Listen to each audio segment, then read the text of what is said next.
In Tennessee, a mighty Mississippi crossing in danger of imminent collapse. Once you fall into this river, your chances of survival are minuscule. In Australia, huge demolition turns to disaster. It went bang, started to collapse, and then nothing. The catastrophic destruction of a federal building in Florida ends in tragedy. It just all collapsed. Oh my God, there's people in there. Just how bad is this? And in New Jersey, a devastating failure on a crucial highway project. It was just unbelievable. We saw the collapse. We saw the highway and the whole structure just fall. With big bills, even the smallest fail can trigger a huge disaster. From miscalculations to misunderstandings, or just plain bad luck. These catastrophes are every engineer's worst nightmare.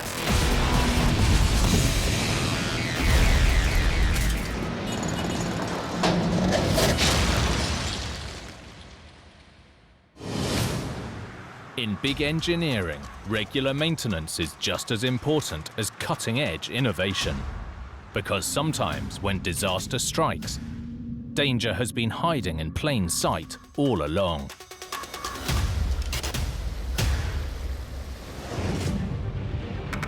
Like this catastrophe in Tennessee, a vital crossing with a potentially life-threatening weakness. I could have been on that bridge. My family could have been on that bridge. A busy Mississippi bridge with a perilous crack. We need to get people off the bridge as soon as possible in both directions.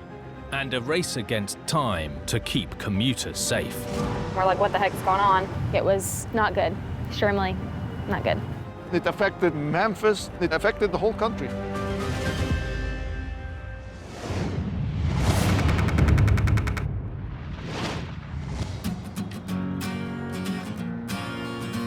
Memphis, Tennessee. The mighty Mississippi runs through its heart, but it got its soul from rock and roll. Some of the greatest music of all time has been recorded in Memphis. Everybody who is anybody, from Johnny Cash to B.B. King to Elvis. I mean, this is the home of Graceland. Barry Moore was born and raised in Memphis. What really put Memphis on the map is the music. All this stuff was taking place when I was growing up. It just made for a fantastic time. That's what makes Memphis special. Music is still a big moneymaker for Memphis. The area attracts around 11 million tourists a year, generating more than $3 billion for the local economy. For many travelers coming to honor the Memphis musical legacy, their first taste of the historic home of the blues is this. The distinctive M-shaped Hernando DeSoto Bridge, also known as the I-40 Mississippi crossing. The I-40 is one of the nation's most important interstates, stretching more than 4,000 kilometers from California to North Carolina. More of it passes through Tennessee than any other state. Not only is the I-40 one of the busiest cross-country trucking routes, but the Mississippi River is one of the busiest commercial waterways in the world. This busy waterway is subject to major floods, which ruled out building a suspension bridge. Instead, engineers opted for a tied arch design. A tied arch bridge is like an archer's bow on its side. The ends of the curved arch are held together under tension by a horizontal beam acting like a bowstring. Ted Kanazowicz is Director of Structures at the Tennessee Department of Transportation. This is the tied arch structure, and the arch shape is held together by this tension tie beam. So the truss arch carries all the load of the bridge. And this tie girder doesn't carry the deck load, it only tries to hold the shape of the arch. But with 60,000 vehicles crossing every day, the bow and string have to work in perfect harmony. Adel Abdelnabi is an associate professor of engineering. You see that truck driving on top of the bridge? The weight of that truck will transfer using these cables up to the arch truss above. And at the same time, the truss will try to open because you're pulling them down. The only thing that's preventing them from opening is that tie girder. You can see it below the bridge deck. That's how this system works. Construction was completed in 1973, and residents like Barry were so excited to try out their new crossing, they didn't want to wait for the official opening. My family, before an interstate roadway would open, we'd get our bicycles, load them up, and then we'd go ride the interstate for a while. For 5 decades, this epic bridge safely carried I-40 over the mighty Mississippi, an iconic gateway to Memphis. One of the greatest things about this bridge, coming back home from a long trip, when you come across this bridge, you know you're back home. Seeing the city here kind of makes you want to pull off and check it out. But in 2021, officials discovered the Hernando DeSoto was on the brink of catastrophe.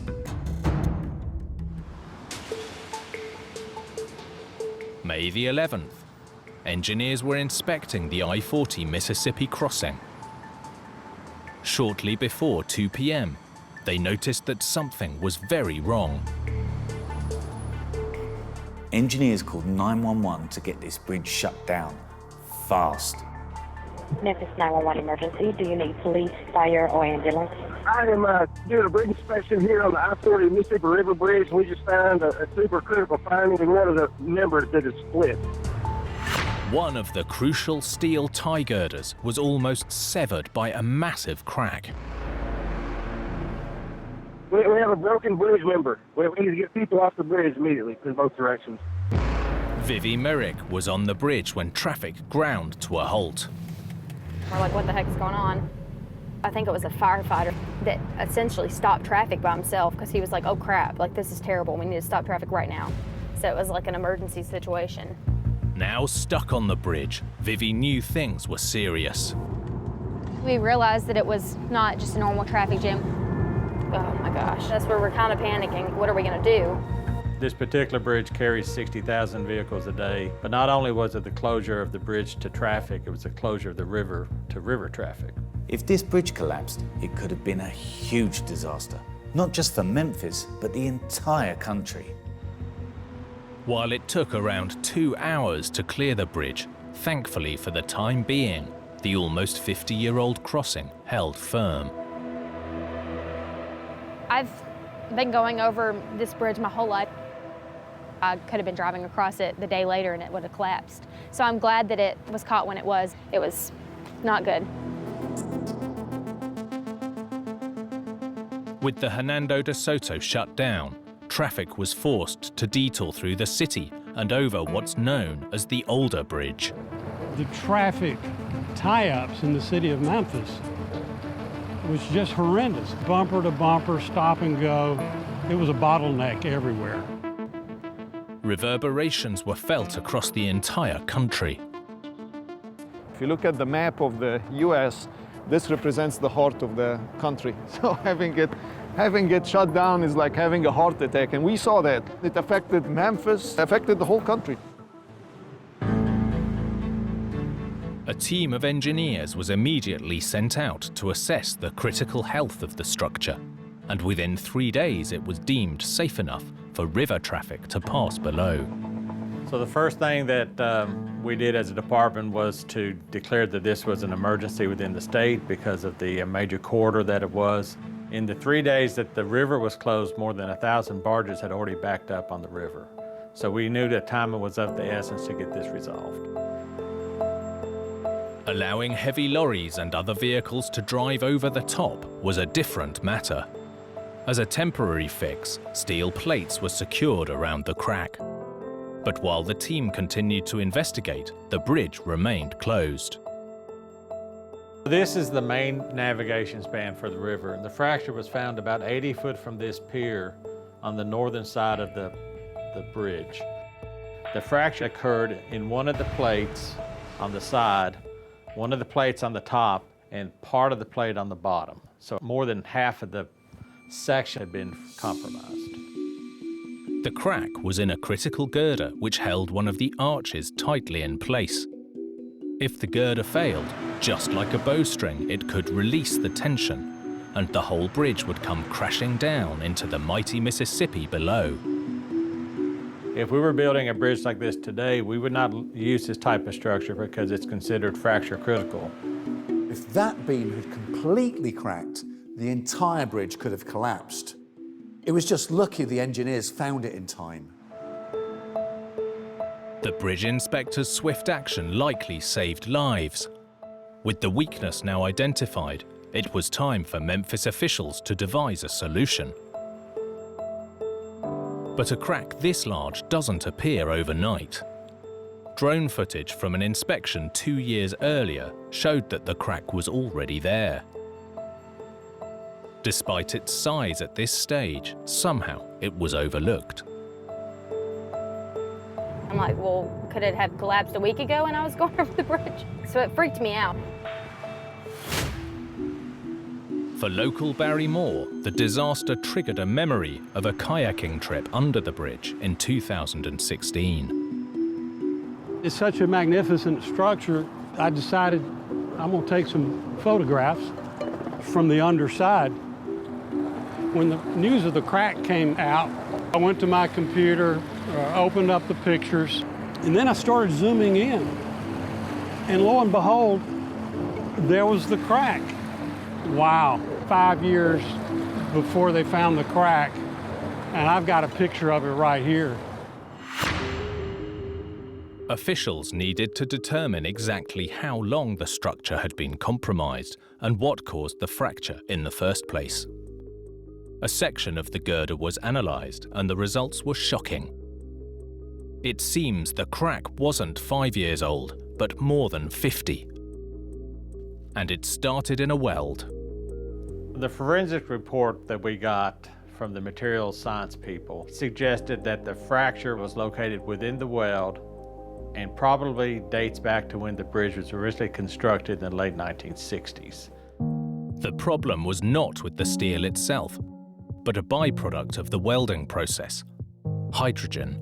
The fracture was caused by hydrogen embrittlement that was located within the weld. As welds cool, they give off hydrogen. It's just part of the process of the melting of the steel. So if the welds are not cooled properly, then hydrogen can get trapped within the weld and can lead to just a very small fracture. This bridge seemingly had a flaw in it from the get-go. If left unchecked, a small fracture can develop into a huge problem. And with over 20 million vehicles a year testing these welds, the flaw was bound to grow bigger and more dangerous by the day. Ultimately, if it hadn't been caught, it could have brought down the entire crossing. I could have been on that bridge. My family could have been on that bridge. Once you fall into this river, your chances of survival are minuscule. While the road remained closed, Ted Kanazowicz was tasked with the massive job of getting one of the country's most vital trucking routes up and running. The solution that was chosen was to add capacity. For about 180 feet on the structure, we were able to get 50,000 pounds of steel plates located, fabricated, and installed. And we put plates on this outside where the fracture was, and we put plates on the inside that wasn't fractured. Just in case something were to happen, we wanted to have enough capacity on the structure to carry the load. The bridge was fixed and fully reopened to traffic less than 3 months after the emergency closure on August 2nd, 2021. There was a feeling of relief to have the bridge open, knowing that we had done a good job in fixing it. The new welds were made stronger and cooled longer than the original construction. A federal mandate now requires that inspections are also carried out every 12 months on all fracture-critical bridges. This was a lucky escape and a powerful reminder that with aging infrastructure, thorough inspections really are the key to avoiding potential catastrophe.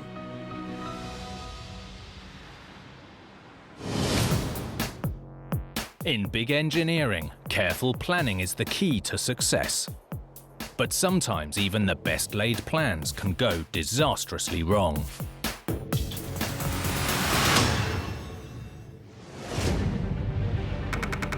Like this catastrophe in Australia, where a routine detonation failed to deliver.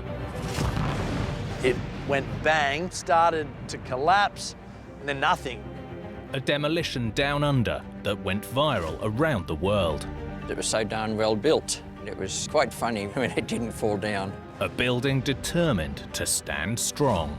Safe to say, this demolition didn't go according to plan.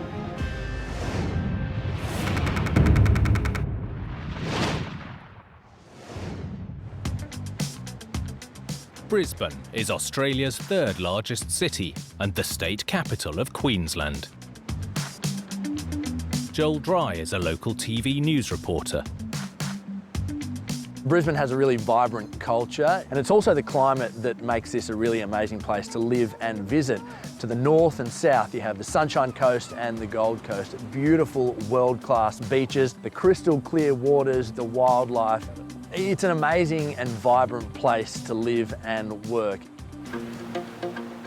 Brisbane owes its success not just to the beaches, but to some of the world's most fertile farmland, just west of the city. As well as the climate, it is also the soil that makes this part of Australia so special. And that was recognised shortly after the city was founded. Farmers moved in, started growing crops. That continues to this day. It is now known as the food bowl of Australia. Farmers took advantage of the rich economic opportunities that came with the fertile land. This small town, Redbank, found its niche in a specific crop: malt. Malt is the unsung hero of one of Australia's most popular industries, and some might say favourite pastimes, beer. Beer is a really popular drink in this part of the country, and the brewing culture has always been really strong in Brisbane ever since the city was founded. From the 1960s, Redbank's malt was stored in this 4,000-ton bank of concrete silos. The structure might look like a simple piece of engineering, but like all silos, it had to withstand the pressure of thousands of tons of crops or other materials pushing against the walls from the inside. Redbank became an integral supplier for Brisbane's biggest brewer, producing one of the country's most famous beers. Paul Tully was a member of the local government at the time. The silo was an integral part of Redbank, and it was a prominent part of the Redbank community. It was a major employer in our local district. By 2013, the industry had moved elsewhere and the silo stood unused and empty. The land was to be sold for a warehouse development, and the structure was slated for demolition. For silo worker Brian Verrill, it was the end of an era. Worked there for about 20 years. I was employed to keep the plant running and producing malt. The workers there, we were pretty much like a family. It was like, that was it, no more work there. But this building was not going down without a fight. Sunday, May the 12th, 2013. Demolition Day. Reporter Joel Dry was in Redbank to capture the event. I was sent down here really just to cover what was going to be a spectacular shot, an amazing picture of a big silo going bang and then falling over. Almost 100 kilos of explosives were primed and ready to go. They let off a couple of siren noises to prepare everyone. There was a bit of a countdown and then the big bang. She came down a couple of feet and then started leaning. It went bang, started to collapse, and then nothing. Built to withstand huge internal forces, it seemed this silo wasn't going anywhere. It didn't break. Some were excited, some were in awe, and some were laughing. It paused, it got stuck, and the big question for a lot of people was, is that it? Is that what's supposed to happen? The silo that had stood tall for 50 years was still standing, but just barely. The whole thing was meant to crash down in seconds. Instead, this 4,000-ton building was left looking more like the Leaning Tower of Red Bank. After a few minutes, it became clear that something had clearly gone wrong. But how had a supposedly routine demolition failed so spectacularly? Every rumour in the book was raised by the locals. The plan was to bring down a silo like a tree by blasting a wedge in one side. The challenge was using just the right amount of explosives. Alex Romenikov is a professor of structural engineering. So here we have a model of the Red Bank silo. So what happened during demolition? The bottom part where the explosives were placed was removed by explosives. The building started moving and stopped. And the critical question is how much explosives is required to make sure that the building will tip over in this direction and completely collapse. Too many explosives would risk hurling debris around the site, but use too little and the building wouldn't come down. The explosives are the triggers. They do not bring the structure down. It's the gravity that brings the structure down. There was a lot of speculation about exactly what went wrong. Most people tended to think that they hadn't used enough explosive. So, what actually went wrong? This structure was incredibly strong, reinforced with steel to cope with the massive forces from the stored grain, pushing both down from above and on the walls from inside. Here, it looks like they may have underestimated just how robust this building was. Another possible factor is the precise way the silo was built. Having witnessed its strength after working at the silo for more than 20 years, Brian Verrill explains the process, known as slip form. Silos were made in one piece, where the whole thing went up in the air as they poured until the desired height, and the walls were about a foot thick.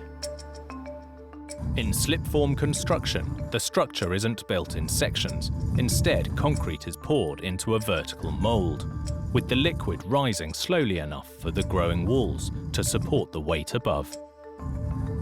Once fully cured, the continuous concrete structure is incredibly strong and has no joints to create weak points. Which is why it took an awful lot to blow it up. With the blast in the past and the silo still standing, it was time for Plan B. Then we started to see some heavy machinery roll onto site, some excavators. We then started to get a sense of what they're going to try to do is try to push it down manually. They kept knocking out brick after brick. 40 minutes later, after the bulldozers had come in, it finally hit the ground. Despite strong resistance, the silo was finally defeated. Gone to make way for a new warehouse development. Engineers remain tight-lipped, so we may never know for sure why the initial demolition went awry. But one thing is certain, this silo was built to last. People and buildings are built tough in this part of Australia. When we get knocked down, we get up again. This silo, it's not going to get back up again, but geez, it was hard to knock down.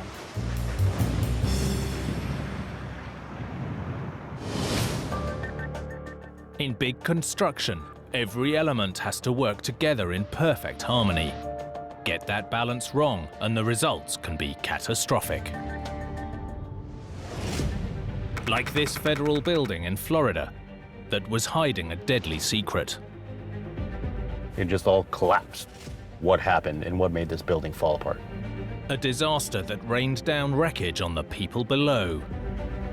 You're looking at this building with a caved-in roof and vehicles piled on top. Oh my God, there's people in there. Just how bad is this?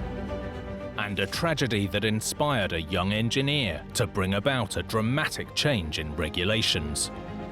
We don't want to put a price on human life. What can we do to prevent this from happening again?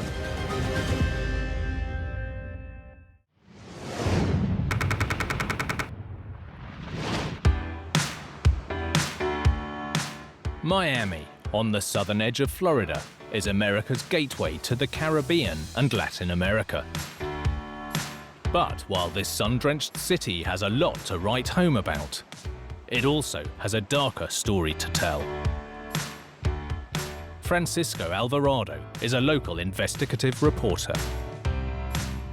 If I had to describe Miami in 3 words, I'd call it a grimy, glamorous paradise.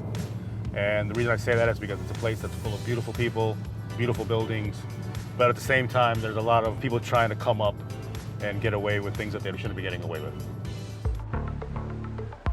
In the 1970s, Miami became a gateway for drugs being smuggled into the country. There was this underbelly where, the drug trade started to blossom, and you had cartels starting to make inroads into Miami to start distributing cocaine. In the 1970s, Miami became a gateway for drugs entering into the country, and it gained a reputation that was immortalized in popular culture with dramas like Scarface and Miami Vice. It was time for law enforcement to take action. Now a construction site, in 1971 this plot was home to around 150 drug enforcement agents and staff, chasing down some of the biggest drug lords in the world. After graduating from high school, then 18 years old, Kevin Kramer inadvertently found himself with a summer job, fighting the war on drugs. So when I first showed up for the job, I didn't realize it was for the DEA. Little did I know, though, that it was going to be in the forensic lab where they actually tested drugs that had been confiscated. It was not your run-of-the-mill kind of a thing that an 18-year-old would be doing. Originally built in 1925, this 3-story building had a history that made it perfect for the DEA's purposes. Back in the day, the building was actually a car dealership, so it had a unique feature where you could park cars on the roof. So once the DEA set up the operations, there was no shortage of drug lords to go after. And they basically, when they would, get these guys, they would take their exotic cars and park them on top of the roof of the new DEA headquarters. But the DEA's war on drugs was about to be dealt a major blow by a catastrophe that no one saw coming.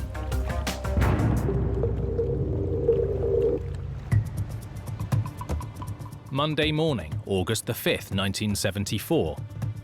DEA headquarters in downtown Miami. 18-year-old Kevin Kramer was on the job. So the lab where I worked was on the east side of the building. The agents were on the west side of the building. And it was just like any other day. But this was about to become a morning that Kevin would remember for the rest of his life. At 10:24 a.m., the rooftop parking lot directly above DEA agents and support staff collapsed. This failure was so sudden. There was no warning. The roof just dropped. And all of a sudden, there was just this whoosh. The lights flickered. It went dark for a little bit, and then the lights came back on, and we were all trying to figure out what the heck had happened. Kevin and his colleagues were unaware that the west end of the building was now a pile of rubble. Somebody said, "Clear the building." So we all raced out, and it was like something you'd never seen before.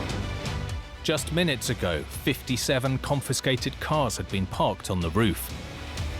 Now they lay scattered among tons of concrete and debris, where moments before an office full of workers was having a normal day. You're looking at this building with a caved-in roof and vehicles piled on top. All that comes to mind is like, oh my God, there's people in there. Just how bad is this? First responders rushed to the scene as news of the disaster spread.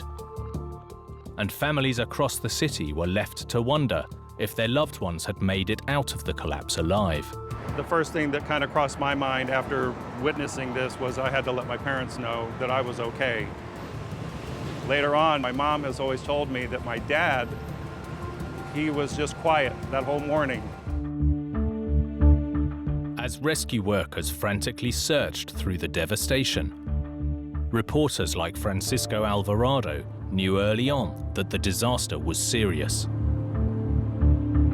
At the time, it was the biggest news story in Miami. Half of the building came down. It just all collapsed. I mean, it was one of the most horrific tragedies to happen in Miami. 16 people were injured in the tragedy, and sadly, 7 more lost their lives. There was one story that really stood out of an agent. He was a Vietnam veteran, and it was like his first day on the job. And you start to think about things like that, and you realize just how lucky you were. Half the building was lying crushed under tons of rubble and cars. Engineer John Pistorino, an expert in the field, was called to the site just hours after the disaster. We were there right after the collapse. We were asked to go over there and investigate and find out what happened and why did it happen. At first sight, some believed the culprit was the weight of the 57 cars parked on the roof. As they accumulated more cars, that just created more load on top of the roof, which was one of the contributing factors to the building collapsing. While there's little doubt what triggered the collapse, a parking lot is designed to hold cars, whether it's on the ground or up on the roof, so there had to be another reason why this one failed. In an office used by undercover agents, John Pistorino quickly discovered that the building was hiding its own secret. While initial suspicions had focused on the weight of cars parked on the roof, John uncovered evidence pointing to a different reason. When I started to look at what the issues were, I immediately recognized that it wasn't because it was overloaded or anything of that nature. I found corrosions and cracking concrete that had been hidden behind cosmetic paint. The cause was tragically simple: massive corrosion to the building's infrastructure that was hidden behind a recent paint job. It turned out an engineer had certified the building 6 years earlier, without conducting what's known as a destructive investigation. A destructive investigation is exactly what it sounds like. You have to damage part of the structure so you can really see what condition it's in. For example, chipping away at the surface paint to uncover what's lurking behind. Removing the curtain, so to speak, to see what's behind it. But the source of the corrosion remained a mystery. This building was over 40 years old, and Miami's humid and salty ocean air had long been corroding the reinforcing steel. But it turns out that inside this particular building, there was another ticking time bomb from the get-go. While examining nearly 6 tons of rubble, John Pistorino and the team discovered that the source of the destructive salt wasn't the local sea air alone. Rather, the salt was in the building's structure from the beginning, a result of sand composing 1/3 of the concrete mix. Here, the specific sand was laden with salt, and they were using salt-contaminated water to make the mixture. You have to recognize that we're here on the coast of Florida, so there's a lot of salt already present in the materials that make up the concrete. When we build buildings, we have to wash the rocks and the concrete and make sure we get the salt out of it down to a very low level so that we don't have salt in the concrete attacking the steel. In the case of this building, it appears that the thorough desalination process wasn't done. Salt was actually embedded in the original construction, so it had a high content of salt, which attacked the steel. So as the steel got bigger and bigger, it simply cracked the concrete. This structure was in trouble from the beginning. The concrete that relied on steel for strength was salty, which in turn started to destroy the steel inside. The salt within the concrete was slowly eating away at the steel, and thorough inspections weren't done to catch the problem before it was too late. The building had already gone through all these inspections, so the staff that was working there really had no reason to believe that they were in any danger or that something might happen. With the war on drugs ongoing, the DEA moved their vital operations to another part of the city. But drastic action was needed to prevent construction oversights from happening again. And John Pistorino played a key role in devising new regulations. In the wake of the disaster, a countrywide program was implemented that required buildings over 3 stories tall to be thoroughly inspected and recertified every 40 years. We look for telltale cracks. Then normally we will even take a chipping hammer and remove the concrete that's already failed to see how the condition of the steel behind it. It was an old building, but it looked fine. But when you start to think back to this incident, you realize just how fortunate you were. We don't want to put a price on human life, so we do what is necessary and look at a building and evaluate it as though we lived there ourselves.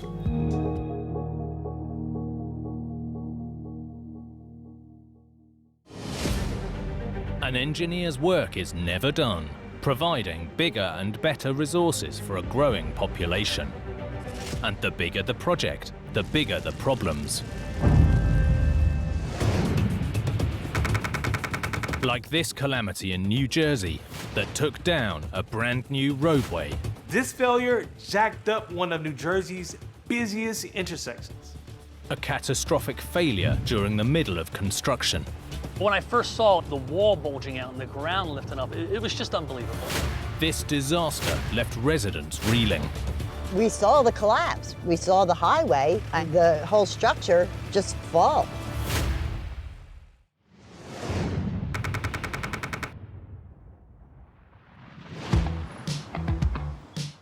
The United States relies on a vast network of roads to support its bustling commerce, tourism, and interstate travel. And for the East Coast, one crucial piece of pavement is this intersection on the New Jersey Turnpike near the small town of Belmar. Mark Matthews is a local writer. You know, coming from Philadelphia, heading anywhere, whether you're heading down to the Jersey Shore, whether you want to head to Delaware, you're going to find your way going through Belmar. It really is sort of the gateway into South Jersey. But in recent years, this 70-year-old interchange between Interstate 76 and 295 had become a nightmare for modern traffic. And locals like Marie Hiley. The problem seems that you have to do a lot of weaving to get over to 295 and slow down on the ramps to 35 miles an hour. You hit this point where everything just merges together. It's sort of like, you know, in high school when the bell rings and just all the kids are just kind of like bouncing off each other trying to get to the next class. By 2010, plans were underway for a massive upgrade. The goal, to reduce the volume of traffic meeting at a single point. The state looked at more than 20 alternative options, including tunnels and bridges and various combinations of both. In 2013, the authorities revealed their $1 billion answer. Elevate the lanes of I-295 above I-76 with a 1.6-kilometer bridgeway. In the end, they settled on a system of ramps and bridges that would allow traffic to flow smoothly through the intersection. Before the bridge section was built, work began on the approach ramps.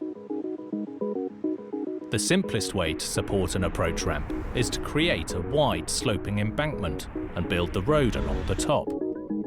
But at its eastern end, the approach ramp would have to fit between existing developments. On one side is a very large cemetery, and there's a Belmar Park housing development, which was on the other side. So they had to sort of wedge things in between these two very large developments. With no room for large embankments, engineers designed a narrow ramp held in place with retaining walls, sitting on a smaller embankment. There was one more complication. The existing interchange was critical to both residents and commerce, so it had to remain open during construction. You already have hundreds of thousands of people a day traveling the roadways. There's no way that's going to be fast and easy and painless. The momentous project unfolded over 8 years while traffic flowed all around it, until one wet weekday in 2021. March the 25th, the town of Belmar was recovering from a torrential rainstorm. This area had seen unusually bad weather, with almost double its normal rainfall levels. Despite the weather, work continued on the new ramp while commuters travelled through the intersection.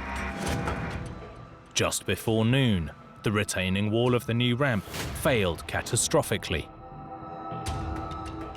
Local journalist Mark Matthews arrived to witness the devastation. But when I first saw the wall bulging out and the ground lifting up, it was just unbelievable. Just shocked. The ramp was left on the edge of total collapse. The wall had just sunk.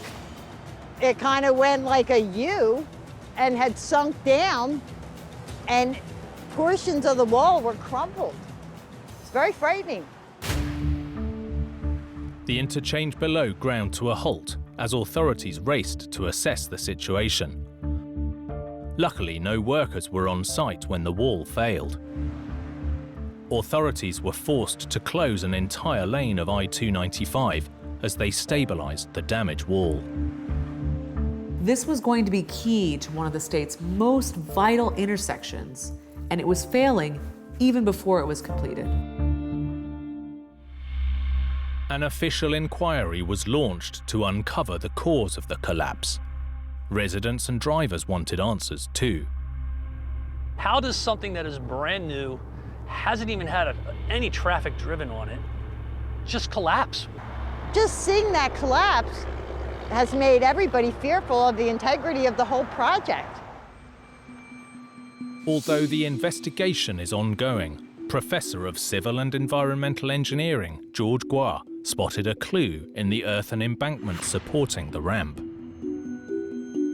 You can see the big crack here, and also the earth embankment shifted to the left.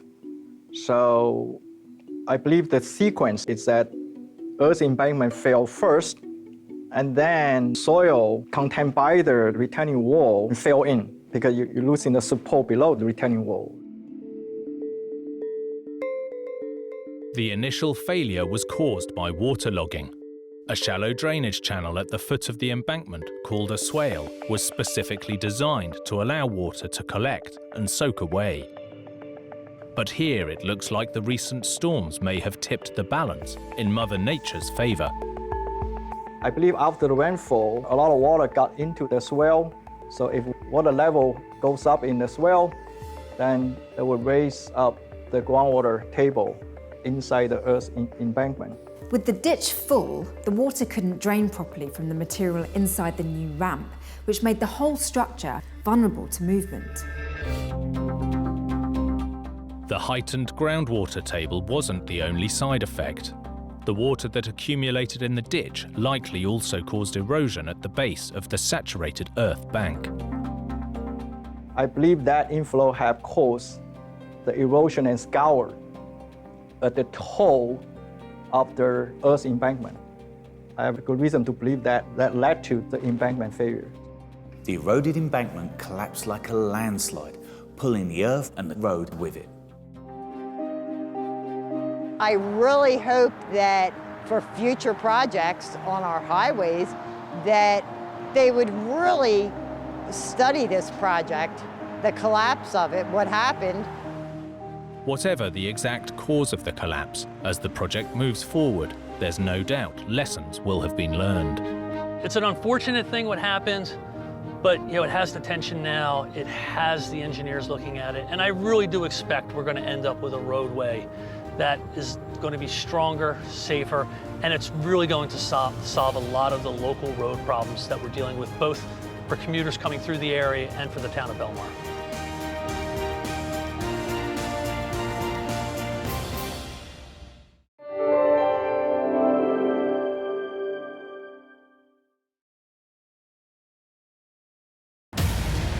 A deadly collapse strikes at the heart of a Florida community. They were scrambling to clear the area. Everybody was thinking that they were far enough, but it wasn't. In Texas, a catastrophic collision on a vital crossing. Car after car driving off of a bridge that was no longer there for them. In Spain, World Heritage historic houses on the brink of disaster. You've got more than 1,000 years of history just hanging in the balance. And in Georgia, a football stadium with a state-of-the-art roof that was refusing to play ball. Engineers were still trying to figure out, trying to fine-tune it all. No matter how they tried, there was a hole there. With big builds, even the smallest fail can trigger a huge disaster. From miscalculations to misunderstandings, or just plain bad luck. These catastrophes are every engineer's worst nightmare.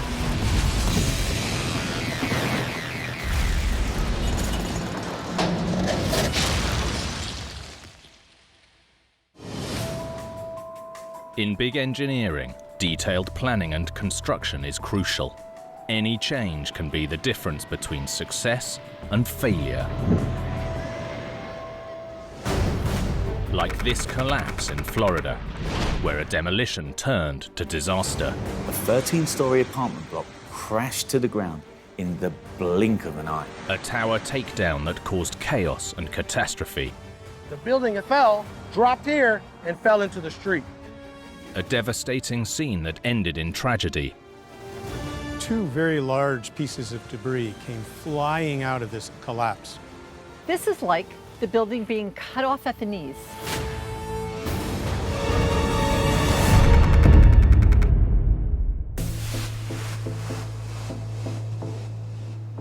Miami Beach, Florida.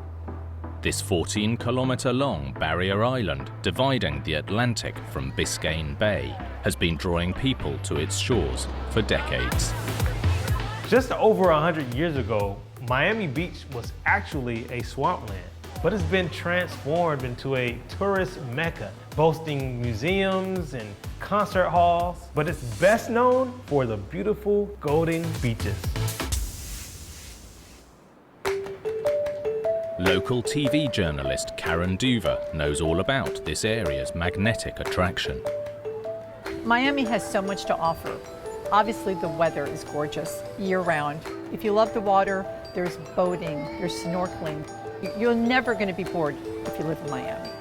In the U.S., Florida is second only to Texas in terms of population growth. And with amazing weather and endless beaches, it's easy to see why. More people means more homes.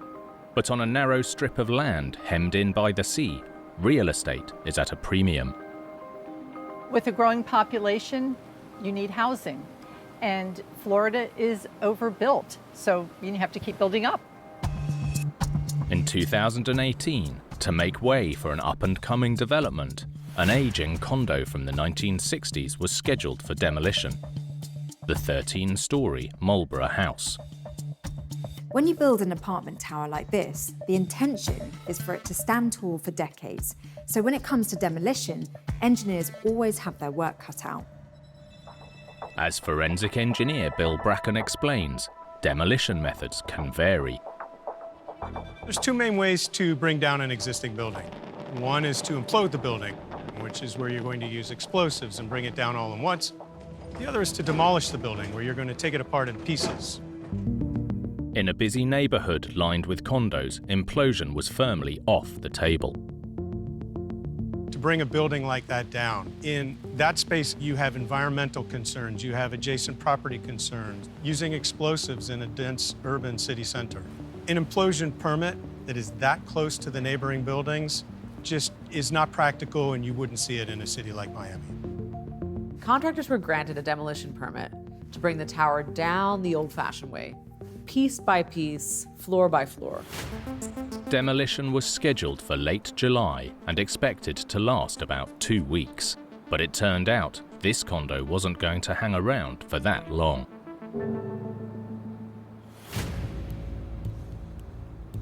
In the early morning of Monday, July the 23rd, demolition was well underway. Concrete specialist Albert Cabada was working nearby. We were working doing the restoration of the two buildings directly south of the Marlboro House. It was going to be a standard demolition in which they bring the building down in pieces rather than the entire building falling at once. Albert noticed something was wrong. They were scrambling to clear the area. This is very unorthodox. Normally you would clear the area prior to any construction work or any demolition work. Something was about to happen. Albert and his crew quickly laid down their tools and vacated the premises. His instinct paid off. Moments later, disaster struck.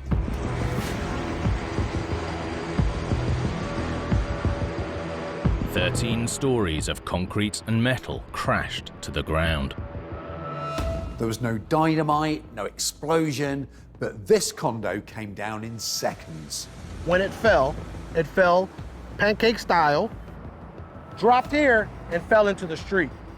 Everybody was standing across the street thinking that they were far enough, but it wasn't. The collapse hurled massive chunks of concrete across the road. The workers that were standing in the middle of the street began to run. The debris itself flew approximately 200 feet across the street.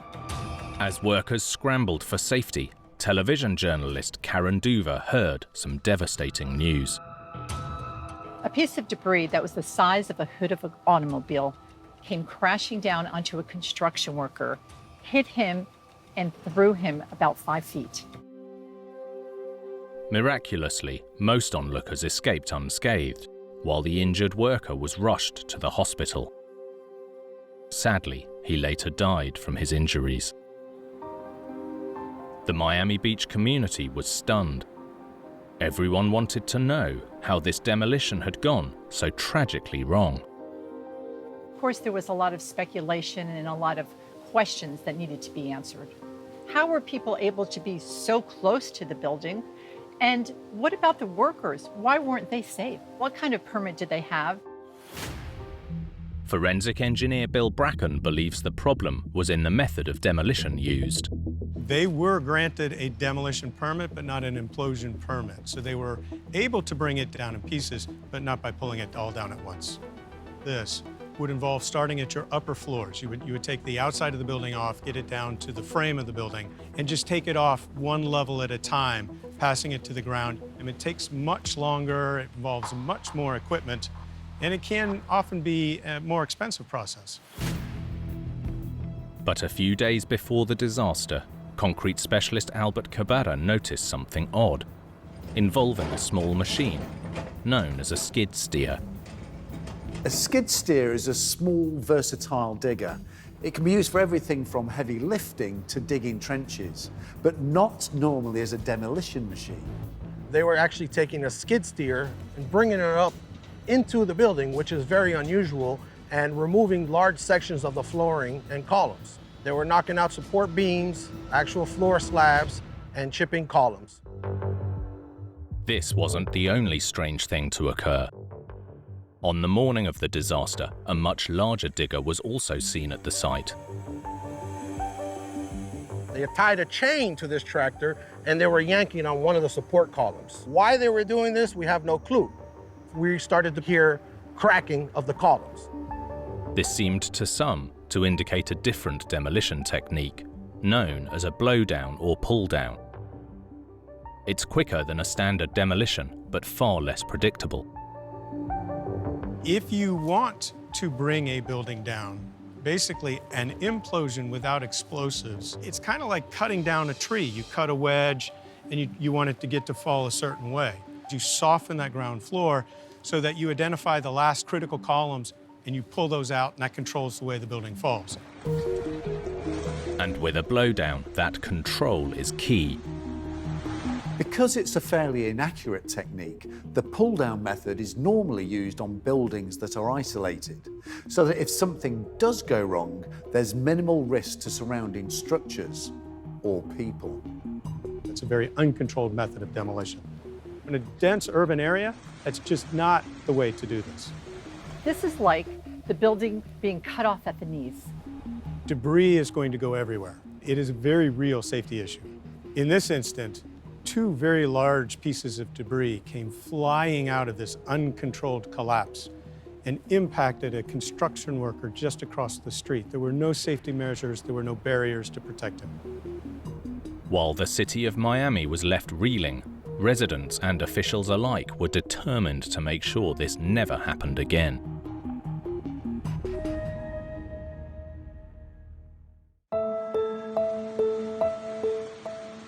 In the aftermath, the Miami Beach commissioners sought to strengthen the city's demolition policies, including being notified of exactly when and how any future demolition would take place. Safe demolition, whatever the method, is difficult at the best of times, but hopefully, with tighter regulations, disasters like this will become a thing of the past. With the site cleared, construction on the new condo began in April 2019 and was completed just over 2 years later. Yet the need for new housing development continues to grow. There's a very high demand for these types of high-end condos, waterfront condos in Miami. I'm sure there were time demands. I'm sure there was a schedule that had to be met. Something was sacrificed, and in this case, it was the safety.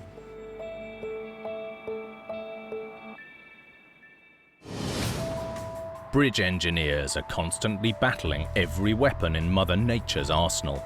But sometimes disaster can strike from somewhere completely unexpected. Like this catastrophe in Texas, a devastating disaster on one of the state's most vital crossings. One single catastrophic event could disconnect a whole community from the mainland. Sudden destruction on a massive scale. Hundreds of tons of concrete came crashing down in the blink of an eye. And a shocking tragedy that took everyone by surprise. Car after car driving off of a bridge that was no longer there for them.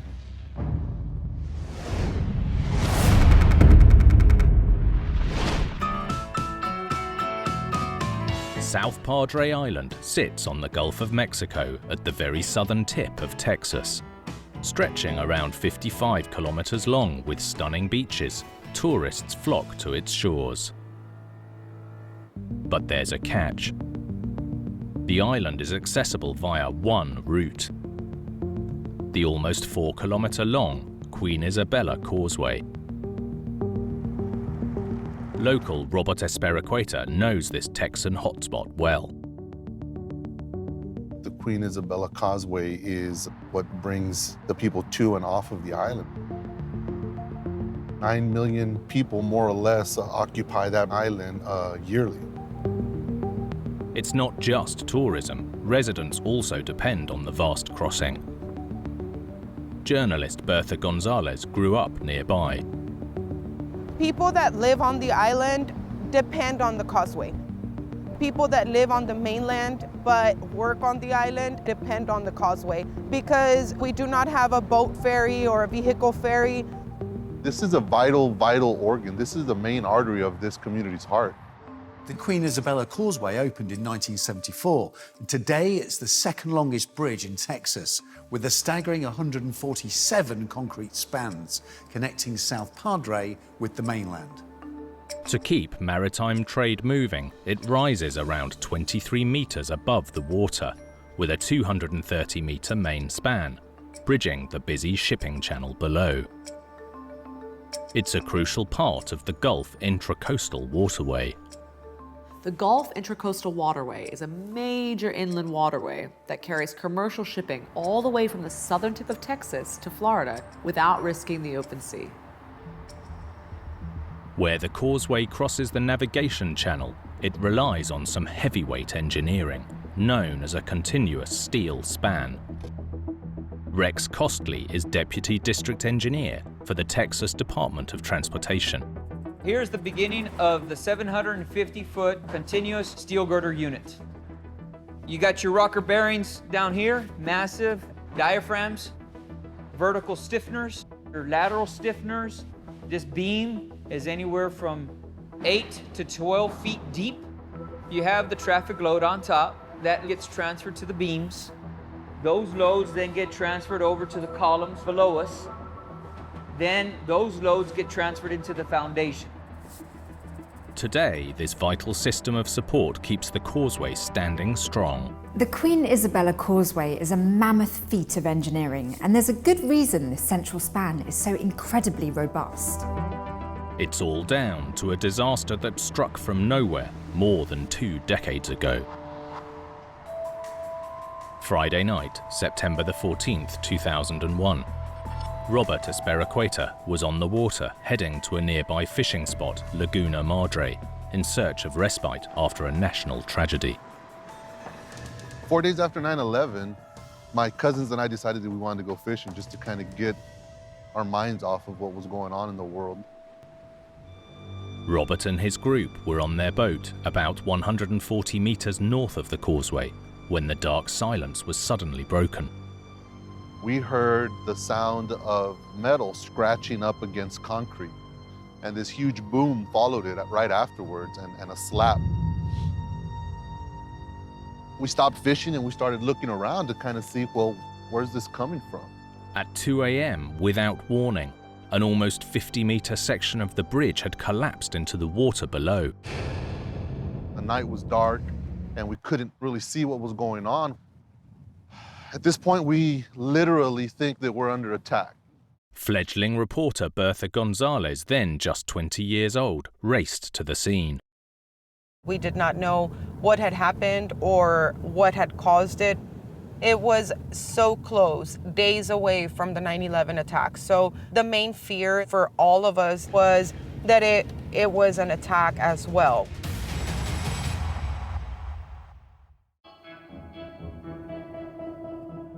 But this was no attack. A barge loaded with thousands of tons of steel had missed the main navigation channel by more than 90 meters, ramming into the Queen Isabella Causeway.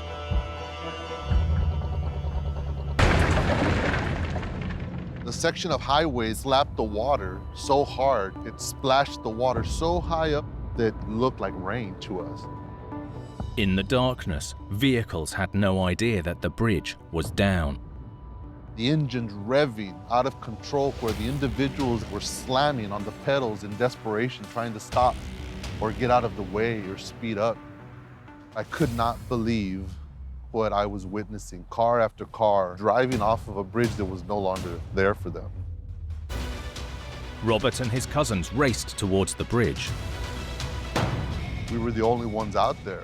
We struck flares in hopes that the drivers on the bridge would see us. Eventually, somebody saw our flares and stopped the traffic.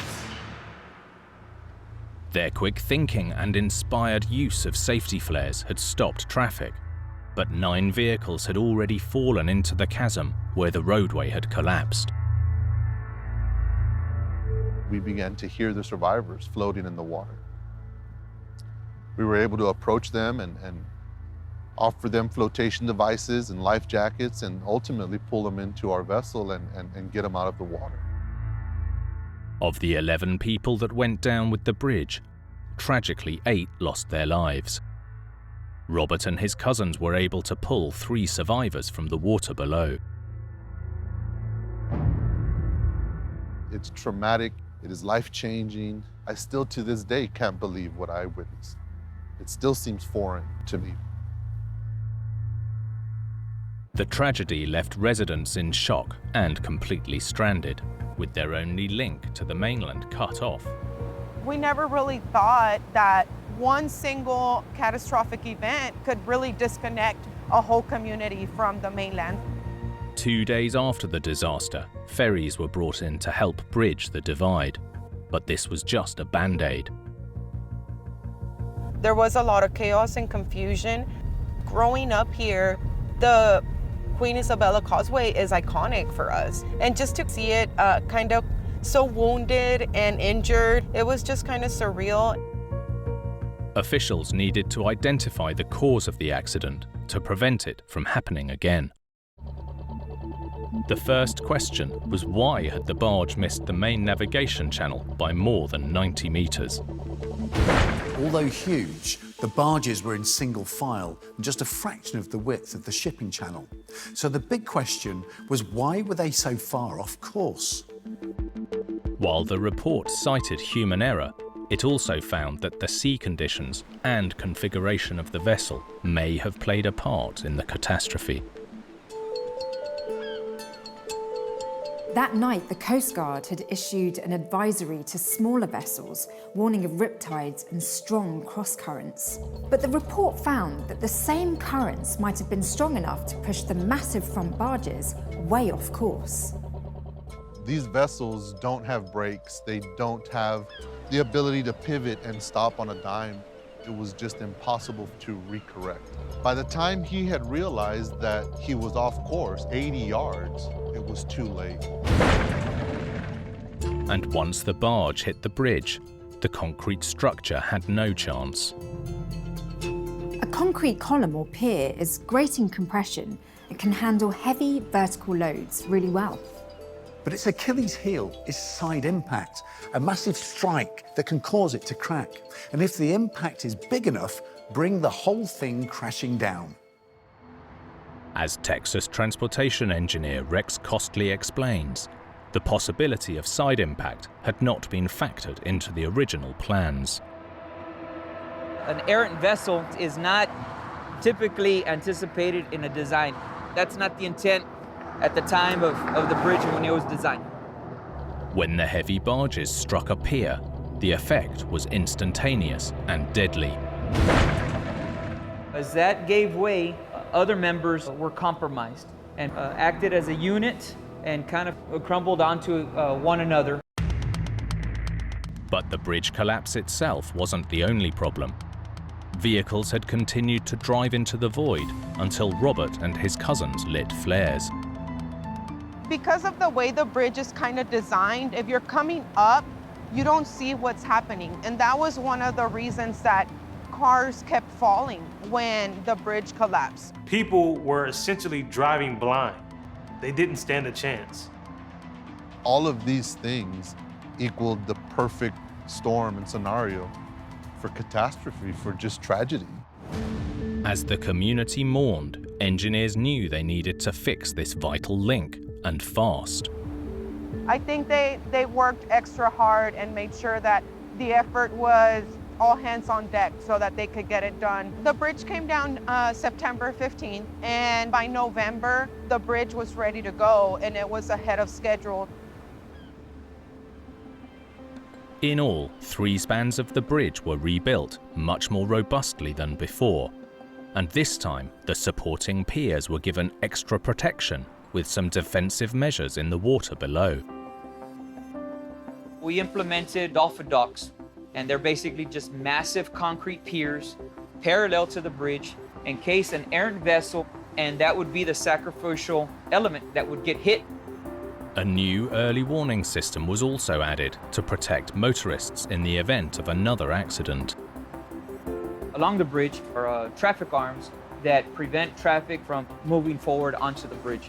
Flashing lights come on either end to alert the traffic for a stop condition. Another safety measure that we're pretty proud of. With the motorist warning system, the super strong main span, and extra protection down below, this bridge is the safest it's ever been. More than 20 years later, for Robert and others, the bridge is a stark reminder of that fateful night, one of heartbreak, but also of heroism. Against all odds, we managed to preserve 3 wonderful people's lives, and that's something substantial to me.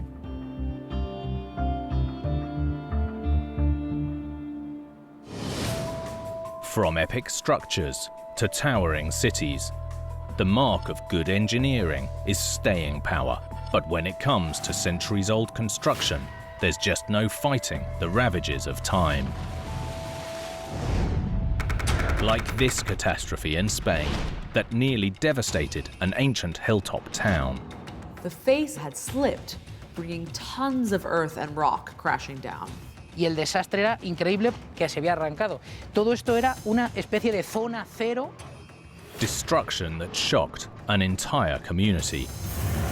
You've got more than 1,000 years of history just hanging in the balance. But in the wake of an enormous disaster, this historic town had another priority in mind. Lo primero que preguntamos era si había víctimas mortales. Era algo que no sabíamos todavía y no era descartable.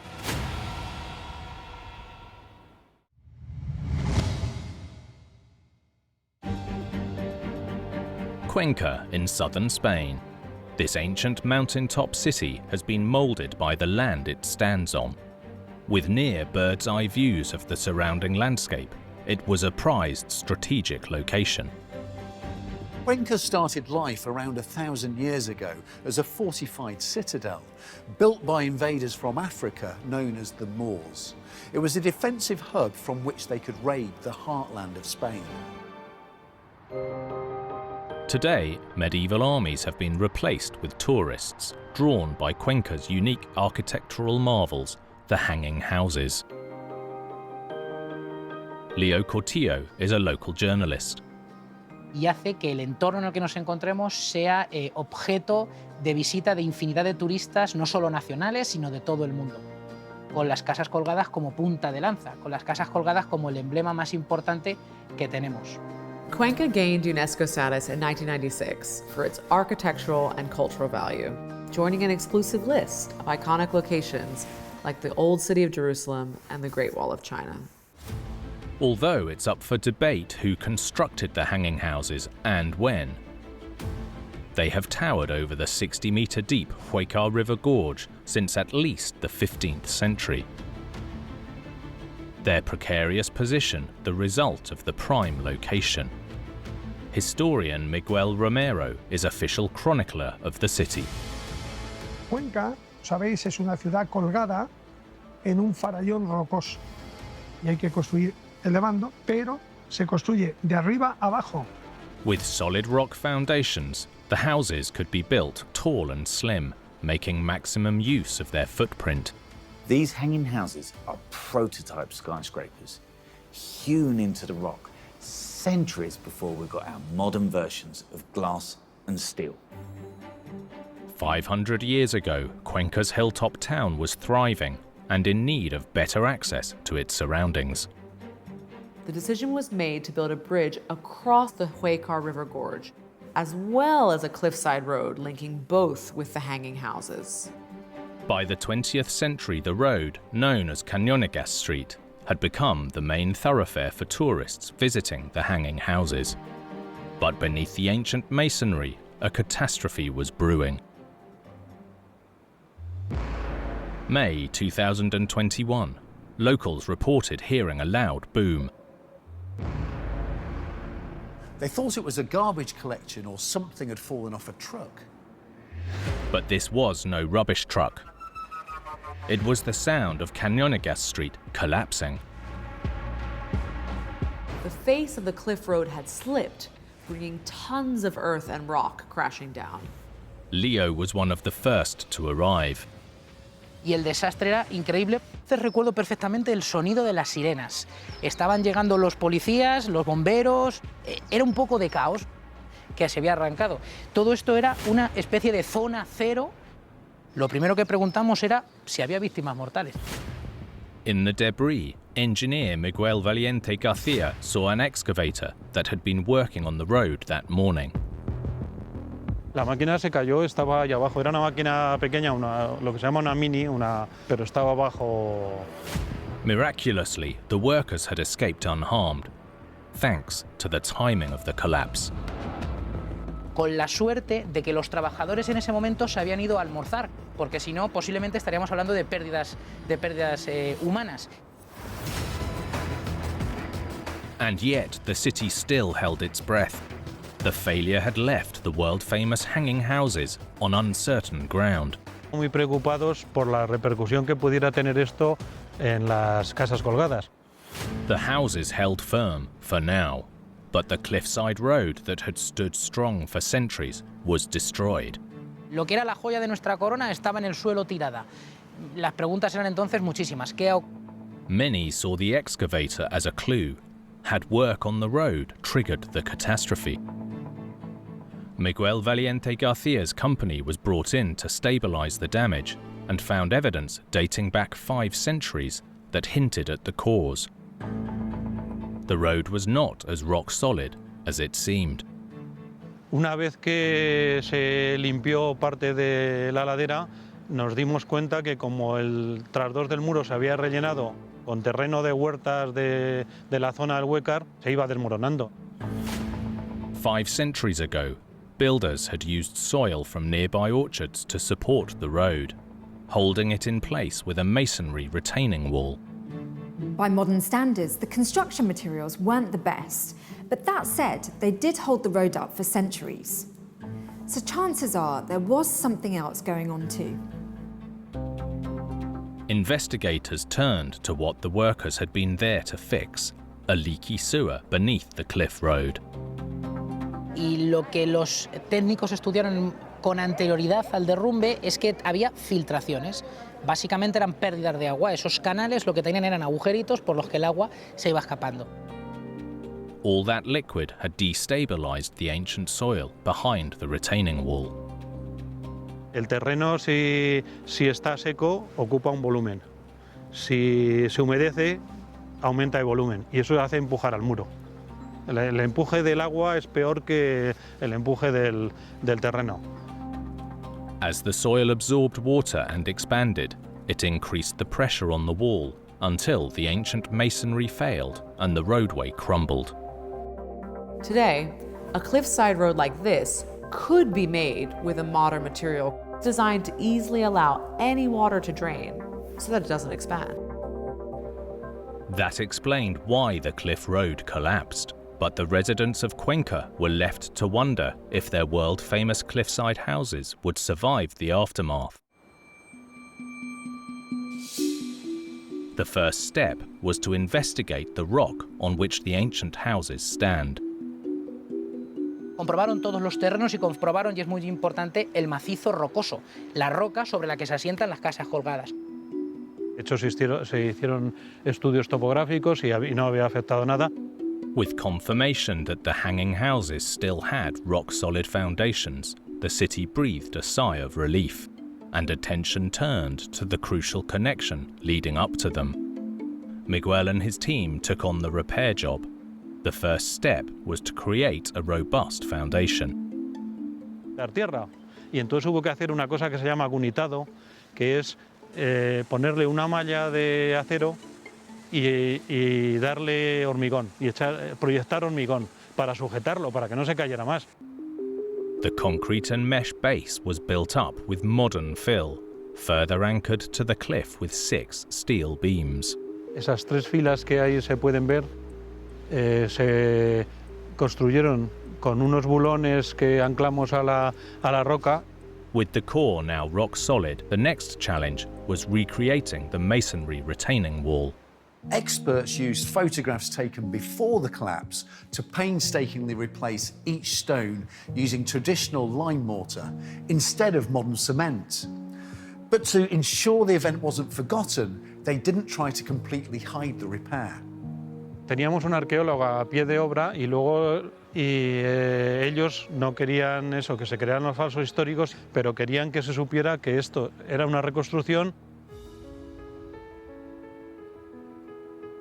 In December 2021, 7 months after the collapse, Cañonegas Street's road to recovery was complete. Esa herida que teníamos en el corazón se cerró, se cicatrizó, se abrió y además coincidió con una efeméride muy importante en la ciudad, que es el 25 aniversario de la declaración de esta cuenca como ciudad Patrimonio de la Humanidad por la UNESCO. Once again, visitors were invited to experience the iconic architecture of the hanging houses of Cuenca. Me siento muy orgulloso y sobre todo el siendo nativo de Cuenca, pero el haber formado parte de esta obra que va a quedar debajo de las casas colgadas para siempre, pues la verdad es que he quedado muy a gusto. Como historiador y especialmente como cronista oficial de esta ciudad, me siento orgulloso de ella, ¿no? Creo que es una de las ciudades más bonitas que puede haber en el mundo. Hopefully, Cuenca's houses will be hanging around for hundreds of years to come. With big structures, engineers are constantly striving to push the limits of technology. But sometimes that ambition causes problems of its own. Like this football stadium in Georgia, where a state-of-the-art roof was feeling the strain. All the fans had an opinion. The roof was always a bone of contention. A technical flaw that had designers working overtime. Engineers were still trying to fine-tune it all. Leaving fans worried that America's biggest sporting event could pass them by. Without those facilities, they're not even going to consider your town.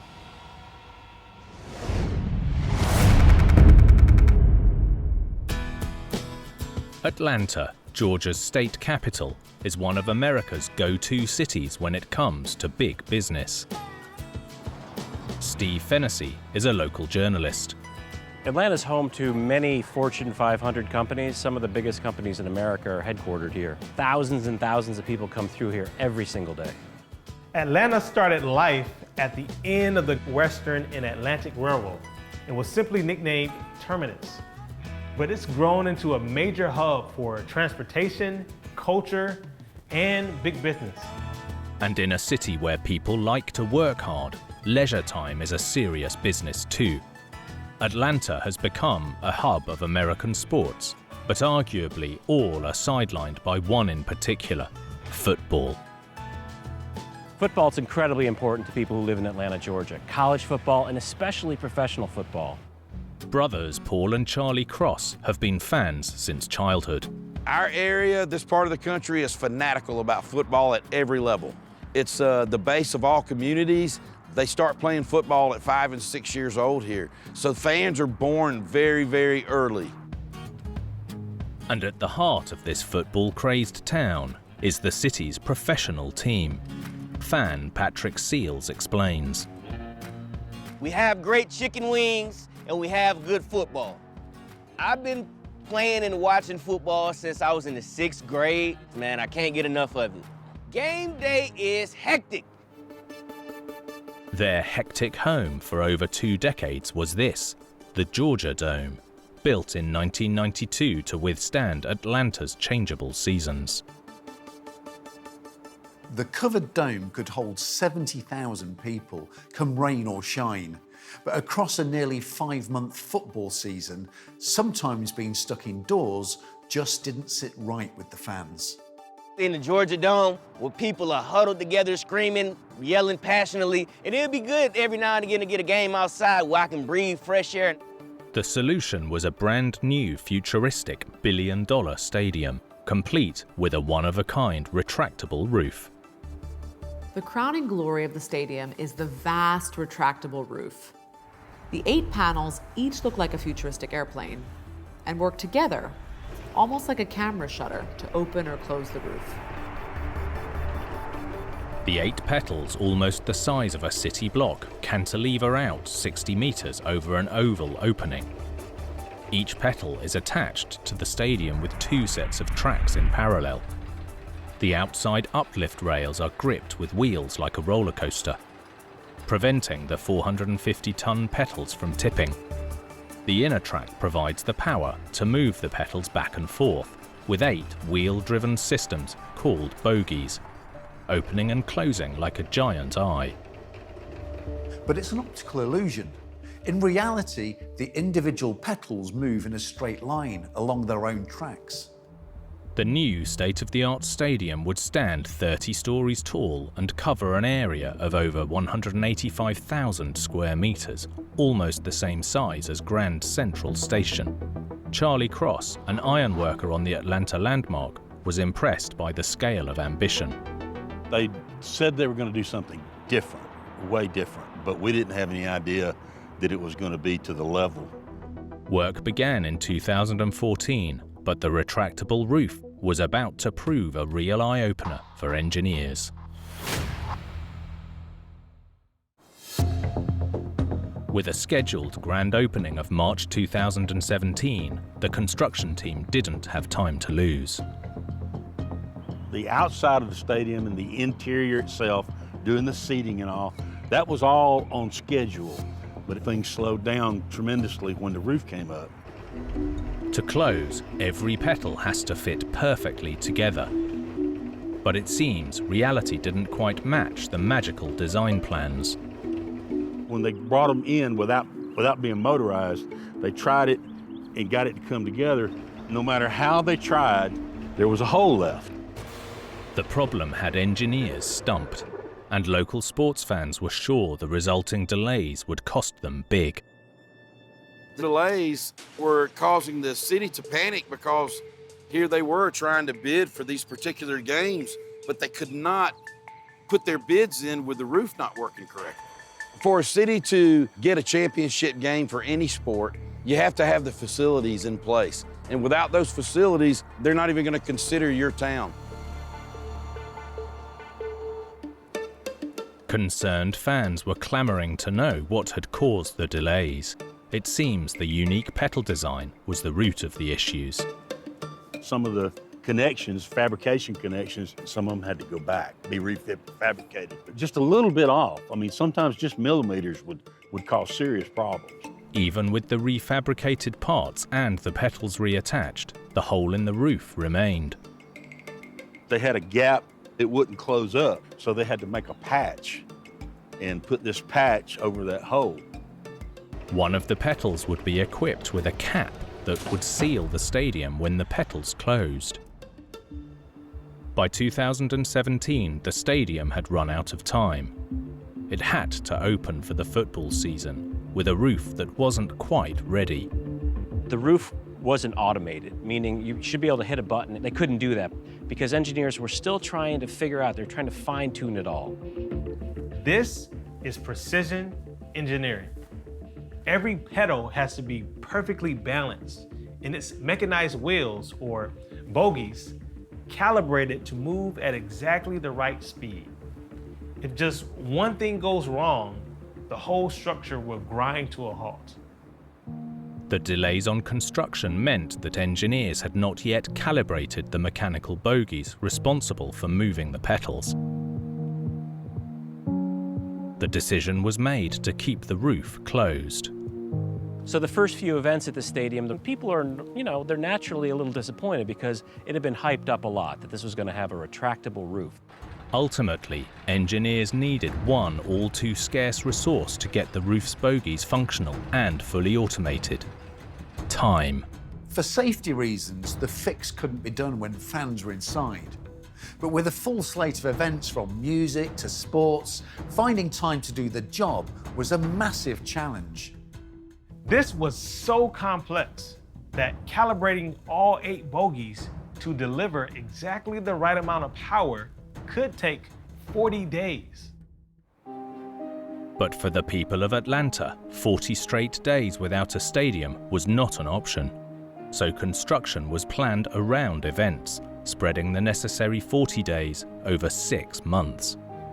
Finally, in June 2018, the new stadium roof opened for the first time under its own power. The first game I went to when the stadium opened, I was like a kid in a candy store. I couldn't wait to get inside and see how this thing looked. They had been talking about it all year on TV. I had to find out for myself how it was gonna look.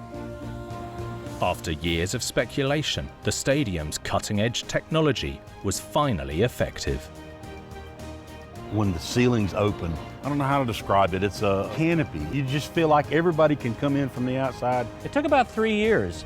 Initial costs it was cost around $1 billion, but it went up to about $1.6 billion ultimately.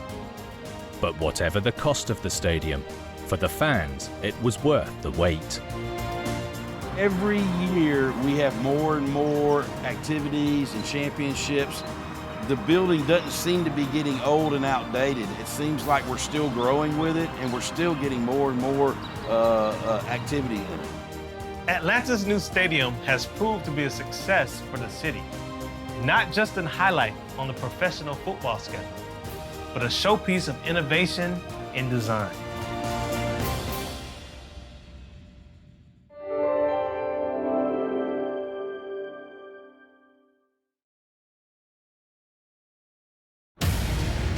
In New York, a catastrophic crane collapse in downtown Manhattan. Holy cow! It suddenly became a war scene. Everything on this side of the block was totally crushed. disaster strikes a construction project in Texas. This was a mistake that might have led to some tragic consequences. In California, danger lurks beneath San Francisco's Bayside towers. Buildings could be pulled off their foundations. I mean, it could be apocalyptic. And in Germany, a thwarted attempt to remake Berlin on a nightmarish scale. Some people say that Germania was a fantasy, it was far too ambitious. It was impossible to build. With big builds, even the smallest fail can trigger a huge disaster. From miscalculations to misunderstandings, or just plain bad luck. These catastrophes are every engineer's worst nightmare.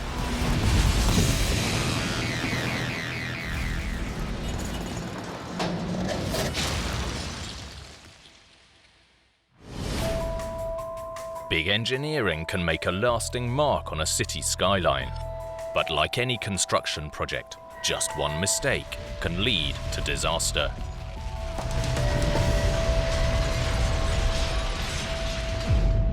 Like this catastrophe in New York that gave residents a rude awakening. We were still in bed, we heard a crash and we felt the building move. Get dressed, see what the hell's going on. A tragedy where mammoth engineering came up against the might of Mother Nature. She's moving fast now. Oh, it broke! Ultimately, this was beyond the point of no return, and the entire system toppled over. This devastating collapse caused chaos on the streets of Manhattan. When a crane this magnitude collapses onto the New York City streetscape, it's major news.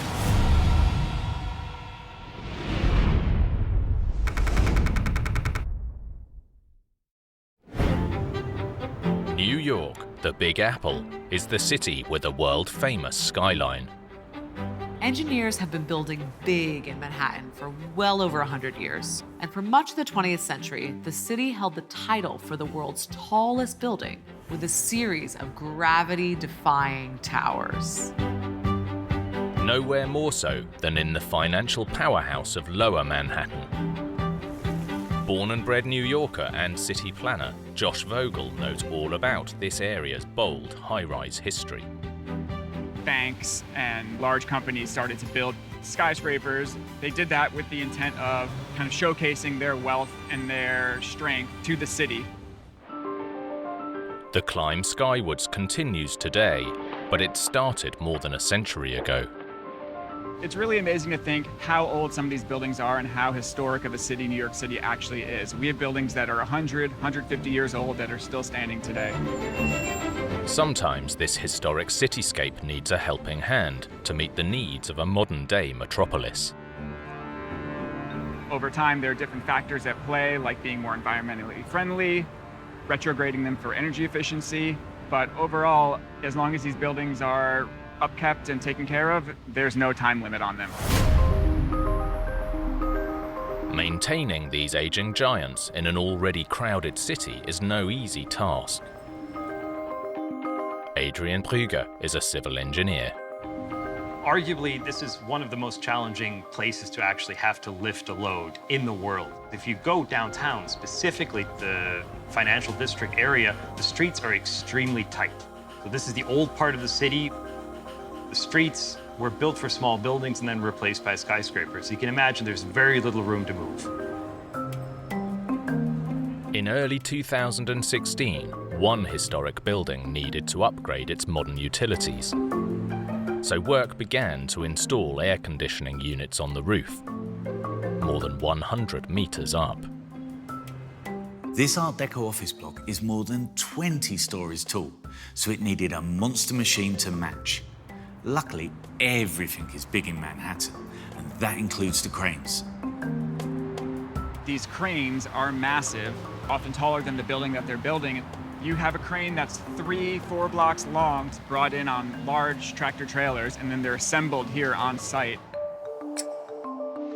To hoist the cooling units high into position, engineers would be using a giant crawler crane with a boom around 60 meters long, attached to a 113-meter arm, known as a luffing jib.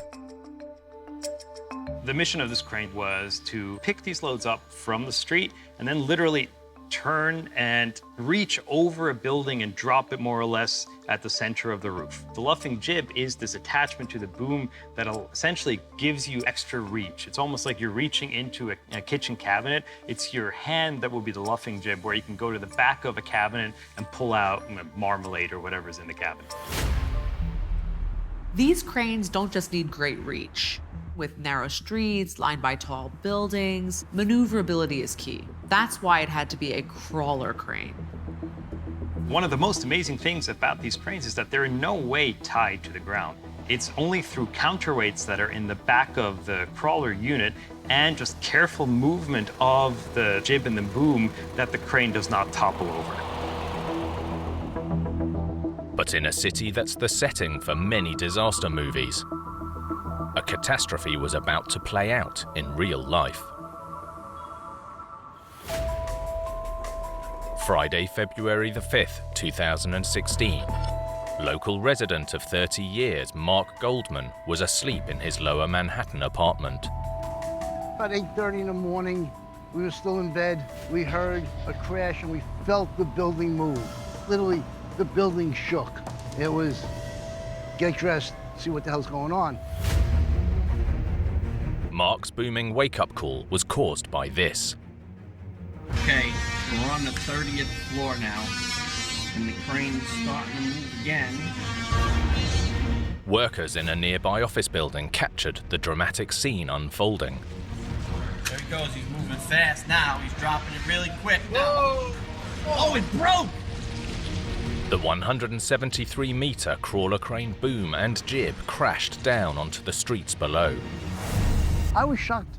We came out the door and we see this massive crane, a whole row of crushed cars. First responders rushed to the scene. Within 10 minutes, we had police, firemen. It suddenly became a war scene. Everything on this side of the block was totally crushed. More than 100 tons of metal was lying in a twisted mess on the streets of Manhattan. The crane is like 3 blocks long. It's a monstrous thing.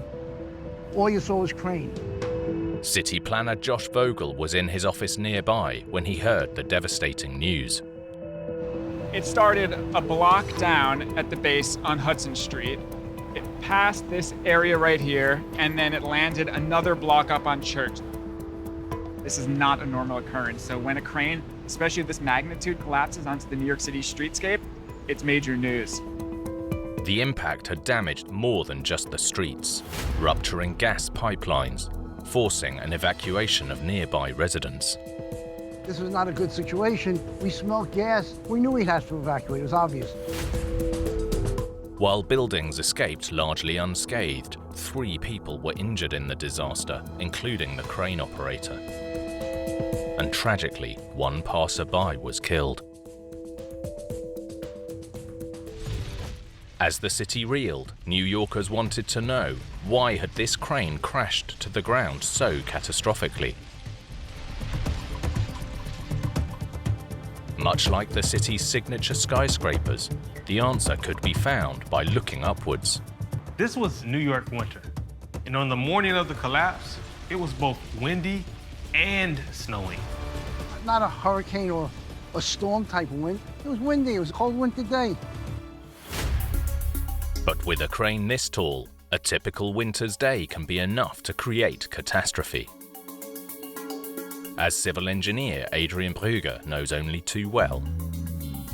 Wind is an incredibly strong force on cranes. A normal building or a bridge has a foundation that actually ties that building into the ground. In the case of the crane, it's just sitting on the street. The key to safe operations with any crane is balance.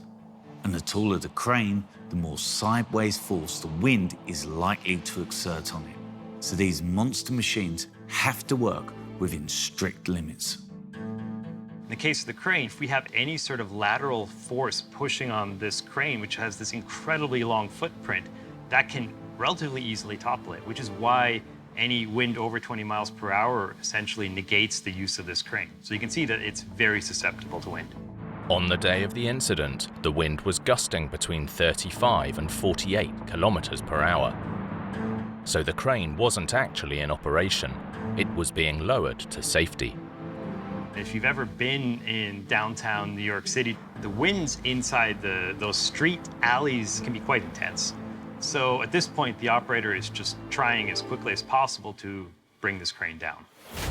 To do this, the more than 170-meter long boom and luffing jib would have to be carefully laid on the street, essentially attempting to park a giant arm longer than a city block. The strategic way to do this is to pull the boom up as tightly as possible and then actually lower the jib until it hits the roadway. And the jib head actually has a set of wheels that then allow the jib to run along the street and just more or less just allow you to open up the crane on the street flat. You have this 2-block long creature, more or less. It's almost like a dinosaur going to sleep on a New York City street. And just like when a crane is being operated, balance is key to a safe laydown. But here, the equilibrium was thrown off. For some reason, the boom actually moves forward, so it lowers an angle. And what happened, the center of mass, along with the wind that is also pushing on the crane from behind, has moved beyond the tipping point where just the feet of the crane can no longer hold the whole structure in place, and the entire system toppled over. Analyzing the onboard computer, the investigation discovered that the boom was lowered 5 degrees further than expected. And long before the jib was anywhere near the ground, the crane lost balance. With massive, carefully balanced machines like this, even a gust of wind that we might barely feel can make all the difference. In the grand scheme of things, 5 degrees might not seem a lot, but here this small amount likely proved catastrophic. Just as the crane starts tipping, it looks like the crane operator actually pulled back on the boom to pull it back. But you can imagine, if I start tipping forward at that point, if I pull back, I still collapse. Ultimately, this was beyond the point of no return. If this crane had crashed into a building rather than straight down onto the street, this disaster could have been a lot worse. After the tragedy, the wrecked crane was dismantled and transported to a yard in Brooklyn for further inspection, while crews went to work repairing crushed pipes and repaving damaged roads. It took them years to replace pipes in the street, so the aftermath took quite a long time, where the cleanup itself was fairly rapid. The mayor announced manufacturers' recommendations would immediately be enforced, requiring all tall crawler cranes to lay down in winds of 32 kilometers per hour or more. The major lessons to be learned from this incident are really that wind is a massive threat to these cranes.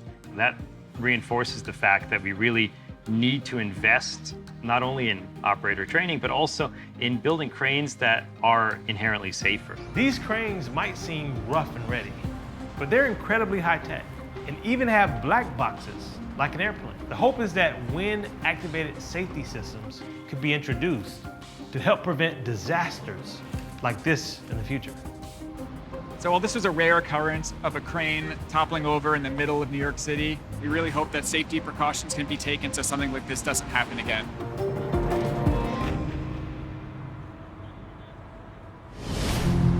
In big engineering, regardless of what you're building, the devil is in the details. Miss just one thing, and the consequences can be catastrophic. Like this disaster in Texas that struck a hospital car park. More than 100 workers heard a rumbling seconds before the whole thing crashed to the ground. A collapse that shocked the community. We got a little bit closer. It was devastating. And revealed a small but potentially deadly weakness. This was a mistake that might have led to some tragic consequences.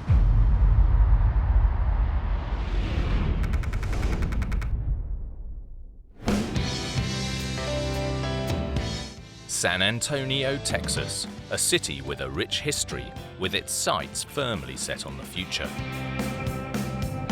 Lucia Garcia is a lifelong resident. I am born and raised in San Antonio. It's a place where families come not only to live, but to visit. For over a decade, this Texan slice of paradise has been growing by the day.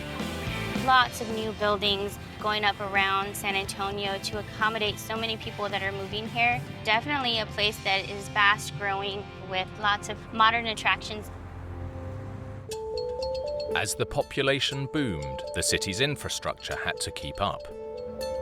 That includes vital services like this hospital in northwest San Antonio, which, in 2010, was due for an upgrade. There was more people coming in to the hospital. There was plans for expansion of more beds and more emergency care. The $900 million upgrade included a multi-story car park with space for more than 3,000 vehicles. The bulk of the parking garage was an 11-story structure, but at one end it crossed an access road, so engineers had to build a special 7-story extension called the North Prow. Step 1 was to build the skeleton before adding the parking decks. Dr. Jack Leifer is an associate professor of engineering science. What they intended to end up with was essentially a concrete cage of columns and beams that was going to be completely in place before they started to lay the cast concrete floors in. The first layer would sit above 16 concrete piers, each nearly 5 meters tall and joined by concrete beams, with 6 more layers of columns and beams above, creating a framework, before the decks would be poured.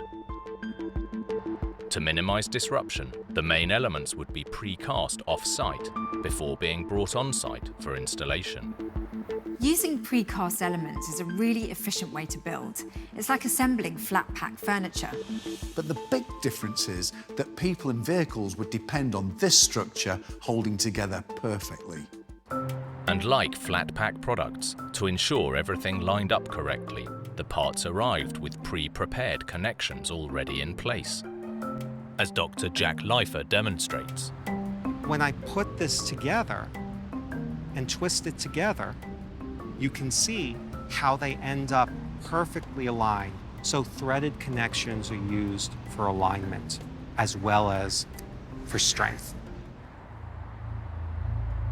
By 2011, the construction crews were making rapid progress, but their fast-tracked project was about to come to a screeching halt.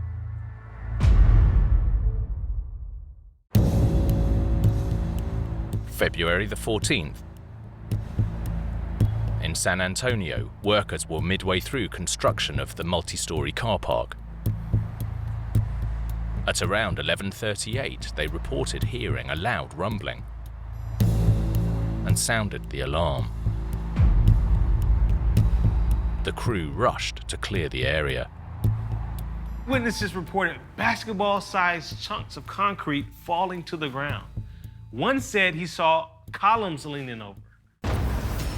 A security camera across a parking lot captured grainy images of the collapse. News of the disaster spread across the city. Around 1,500 tons of concrete and steel crashed to earth in less than 10 seconds. When I first heard about the hospital collapse, I was pretty shocked about it. First responders and trauma surgeons rushed to the scene. Thankfully, it did happen in the medical center district, so that way there was help that was close by. 2 workers were injured, 1 seriously, but miraculously, everyone else escaped unharmed. It's so lucky that workers heard the rumble and raised the alarm. Otherwise, the frame would have collapsed around them, and there could have been multiple fatalities. An investigation was quickly launched to establish how a routine build could have gone so wrong. The security camera footage offered investigators a significant clue.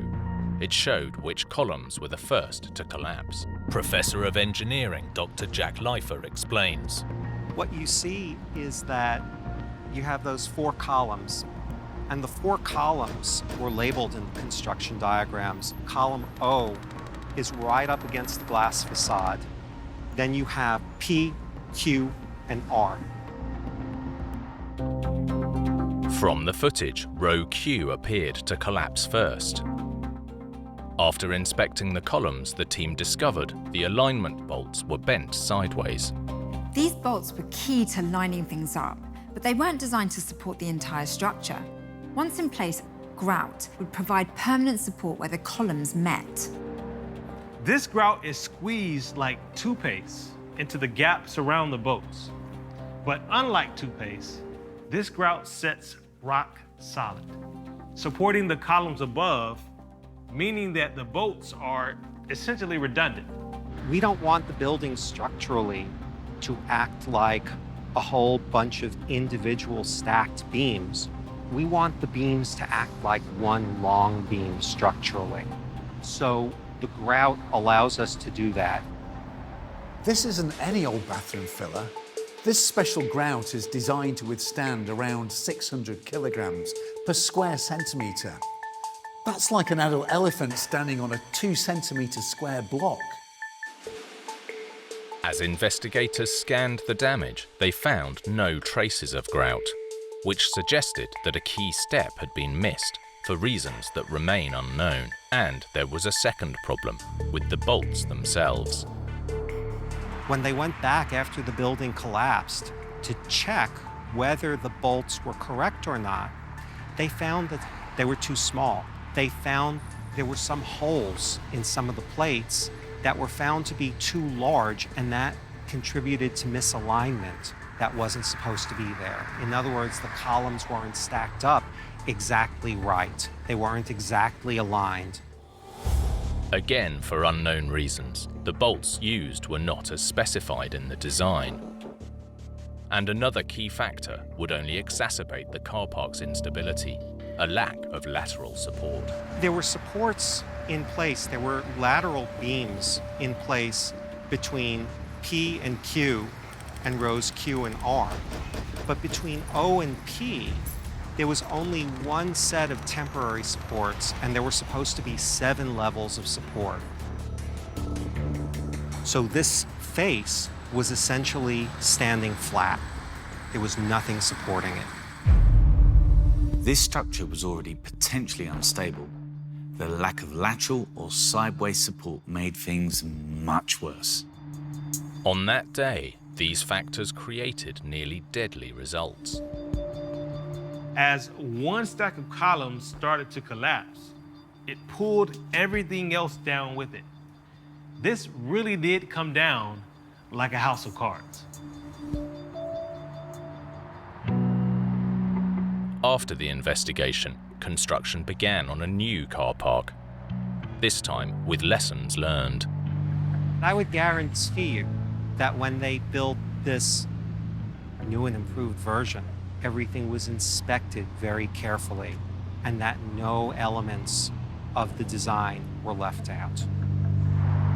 More than a decade later, the new and improved North Prow still provides the people of San Antonio with essential hospital parking. If there's one lesson that can be taken from this, it's that whether you're building flat-pack furniture or a 7-story parking garage, you really do need to follow the instructions.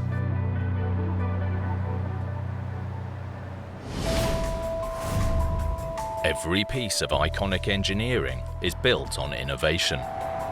But sometimes that innovation contains a hidden weakness, a ticking time bomb waiting to go off. Like this flashpoint in California, where an entire city district could be wiped from the map. This doesn't just threaten one building, an entire neighborhood is in danger. Residents have already had a taste of the risks. The support of the restaurant separated from the walkway. There was a gap of about 2 feet. More than 100 years of history could fall into the sea. Buildings could be pulled off their foundations. I mean, it could be apocalyptic. This could change the face of San Francisco forever.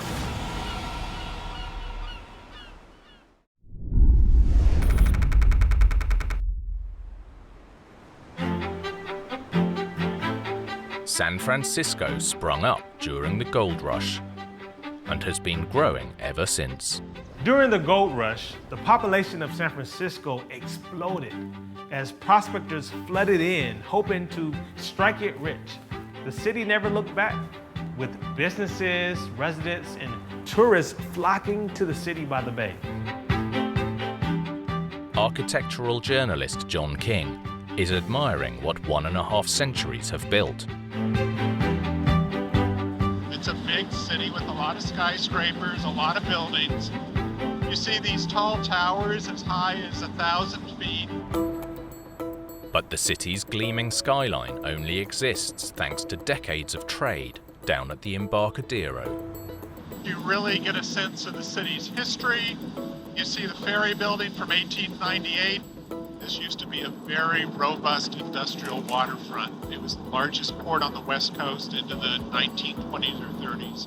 And these finger piers all used to have lots of cargo going in and out. Today, warehouses have given way to trendy cafes. Restaurant manager Flicker McGurran is an Embarcaderan through and through.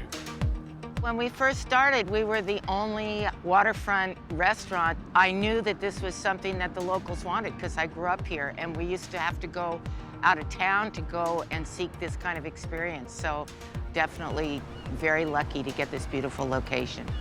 With its long working history, the Embarcadero might seem like one of the oldest parts of the city. But it's actually one of the youngest, at least when it comes to the land that everything is built on.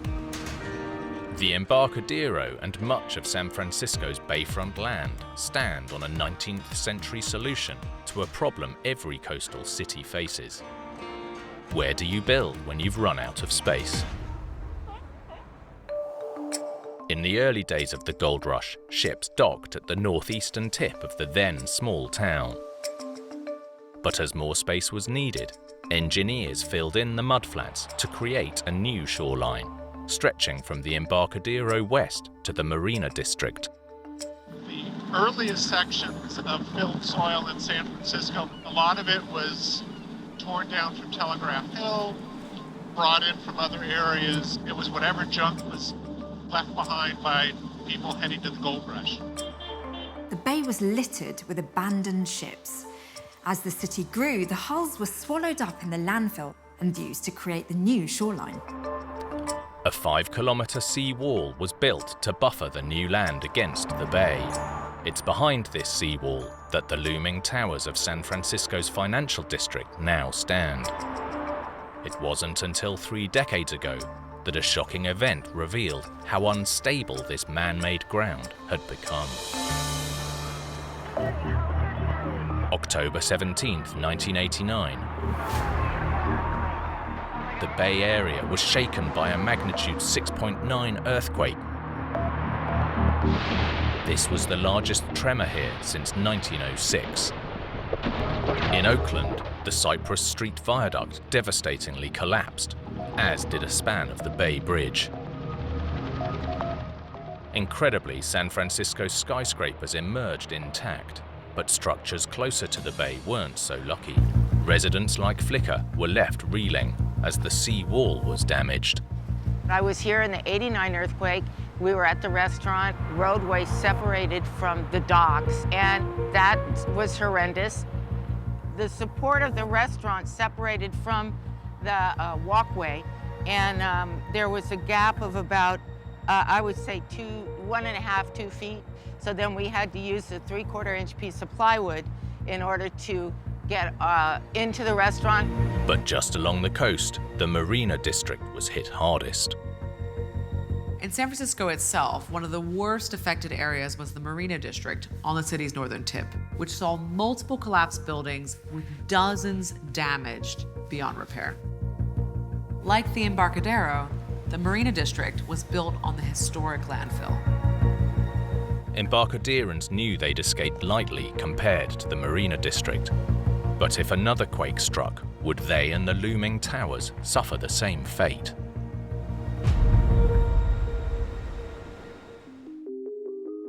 The threat stems from the days of the gold rush. As experts now know, the old landfill by the bay is more vulnerable than the solid ground inland. This is where this old inconsistent cocktail of landfill could be in real trouble from a phenomenon known as liquefaction. Kim Blizniuk is an earthquake geologist. The Embarcadero is at risk because it sits on a layer of sediment, and because that sediment is near water, the shaking from the earthquake allows for water to move through to the surface of Earth. As the water moves through the surface of Earth, it reaches sediment and saturates that sediment. When an earthquake hits wet land, it can make the loosely packed soil liquefy or move around like quicksand.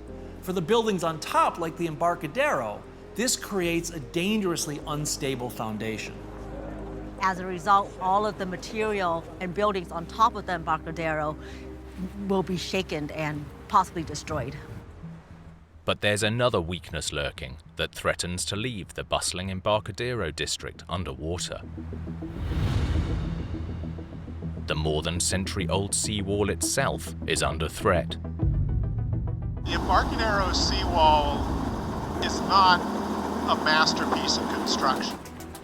Recent surveys have revealed that the seawall is a cocktail of more than 50 types of concrete, sand, and rock in 23 different sections. There was no master plan. This was organic growth, using whatever was at hand. A major earthquake could cause the seawall to just lurch forward. And once you lurch forward, everything behind it that maybe is already liquefied, it can just move. The liquefied historical fill could slip, falling into the San Francisco Bay, taking dozens of towers with it. You have all the utility lines under the Embarcadero, you have streetcar lines on the Embarcadero, you have the Barton and Muni subway tunnel going beneath. All those things can be shut down, buildings can be pulled off their foundations. I mean, it could be apocalyptic. This sounds like a disaster movie, but the threat is very real. All it would take is for a quake to strike in the wrong place, and the Embarcadero could be devastated. As the danger looms, geologists like Kim Blizniuk are racing to learn when the next major earthquake might hit. What I do to better understand earthquakes is I look at the landscape. I walk these faults, and I can assess how fast they've moved over geologic time. That is a fault slip rate. And a fault slip rate is directly correlated to when the fault will rupture next. Experts predict a 72% chance of a major earthquake in San Francisco within the next 30 years, with the potential to shake the city at levels not seen for over a century. But the city isn't sitting and waiting for the next big one to strike. Plans are being laid to shore up the seawall so that the Embarcadero and the towers have the best chance of survival. San Franciscans, to their credit, voted a $425 million bond to start work on the seawall. Just now you're starting to see detailed project proposals starting to be researched and designed. And citywide, discussions are underway for an early warning system that would buy crucial time, capitalizing on the critical delay between the first jolt from a quake and the destructive waves that follow 10 seconds later. In those 10 to 15 seconds, we can duck and cover, shut off gas lines, we can stop transit systems, and by doing that, we can save lives. But for the people of the Embarcadero, the unpredictability of Mother Nature is just part of doing business in the city by the bay. You just never know what's going to happen. So no, I don't worry about stuff like that. I worry more about getting on an airplane, to tell you the truth.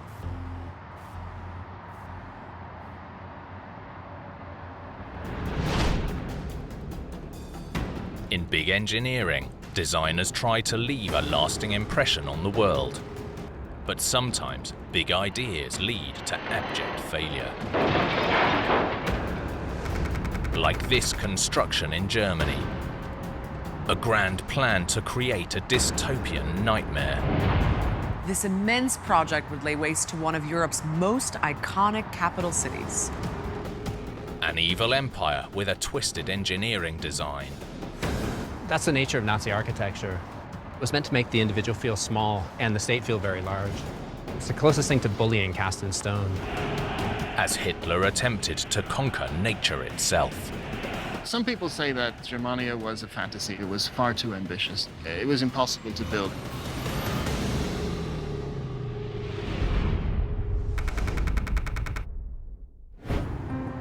Berlin, Germany.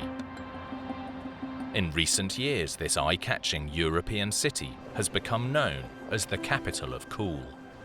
After London and Paris, Berlin is now the third most popular tourist destination in Europe, but its reputation as one of the trendiest places on the planet was underground and undiscovered for years. For decades, it was closed off. A divided remnant of the Cold War. Journalist Ryan Murdoch lives and works in the city and knows all about its bohemian past. Berlin has always been a remarkably nonconformist corner of a rigidly determined society and culture.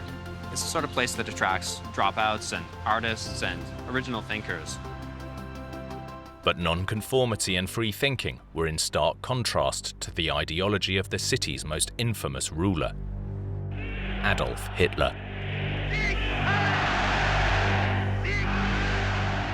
Hitler always despised the city.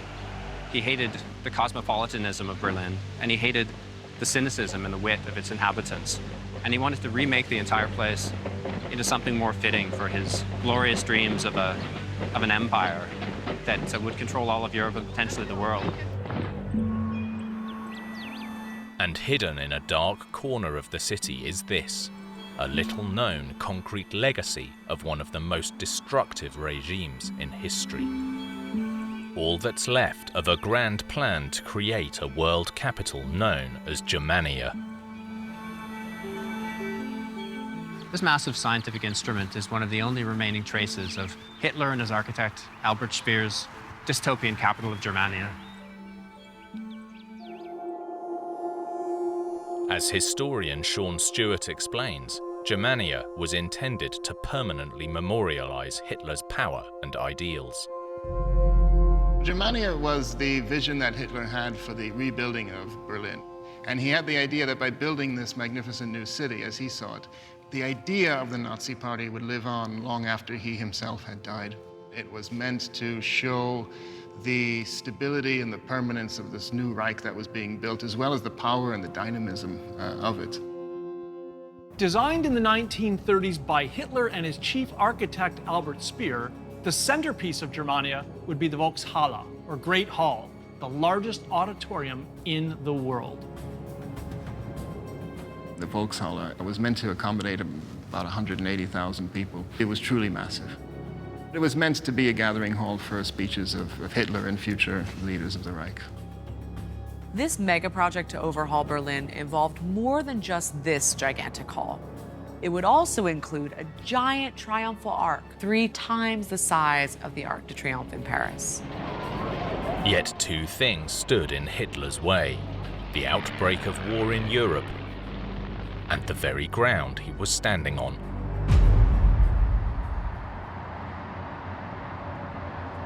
The problem that builders have here in Berlin, even today, is the fact that Berlin is built on essentially marshy territory. And so the soil is quite weak and the water table is quite high here.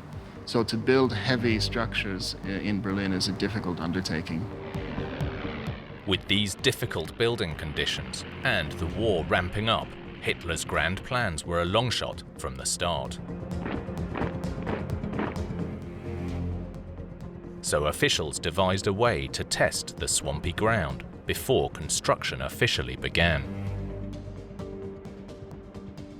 They created a giant concrete structure known as the Schwerbelastungskörper, or heavy load-bearing body. The idea was to begin with an experiment. If this structure held up to Berlin's marshy ground, then they could scale it up, and Germania, Hitler's vision for a world capital, would go ahead. So the Schwerbelastungskörper was built to test the ground, basically. Michael Richter is an architect and specialist on Berlin's underground history. Der Schwerbelastungskörper als Probe für die Baubarkeit des Triumphbogens ist auf einen Bereich gestellt worden, wo mehr oder weniger auch der Triumphbogen gestanden hätte, um zu schauen, wie sehr der Boden unter der Last des Triumphbogens zusammengedrückt werden würde. Und hat in seiner Belastung simuliert. The huge concrete cylinder would weigh more than 12,000 tons. What they wanted to do was to build something that was going to be equal in weight to one of the pillars of the triumphal arch. And for tolerances, they were willing to accept 6 centimeters of subsidence. Construction began in 1941, and once complete, the 21-meter diameter cylinder perfectly mimicked the ground pressure 1 foot of the arch would exert on the swamp below. Sie wussten nicht, wie weit es einsinken würde, während man das baut. Und das wollten sie halt 1:1 untersuchen, um dann einen klaren Plan für die Fundamente dieses Triumphbogens zu haben. But Mother Nature had a surprise in store. The structure sank over 19 centimeters, 3 times more than expected, in just over 2 years. And so the result was that, of course, the ground wasn't strong enough to support such enormous loads. Some people say that Germania was a fantasy. It was far too ambitious. Albert Speer's father looked at the original version of this model, and he just stood there, and he, according to Speer's memoirs, he just looked at it for a minute, and then 2 minutes passed. He didn't say a word. Then he looked up to his son and said, "You're all mad," and walked out. Didn't say anything more. For all its hubris, Hitler's regime had got its calculations wrong, dooming the fantasy city from the start. This is where Germany began and ended. The ground was too soft to support the weight of the triumphal arch they wanted to build here. The water table in Berlin is very shallow, and the soil is a mix of sand and clay. So it's completely the wrong sort of place to build megastructures of this size. Despite the evidence undermining the arch, one report suggests that Hitler decided to ignore the results completely and planned to go ahead with the Great Hall anyway. But weight alone wouldn't have been the only problem facing the gigantic dome. Its acoustic design was so flawed that most of the audience wouldn't have been able to hear any speeches made inside the structure. The dome would be 16 times higher than St. Peter's in Rome. This construction was so big that once filled, it could even generate its own weather. The designers of the structure were concerned that it would hold so many people, like 180,000 fawning supporters. The moisture of their breath would form clouds near the ceiling. Dutiful citizens would troop to the Volkshalle and spend their Saturday afternoons listening to the ranting of the Führer while being rained on indoors. In the end, Hitler's defeat prevented the doomed project from ever getting fully started. After the war ended, demolition of the Schwerbelastungskörper was declared impossible due to the enormous concrete cylinder's close proximity to multiple residential buildings.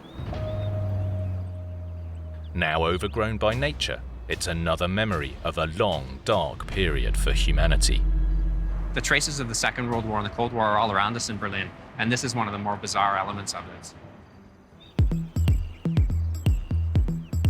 In 1995, the heavy load-bearing body was entered into the list of Berlin's historic buildings, now preserved as the only tangible relic of Nazi urban planning.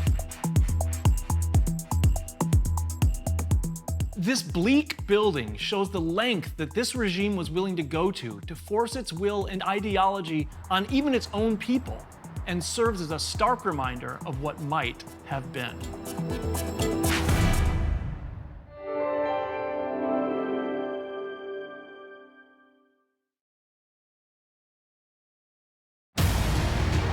In California, catastrophe strikes on one of America's biggest bridges.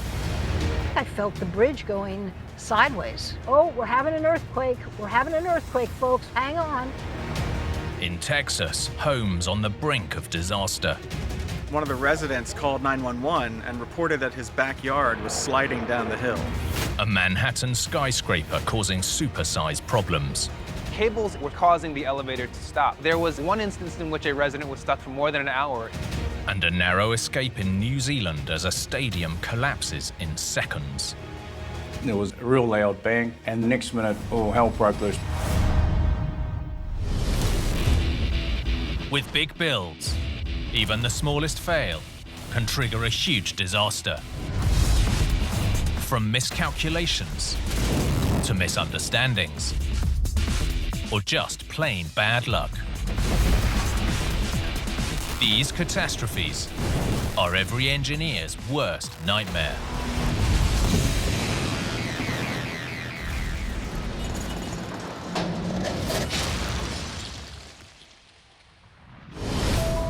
Engineers are constantly battling the might of Mother Nature.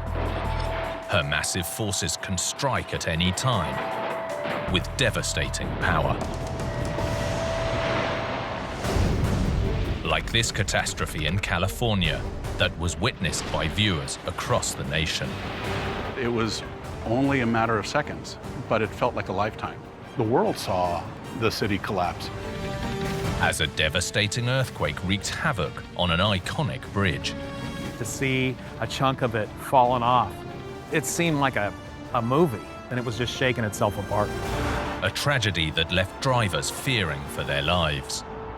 To me, every second on that bridge was, how could I save myself?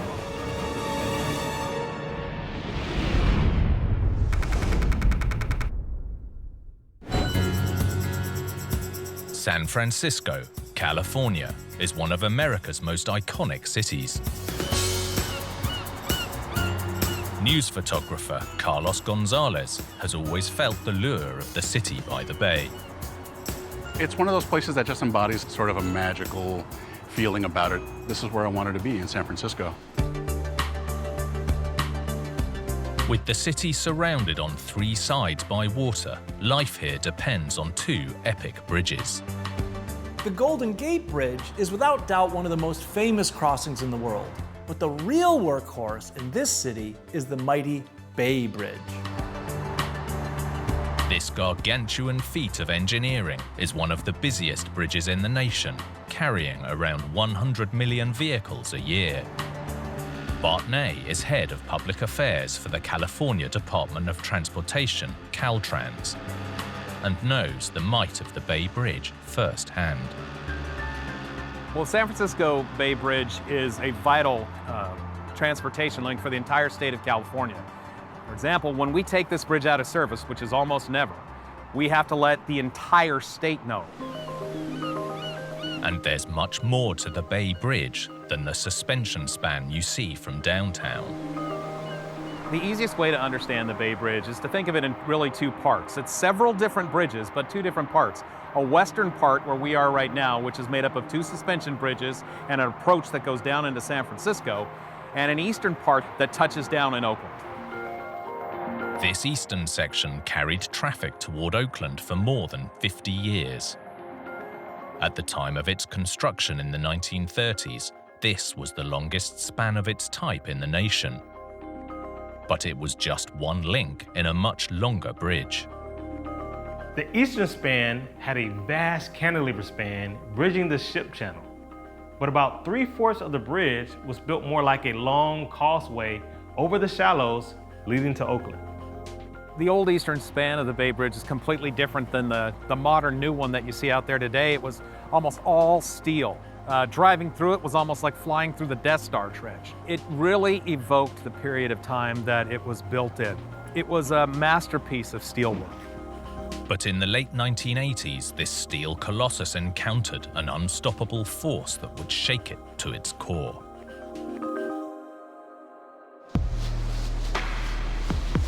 October the 17th, 1989.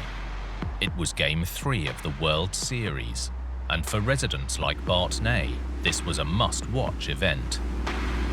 I was working on my boat, and I needed to take a break because the A's and the Giants were playing. It was an amazing thing to see both of our Bay Area teams in the World Series. You have the teams from each end of the bridge going up against each other. It's a huge rivalry. In fact, this was known as the Bay Bridge Series.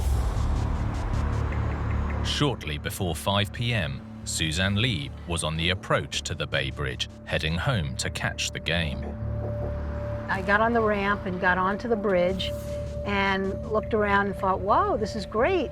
The traffic is so light. This is really, like, perfect. But Suzanne's perfect commute was about to hit a major roadblock.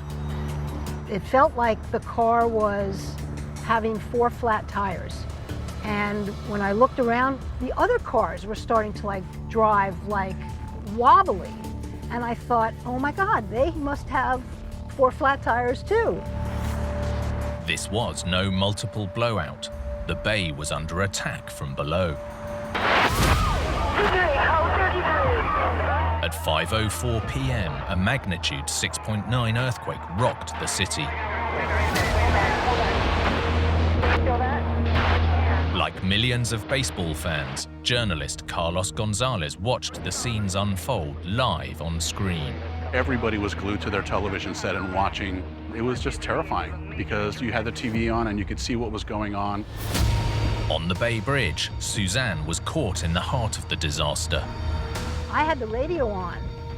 I heard, oh, we're having an earthquake. We're having an earthquake, folks. Hang on. And I then just realized I didn't feel 4 flat tires. I think I felt the bridge going sideways. A section of the upper deck had collapsed, dislodging the deck below too. The first shots that you saw, I just couldn't believe that something like that could possibly happen. Everything came to a total stop. And then there was that swinging feeling. You heard a couple of people scream, and then quiet, then quiet. Suzanne was trapped on the lower deck. Nobody knew what was going on because we were just stuck. Just the amount of devastation and the immediacy of that moment, seeing it happen live was shocking. High above the bay, Suzanne was desperate to escape the bridge. How could I save myself? If the bridge is going to go down, if I just stay in this car, I'm just going to sink. It seemed like a movie, right? A science fiction movie, not something that would actually happen. With the route ahead blocked, drivers were forced to slowly back up off the bridge. A terrifying ordeal that lasted around 5 hours. Quite frankly, I don't know how we got off the bridge, even within 5 hours. I guess I just started to count my blessings that I was okay, but it was scary. It was definitely scary. The World Series caused traffic to be light, likely reducing the disaster's fallout. But one car plunged through the gap. Although severely injured, the passenger survived. But tragically, the driver didn't make it. The earthquake was one of the worst disasters in the bay's history. 3,700 people were injured and 63 lost their lives, all because of an earthquake that lasted just 15 seconds. 238, we have a major injury accident, Cypress and West Grandview. They're advising major injuries. 15 seconds sounds like a short amount of time, but it's a long time for the Earth to move. The most terrifying thing is you just don't know when it's going to stop. It was only a matter of seconds, but it felt like a lifetime. The quake caused an estimated $10 billion worth of damage, including cutting off the area's most important crossing. The Bay Bridge carries around 280,000 vehicles a day. It's a vital link, not just for the city, but the entire state.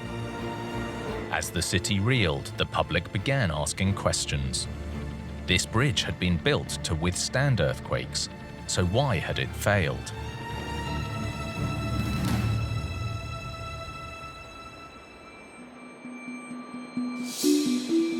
As Caltrans Chief of Public Affairs Bart Ney explains, the disaster exposed a weakness lurking within this supersized structure.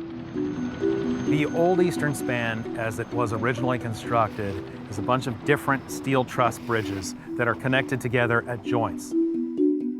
This pier, known as E9, was where the causeway-like deck of the Oakland side joined the through-truss steel lattice. heading for Yerba Buena Island. So if you're going to join two bridges and you know, gosh, there's so much steel in it, they're going to expand and contract, let's give a little play at this location. The more than 3-kilometer-long eastern section held several of these so-called expansion joints. The ends of the decks sat on ledges or shelves so that they could slide back and forth a little. Those expansion joints also doubled as earthquake protection, allowing the bridge to move with the shock waves. At each joint, dozens of massive bolts would allow movement, but prevent the decks from sliding off their shelves. At this location, we could accommodate between 4 and 6 inches of movement, so that should an earthquake happen, we're going to be okay. That's a pretty big span for steel just to expand and contract. But when the biggest quake in 80 years struck, 15 centimeters just wasn't enough. Once the motion of the bridge caused it to go beyond that, the bolts just weren't strong enough to hold the bridge together. The deck section was pulled off of the expansion joint, and it dropped like a trapdoor. As investigators dug deeper, they discovered that some piers had moved much more than anticipated, for reasons unknown by the original engineers. The eastern span mostly stands on clay and mud. When this earthquake hit, that ground became soft and almost liquefied. So you've suddenly got these deep supporting piles moving around all over the place. Engineers now know that the soft ground around the piles amplified the shock waves, a phenomenon which would not occur on solid rock. The pile foundations had lost the tension that they need to hold the bridge in place, and it was just shaking itself apart. Yet the disaster was mitigated by one stroke of luck. One piece at Pier E9. It's about 76 feet wide, about 50 feet long. The weight of that landed on the lower deck, and that unhinged the lower deck section, and all of it was pinned in on an electrical substation that was located directly underneath. Had that substation not been there, those pieces would have continued down to the water. While one driver tragically died, experts believe if the collapsed section had fallen into the bay, more fatalities would have occurred. The city was in mourning, but the Bay Bridge was a vital link that needed to be fixed fast.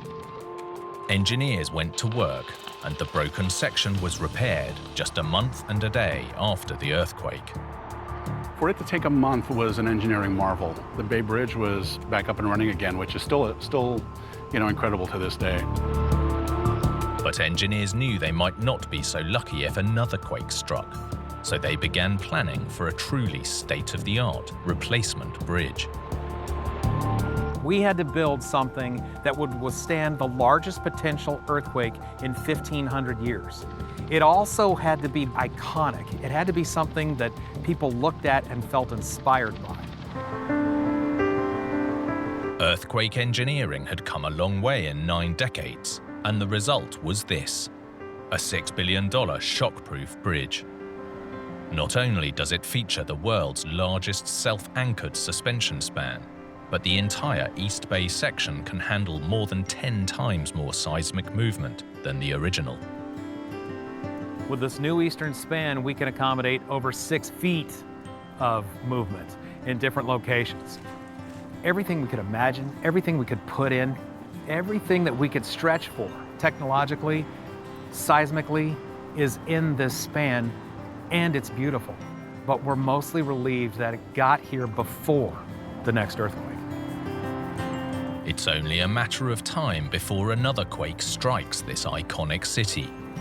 But when it does, this vital lifeline will be prepared to withstand whatever Mother Nature throws its way. In engineering, where you build is just as important as how you build. Get either wrong, and the results can be disastrous. Like this catastrophe in Texas that struck a suburban neighborhood. It looked like a sandcastle that some bully had come and kicked over. Putting homes on the edge of disaster. The ground is all ripped and torn up, as if there's been an earthquake. It was just devastating to me because I didn't know what was about to happen. Everybody was in shock. An event that left a community asking, What had gone so wrong?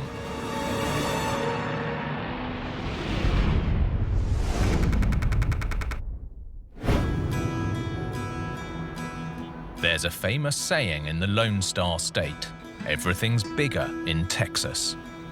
And that's true for those living in San Antonio, who can see their city growing every year. Sean O'Neill is a journalist and Texas native. So people like to say San Antonio is a big city with a small town feel.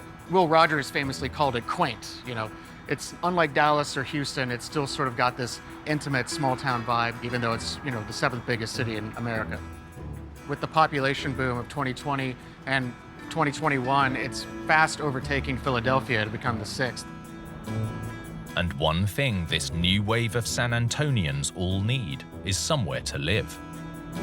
Right now, the housing market is exploding in San Antonio. There's been this need to annex that land at a really rapid pace, and that's really picked up, especially in the last few decades. And with that comes a lot of building on land that wasn't necessarily meant to house large subdivisions.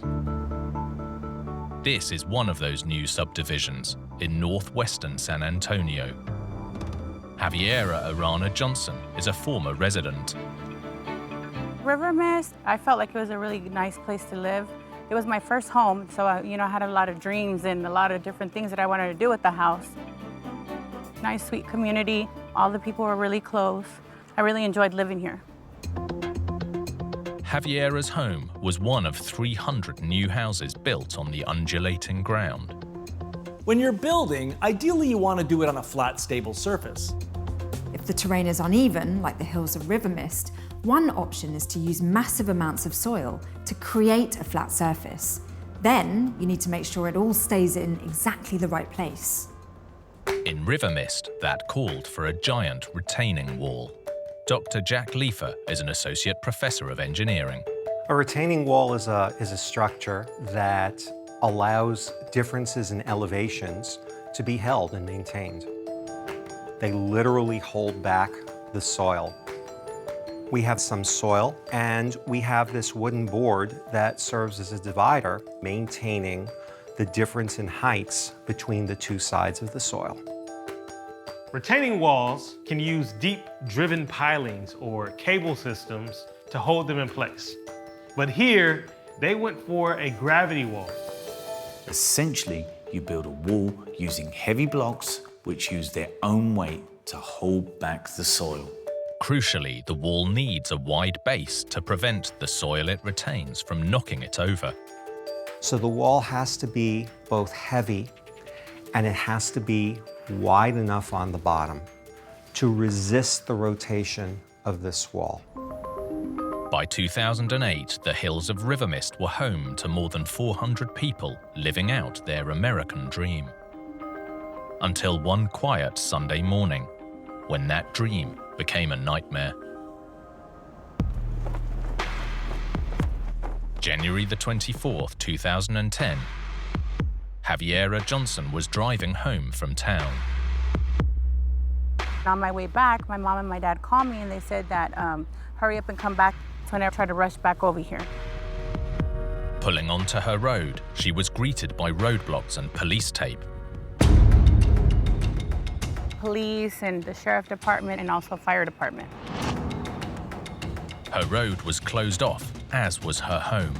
They told me that I have to evacuate my home because there was a wall collapse and they were afraid that those top houses were going to fall to the bottom. River Mist's 12-meter retaining wall was crumbling, right on top of Javiera and her neighbors' homes. One of the residents called 911 and reported that his backyard was sliding down the hill. What I saw when I came back, there was actually like crumbling, and then you could see like the inside dirt and rocks is what you can see. Imagine watching the land around your home just falling apart. It must have been horrific. It looked like a sandcastle that some bully had come and kicked over. With the situation out of control, authorities determined that the whole street was at risk. At the rate that the slope was deteriorating, I can only imagine that the residents, once they left these homes, they probably weren't certain that it was still going to be here when they got back. Everybody was in shock. I couldn't even think of what to grab, what not to grab. I don't even have time to be able to gather things. With their homes uninhabitable, residents were forced to ask what had caused the disaster. Analysis of the damaged site found the culprit could be the very soil the wall was designed to hold back. In the weeks leading up to the failure, the area had seen heavy rainfall, and it seems the waterlogged ground behind the wall had started to expand. A process that over time was causing serious problems, engineering professor Dr. Jack Leifer explains. The soil at the River Mist location was what we know as clayey soil, and that's the way you say it. It's clay-like. Clayey soil accumulates water, and that puts enormous additional lateral pressure onto any sort of retaining wall system. As the soil absorbed heavy rainfall, it expanded like a sponge, causing cracks in the masonry that was holding the retaining wall in place.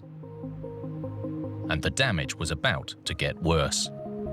When it dries, it recedes and it retracts. So now you may get separation between the soil structure and the wall. As the dried soil pulled away, the weakened wall was left unsupported. And it was only a matter of time before it failed. But the soil wasn't the only factor. The type of retaining wall might have played a part as well. First of all, given the height of the wall, you may have wanted to consider something other than a gravity wall. From an engineering perspective, a successful gravity wall has to have both weight and it has to have girth at the bottom. Engineering is all about compromise, striking the right balance between strong enough to do the job, but not so strong that you're wasting time and materials. And sometimes the balance is off. The investigation also revealed that the wall was lighter and narrower than originally designed. Any small changes, even if they're seemingly harmless, can drastically change the loads on a structure and can cause that structure to fail. Although the reasons for the design change remain unknown, the failure of the wall had far-reaching consequences. It was like 80 total homes at first that they said were possibly affected. It was a complete disaster. Javiera's home escaped unscathed, but the risk of the wall further collapsing left the authorities with no choice but to prevent Javiera and her neighbors from returning. I had fully furnished my house. To me, I'm thinking the furniture, all my belongings, everything, like what's gonna happen, but we weren't allowed. Nearly a year after the collapse, work began on a new retaining wall right downhill of the original. This time, more than just gravity would hold it in place. The original wall is still there, and that provides some additional support, but an additional wall was built, and that wall consists of pilings that are drilled down very deep with sections between the pilings. The new wall has concrete piers driven up to 6 meters into the ground, with steel pins supporting the whole structure. So whatever happens, this wall won't be going anywhere. The piling wall is buried more deeply, and it's more stable because the lower you bury a structure, the more stable it's going to be. 7 months later, the new retaining wall was in place, but Javiera and her family had made the choice to leave. I really hope that the new wall that they have, I hope and pray that it lasts and that it works well for this community, because I would never, ever in my life want anybody to go through something like that. I mean, it's like a metaphor, right? You're really living on a precipice. So there's the implication when you live on a precipice that things could all literally go downhill at any moment. You could fall off the edge.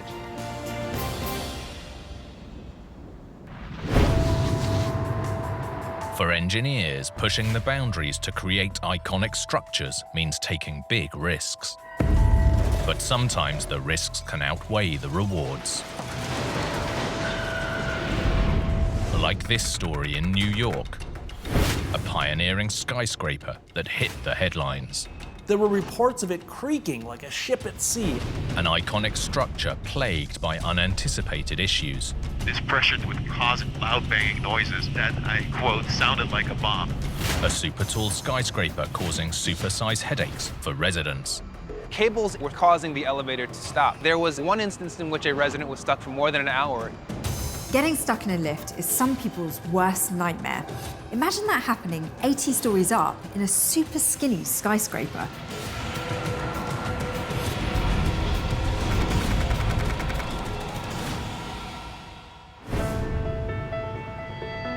New York City, a financial, commercial, and cultural powerhouse, is also home to some of the finest skyscraping structures on Earth. Former resident Stefan Al is an architect and skyscraper designer. New York is one of the greatest cities in the world. And I think it's an example of what we can achieve as a civilization, building greater and greater up in the sky, but also bringing people together from all over the world into a relatively small space. The Manhattan skyline is possibly the most iconic in the world. Engineers have been building here higher and higher ever since the 19th century. Sean Corsandi is an associate professor of architecture. Historically, towers are about ego. They're about eminence, they're about attitude. And that's why it was so great to be building tall and getting things in New York like the Chrysler Building or the Empire State Building. That had a civic pride. It was sort of something for the city to look forward to, an engineering feat, and it's something everyone could enjoy. In recent years, the ranks of commercial and civic structures have been joined by super tall residential towers. Stefanos Chen is a real estate reporter. In the last, say, decade or so, we've seen most of the new skyline that people most recognize is this new residential condo development. So all along 57th Street, which is now called Billionaires Row. So Billionaires Row is right over there on the south side of Central Park, where we see these extremely skinny, super tall skyscrapers that contain these luxury apartments. This tower on the southeast corner of Billionaires Row was the game changer. The 426-meter-tall structure is home to more than 100 luxury apartments, most with prime views of Central Park. What's driving a lot of this development is the view. You can have lots of things in New York, but a protected view is very hard to come by. Because they're so close to Central Park, the taller you go, the better your view of Manhattan's most famous park. And the better the view, the higher the price tag. The higher you can go, the higher the premium is per square foot for these condo apartments. The record currently is more than $13,000 a square foot. Key to those eye-catching views is the tower's super thin profile. The thinner the tower and the bigger the windows, the better the view from all over your apartment. Well, the first thing that stands out when you look at this model is that it's extremely skinny for a skyscraper. So 432 Park Avenue has a slenderness ratio of 1 to 15. That means that it's 15 times taller than it's wide, right? Which is very different from the early generation of skyscrapers. This tower is insanely skinny. The base is the size of just 2 basketball courts, but it is structurally taller than the Empire State Building. When building tall and thin, engineers take on not just gravity, but the power of the wind, which applies lateral pressure to the tower. The building wants to swing left or right in the wind. It needs to transfer it to this very narrow base. That makes them a real technical challenge.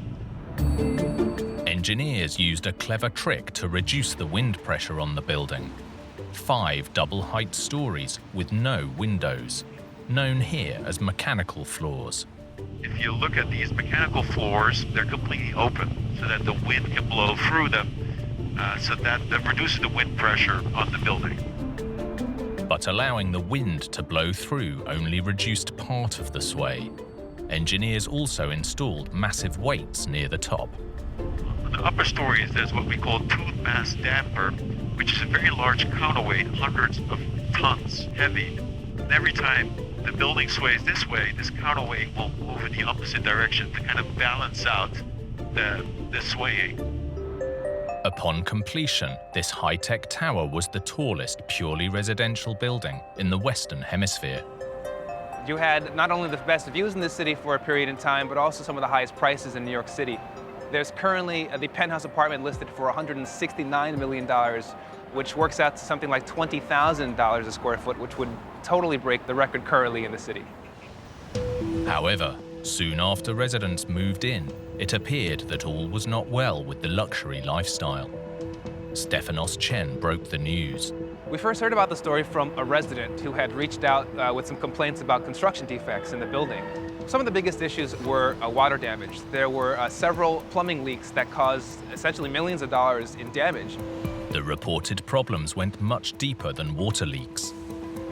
You have issues of sway as well.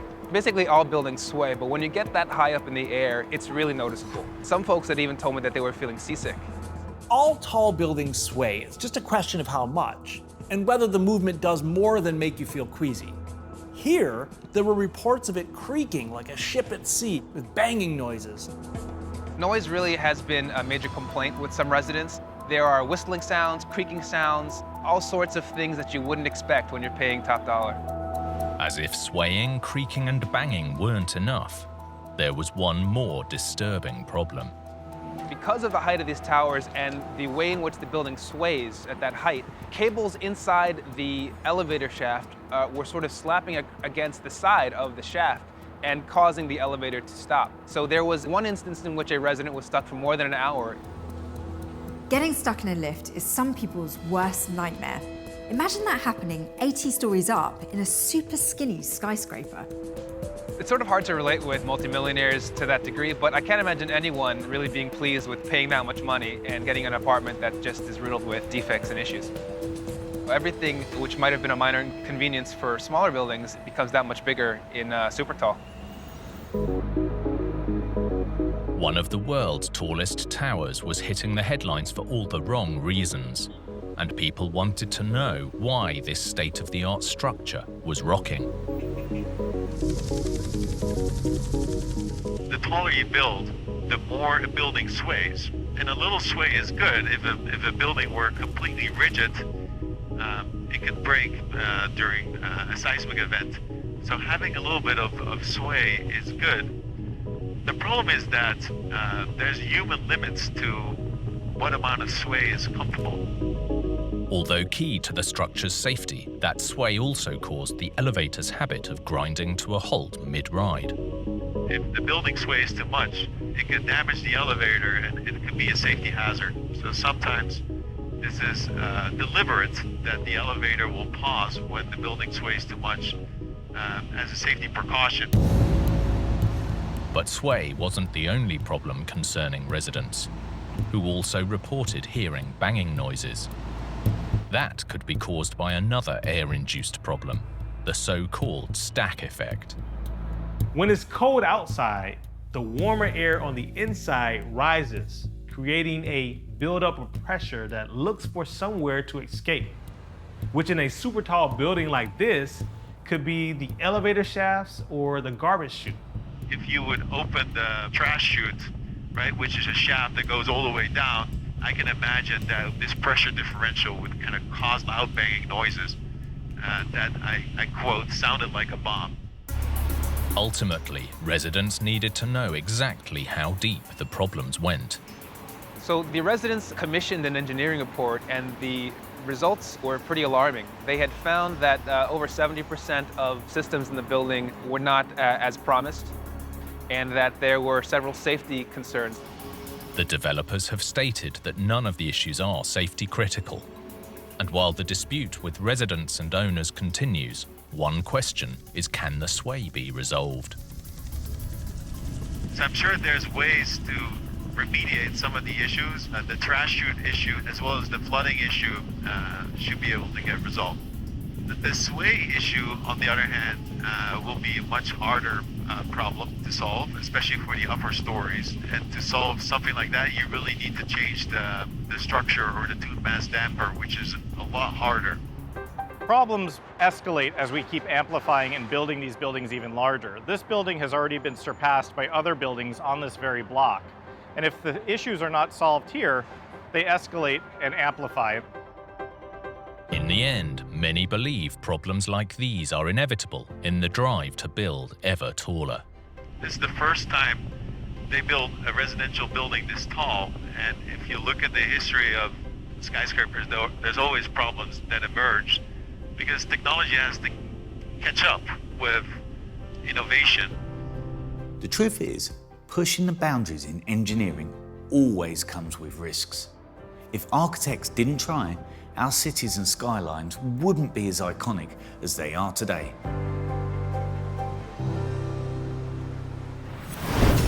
When building big, engineers are in a constant battle with the elements. But sometimes the forces of nature can't be stopped. Like this disaster in New Zealand, which destroyed a stadium in seconds. Next minute, all hell broke loose, basically. The city's pride and joy went up against Mother Nature and lost. It was chaos when I walked up here. You could see the front side of the building had tipped in.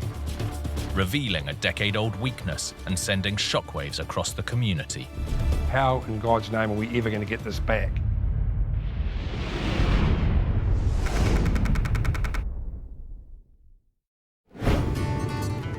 New Zealand's Southland region. This remote, windswept landscape seems more suited to sheep than people. New Zealand sits right in the path of powerful winds that whip around the southern hemisphere, known as the Roaring Forties. And right at the far southern tip, the Southland region is exposed to some of the toughest weather in the country.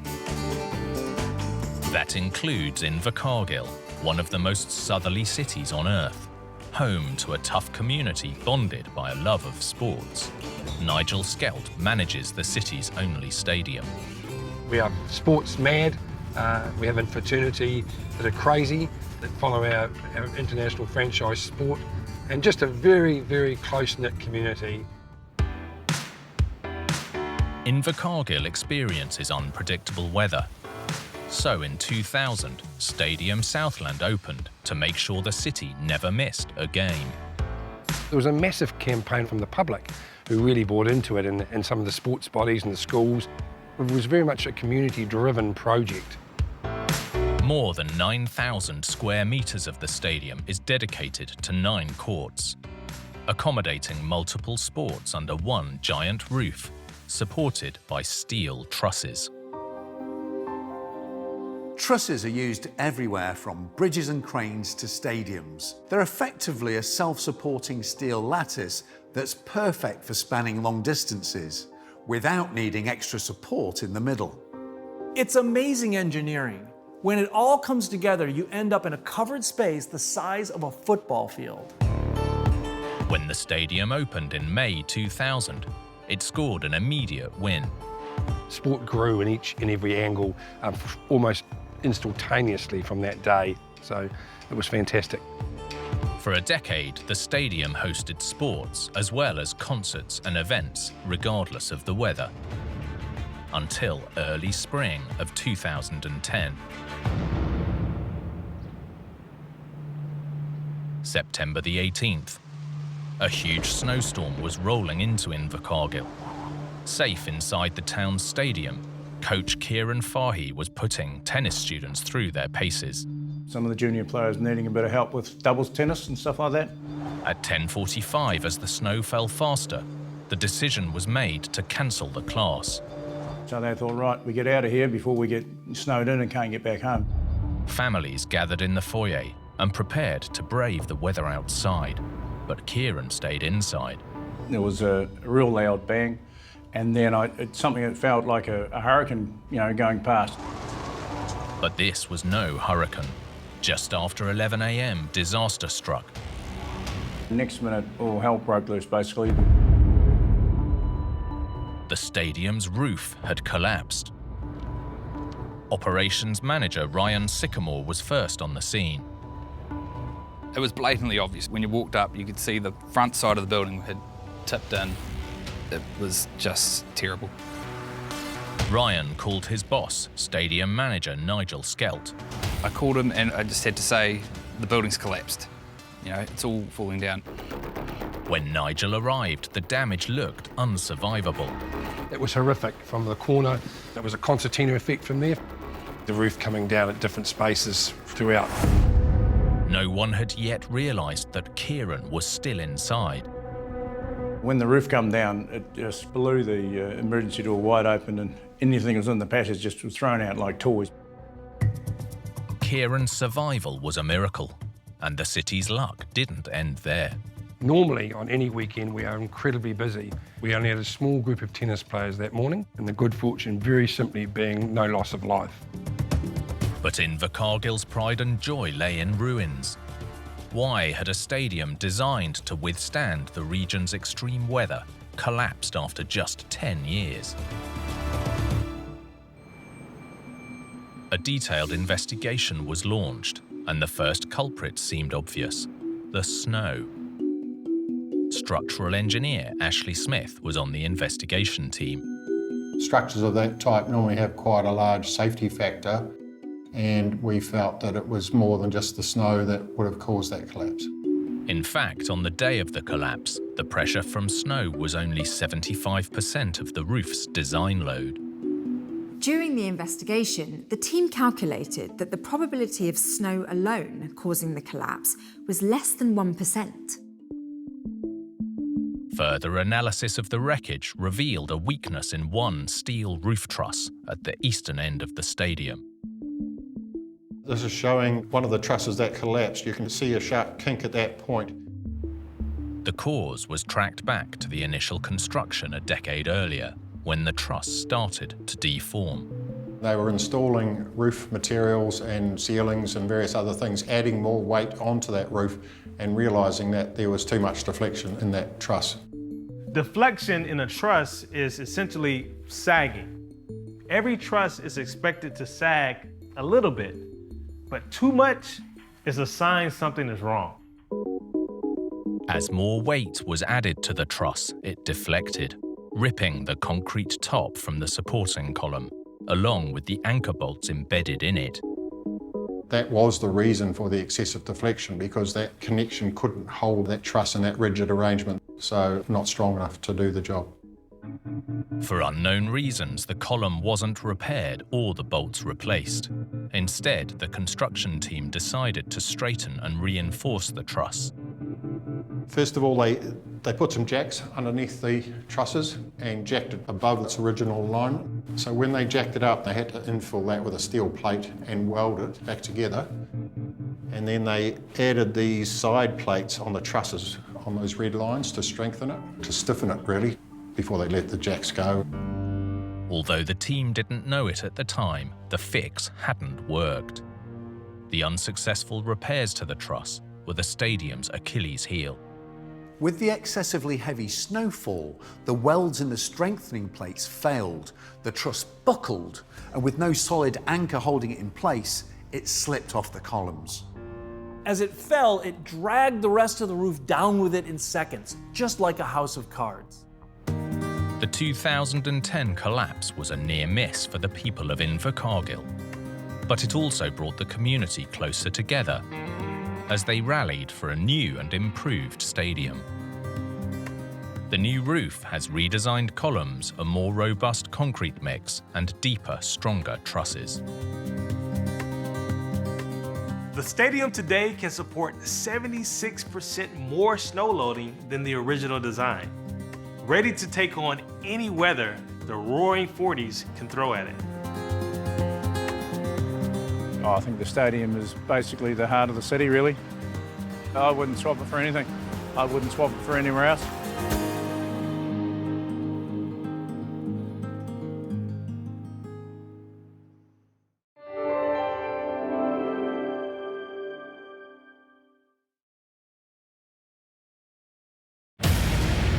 In North Carolina, a raging inferno threatens citywide devastation. The fire department started riding around saying, please get out of your homes. Command to all units. We got to evacuate the scene. Leave any equipment on the ground, just leave it. Catastrophe slices the Trans-Canada Highway in two. Traffic was backing up for miles. Every good that is being transported across Canada is going across this bridge. In New Zealand, an apartment building with a potentially dangerous weakness. If the support fails, there's a risk of total collapse. And on the Swiss-German border, a bridge build that was way off course. Da hat man festgestellt, ups, hier stimmt was nicht. Ja, unglaublich. With big builds, even the smallest fail can trigger a huge disaster. From miscalculations to misunderstandings, or just plain bad luck. These catastrophes are every engineer's worst nightmare.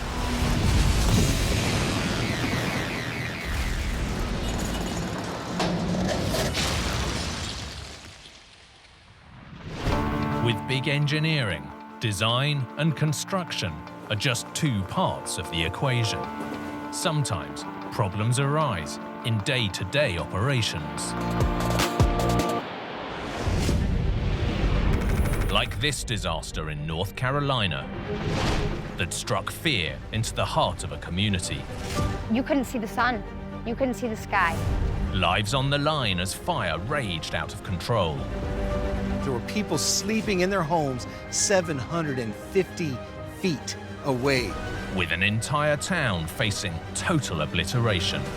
Every bit of ingredient for a massive explosive device was right here. This could have been the biggest land-based explosion in the U.S. since nuclear testing in the 1950s.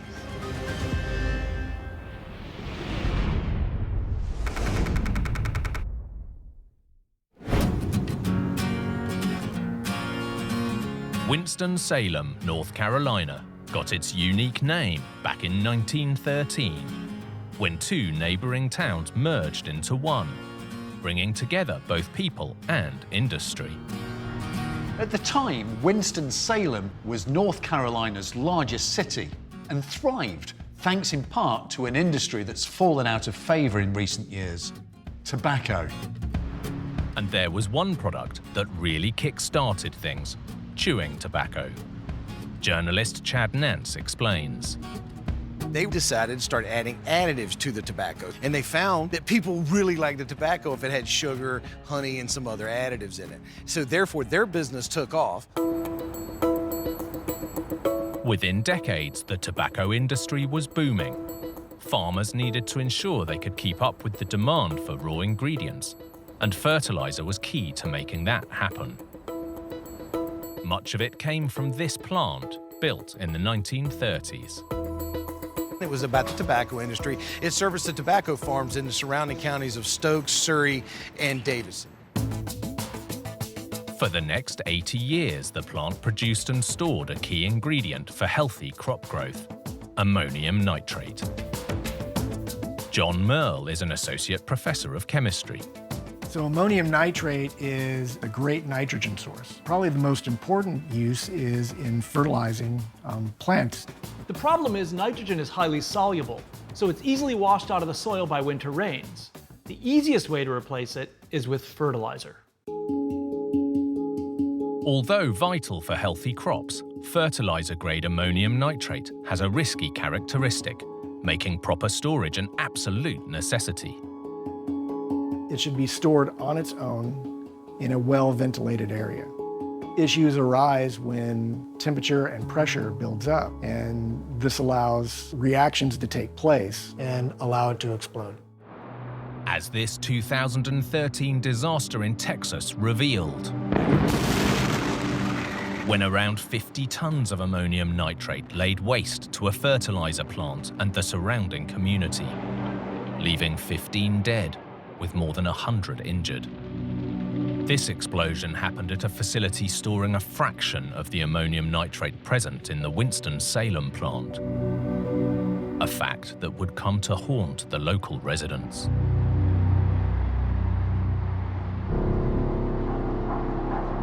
January the 31st, 2022, at approximately 8 p.m., a passerby noticed smoke billowing from the plant. Chad Nance was at home asleep. My partner wakes me up to tell me that there is a situation 6 miles from the house. She said it's a fertilizer plant and it's on fire. First responders rushed to the scene and arrived to an inferno. Within an hour, the disaster was escalating fast. Paralegal Danielle Jessera was working late when she heard the news. We were working on some cases and I didn't know all the implications. I didn't even hear much about it. I just said, suit up, we're going down. At the plant, firefighters discovered that ammonium nitrate wasn't the only dangerous chemical on site. There's fertilizer in that building, also propane bottles are stored. It is adjacent to an ammonium nitrate area. With gas also in storage, authorities feared a catastrophic reaction. There were reports of explosions coming from the plant. We've got flammable liquid running into all the ammonium nitrate. We've got active explosions going on too. Danielle witnessed the scale of the fire firsthand and discovered the magnitude of the danger. There was a big whiteboard, and in red, they had the worst case scenarios written down. Basically, the worst case scenario is that all of Winston and more blows up. To protect the local population, around 6,000 people had to be evacuated, and fast. The fire department started taking fire trucks and riding around making announcements saying, please get out of your home. But the danger wasn't limited to residents. Firefighters soon realized this was a battle they couldn't win. Command to all units. We're going to evacuate the scene. Leave any equipment on the ground. Just leave it. We weren't prepared for this. We weren't prepared. With the scene too dangerous for firefighters, the blaze burned through the night. When morning came, the damage was clear for all to see. Yet the fire was still burning. The entire area of Winston-Salem was completely engulfed in a thick, acrid smoke. You couldn't see the sun. You couldn't see the sky. As fears of a blast subsided, fire crews returned. But the wreckage continued to burn for days. And the smoke sat on my neighborhood for 4 days. This was literally as if you were adjacent to a forest fire. It was brutal. I mean, just walking outside in our area was brutal. Finally, after 4 days, the fire was extinguished. But as residents waited for the smoke to clear, word began to spread that the whole city had come close to total annihilation.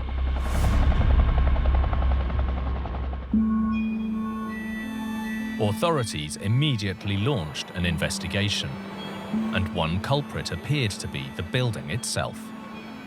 Associate Professor of Chemistry John Merle explains. An official report hasn't been made yet, but it seems that due to the age of the building, it could have been a result of an electrical issue or some other failure with the building.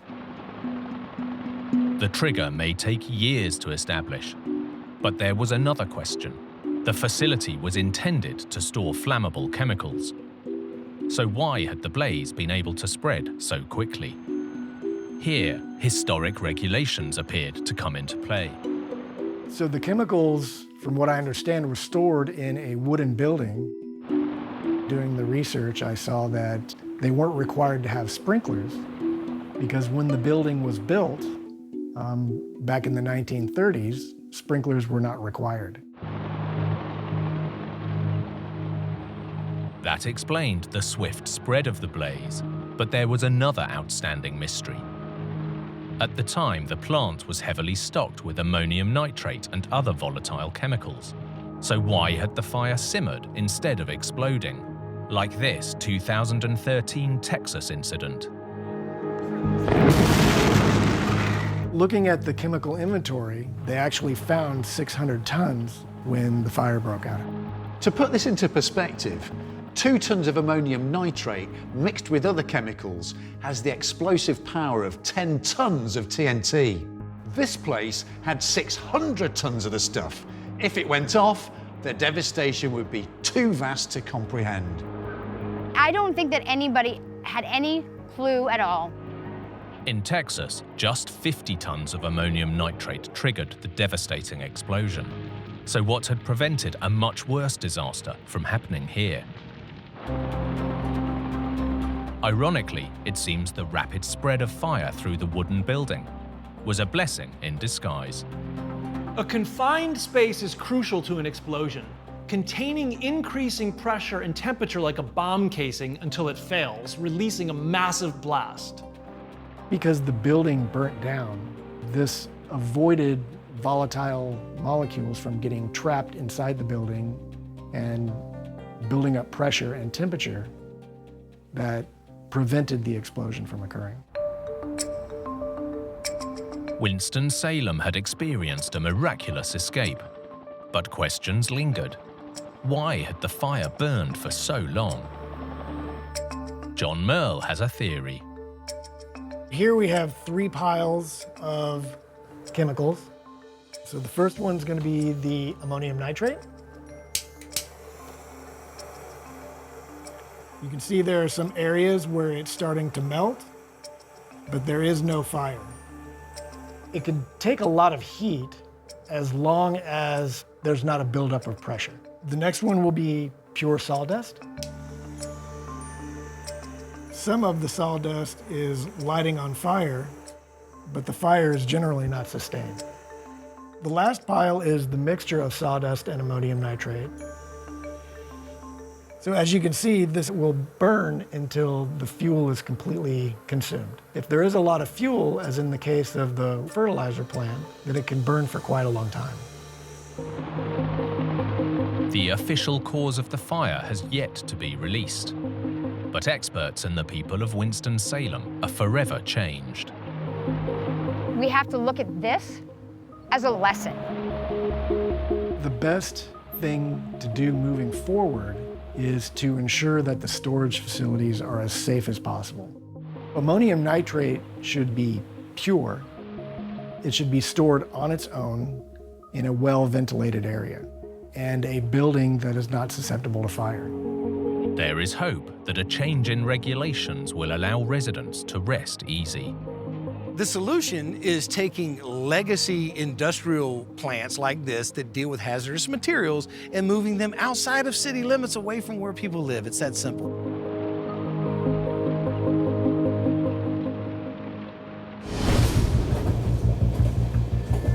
Big infrastructure can be key to bringing the world together. But when trouble strikes, those crucial connections can cause major headaches.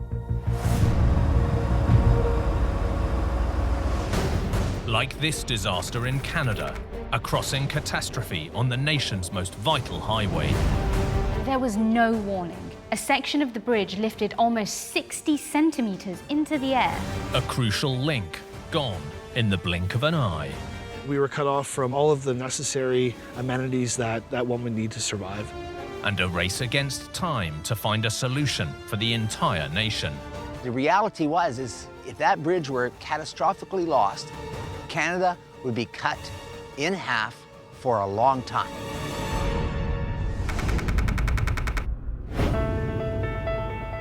Canada is the second largest country on Earth. This vast wilderness is connected east to west by one of the world's longest national roads. Spanning nearly 8,000 kilometers, the Trans-Canada Highway. The Trans-Canada Highway is like Canada's spine, linking the nation's provinces from the Atlantic to the Pacific coasts. It's a vital connection for this huge country. And a crucial connection for remote communities like this. The small town of Nipigon, which sits just north of the Great Lakes. Hey guys. Richard Harvey has been mayor here for more than 16 years. I'm born and raised in Nipigon. There is something that's just really special about this area. The immensity of Lake Superior, the wildlife we have around here, the natural beauty. It's a community, not just a place to live. While the town has a population of less than 2,000, it's home to one of the most important parts of the entire Trans-Canada Highway. Completed in 2018, The Nipigon Bridge is an integral part of Canada's entire rail and road transportation network, carrying an estimated $100 million worth of goods every single day. Yet most people don't even know it's here. Most people have no idea that there is such a place like this in Canada, and we're shocked that people don't realize how significant it is. It is identified as one of the critical infrastructures for the nation. If that bridge were catastrophically lost, Canada would be cut in half for a long time. From the 1970s, the nation relied on this older two-lane span. But as traffic soared, it was clear that a bigger, stronger bridge was needed. They recognized this as being a critical infrastructure and came to us with the proposal of doing a cable-stay bridge, the first cable-stay bridge ever built in Ontario. Just really an engineering masterpiece. One major challenge was to achieve the necessary size and traffic capacity without impacting the Nipigon River below. This area boasts some of the best trout fishing around, so you really want to avoid anything that can upset the environment. With a cable stay bridge, there's no need to sink piers deep into the riverbed. But engineers didn't just have to contend with the river. Canada's harsh winters can make construction difficult too. As forensic engineer Jeff Archibald explains. Some of the challenges for doing a bridge in Northern Ontario include the incredible temperature variations. We'll typically go from 90 degrees Fahrenheit in the summer to minus 60 in the winter. So we're talking about 150 degrees of temperature difference. Steel grows and shrinks with the weather fluctuations, so each of the main girders was designed to be held in place by expansion joints that literally allowed the bridge to move as needed. If you didn't take into account that the bridge has to expand and contract with varying temperatures, you'd actually get buckling. Think about a straw where you push on the ends, it will buckle. And then of course it becomes undrivable and unsafe.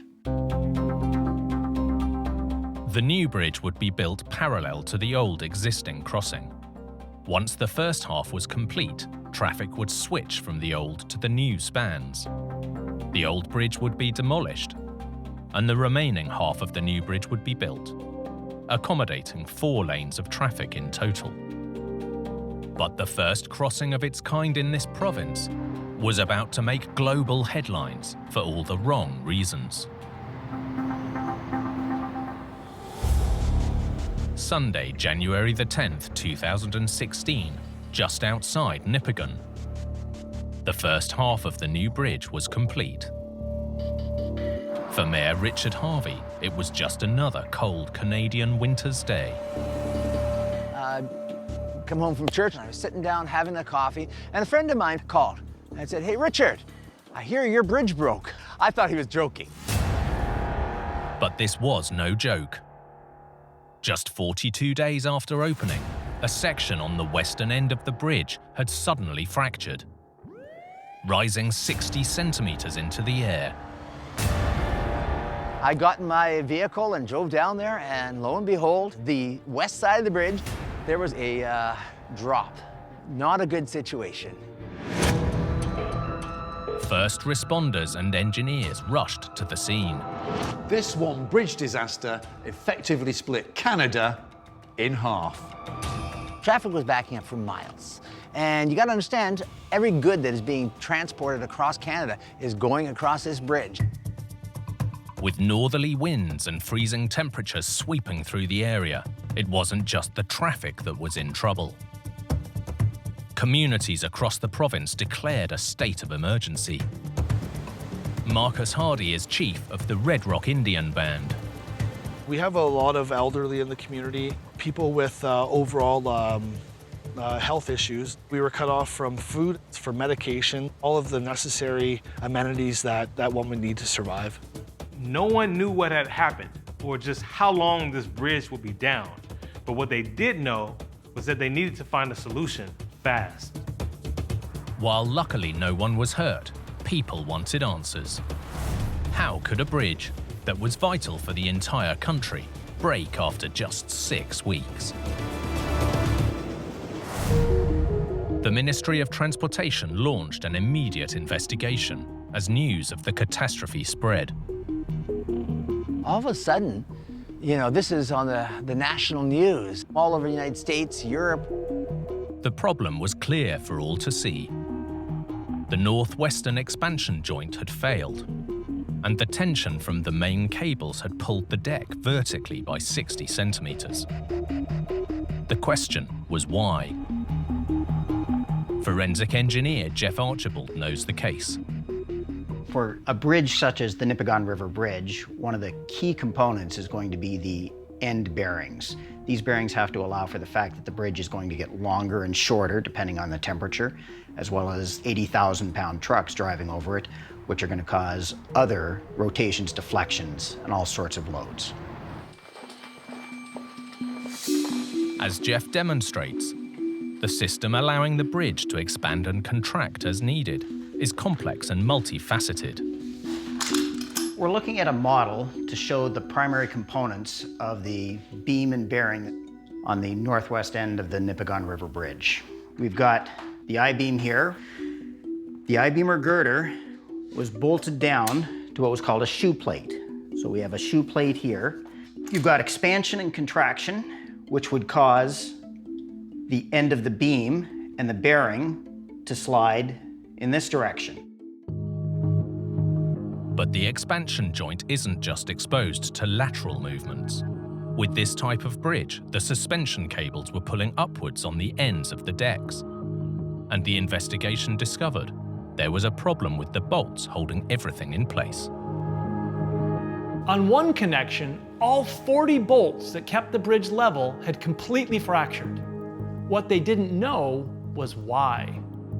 The failed bolts were sent for testing at Canada's leading research facility, the National Research Council. And what they discovered was shocking. To cope with the huge forces at play, the bolts should have been tightly secured in place during construction. But here that hadn't happened. And what that meant is bolts, especially on the ends, saw more stress than they normally would see. And because they weren't pre-stressed, what happened is bolts at the end failed. The combination of temperature fluctuations, heavy loads from traffic, and the upward pull from the cables strained the bolts. And one by one, they failed.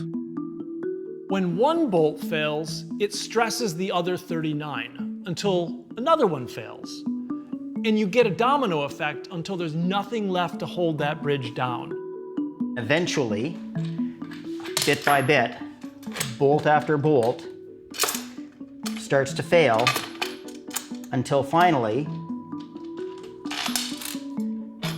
the west end of the bridge moves up 2 feet. The solution was as simple as it was ingenious. They would push the raised section back down using hundreds of tons of concrete. Crews used brute force and more than 100 concrete barriers to level part of the bridge. Less than 24 hours after the disaster, the bridge was partially reopened, while work continued on a permanent solution, this time with securely fastened bolts. Chief Marcus Hardy was part of the team. I was actually an iron worker on that bridge after the catastrophe, so I got to see exactly, what was involved in making the bridge, in putting it all together. On February the 25th, 2016, just 42 days after the failure, the Nipigon Bridge was repaired, and Canada was back on the road again. The big lesson learned for all of Canada is that this is an important infrastructure, that Nipigon is an important community. Simply because of some loose bolts, Canada's transcontinental highway was sliced in two. It's a clear reminder that in engineering, even the smallest components play a major role.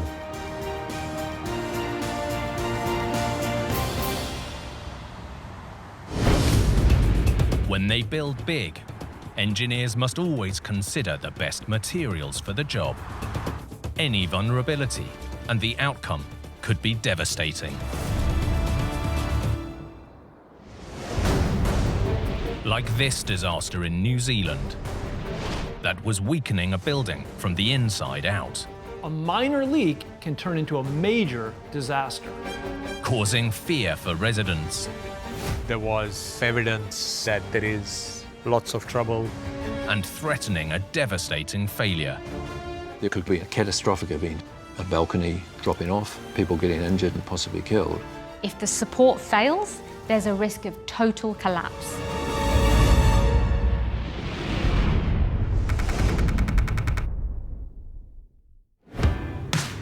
New Zealand, in the South Pacific, is a land of extremes, from its volcanoes and glaciers to notoriously wild weather. It's also home to the most southerly capital city in the world. Wellington is often ranked as one of the most livable cities on the planet, and the vast majority of residents live on or around its scenic coastline. This coastal capital might be popular, but it's the windiest city on Earth. Phil Pennington is a local journalist. We frequently have winds of a 120, 140k that in London would be a hurricane. Here that is a regular occurrence. Wild weather isn't the only thing rocking Wellington. The city sits on an earthquake hotspot. Because of the fault lines that come through Wellington, living in a real shaky place.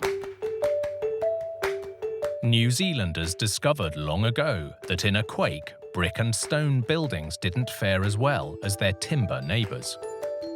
And today, like in many countries, nearly every home in New Zealand is built from wood. Timber is one of the oldest construction materials, but it's also one of the world's top performers. When treated, it can be stronger than steel. But it's more than just strength. In a shaky, windy country, timber's ability to flex with movement makes it the perfect choice. Richard Foreman is an architect. In New Zealand, we have high wind pressure and buildings actually move over time. So timber has been used very successfully, and also it's pretty good in earthquakes. Here, this success means wood isn't just used for houses. It's even the strength behind some much larger structures. Like this 11-storey apartment complex built in 1997. Roger Levy is CEO of New Zealand's Homeowners and Buyers Association. It's an award-winning building. It's effectively 2 blocks. Most of the apartments span the 2 blocks with walkways between. Like many other buildings, the stylish exterior covers a skeleton made from a timber frame. But here, the wood also helps anchor a standout design feature: cantilevered balconies. Projecting or cantilevered balconies are relatively simple constructions. You have beams anchored inside the building that jut out, allowing you to rest your balcony on top. For more than a decade, residents enjoyed their prime views across Wellington. But this award-winning building in the world's windiest city was about to be hit by a storm that ravaged the country.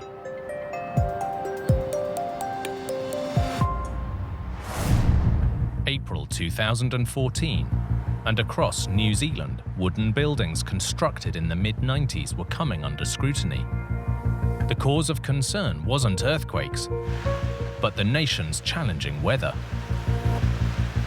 We started to see issues arising with properties where inside the units moisture was showing up. Any moisture inside a wooden-framed building is bad news. Timber is strong, durable, and can last for centuries. But if water gets inside, it can rot. And if left untreated, this can severely reduce its strength.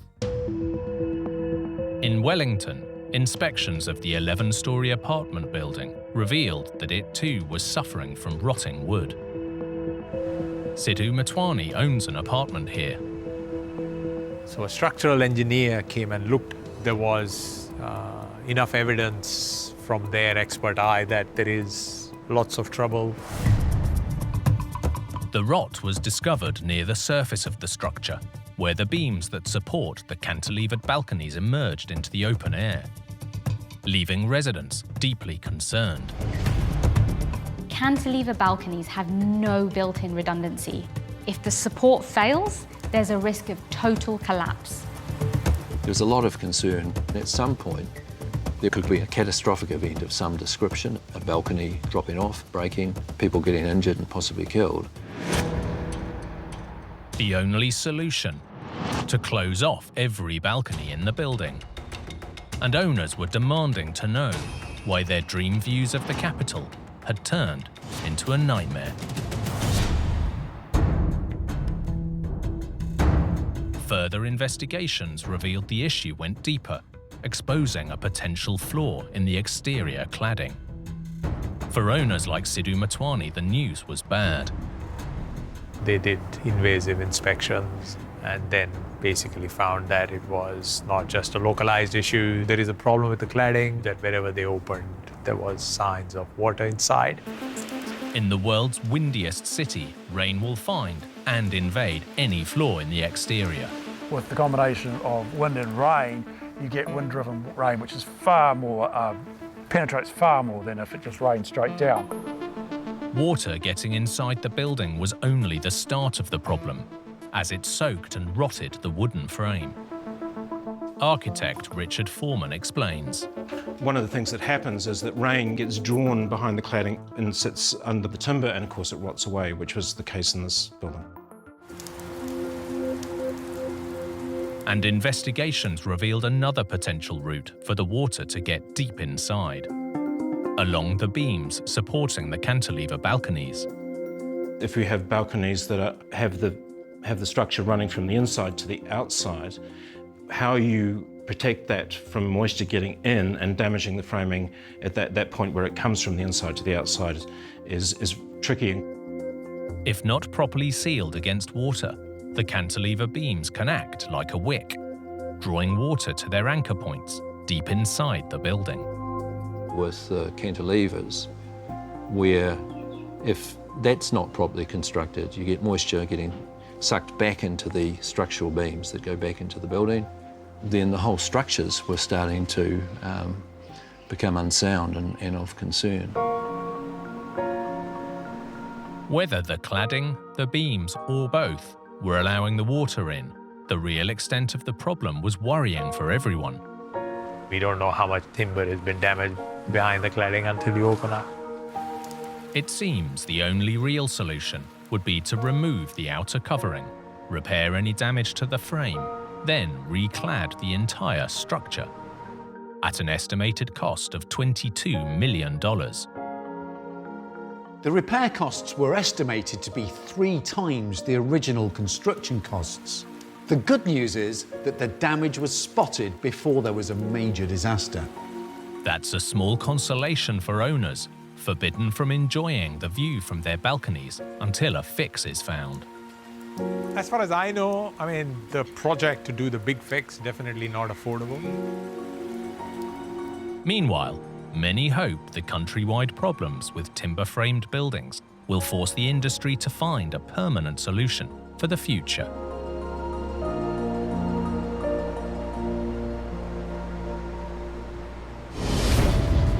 In big construction, every detail, no matter how small, has to be worked out with extreme precision. Even a minor miscalculation can lead to a major disaster. Like this catastrophe in Northern Europe. A vital border crossing that was way off the mark. This should have brought 2 nations together. Instead, it literally kept them apart. An engineering tale of 2 cities that didn't go according to plan.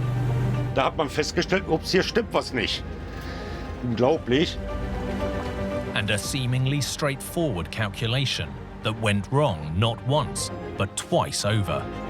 This boiled down to simple mathematics, but it added up to a double engineering disaster.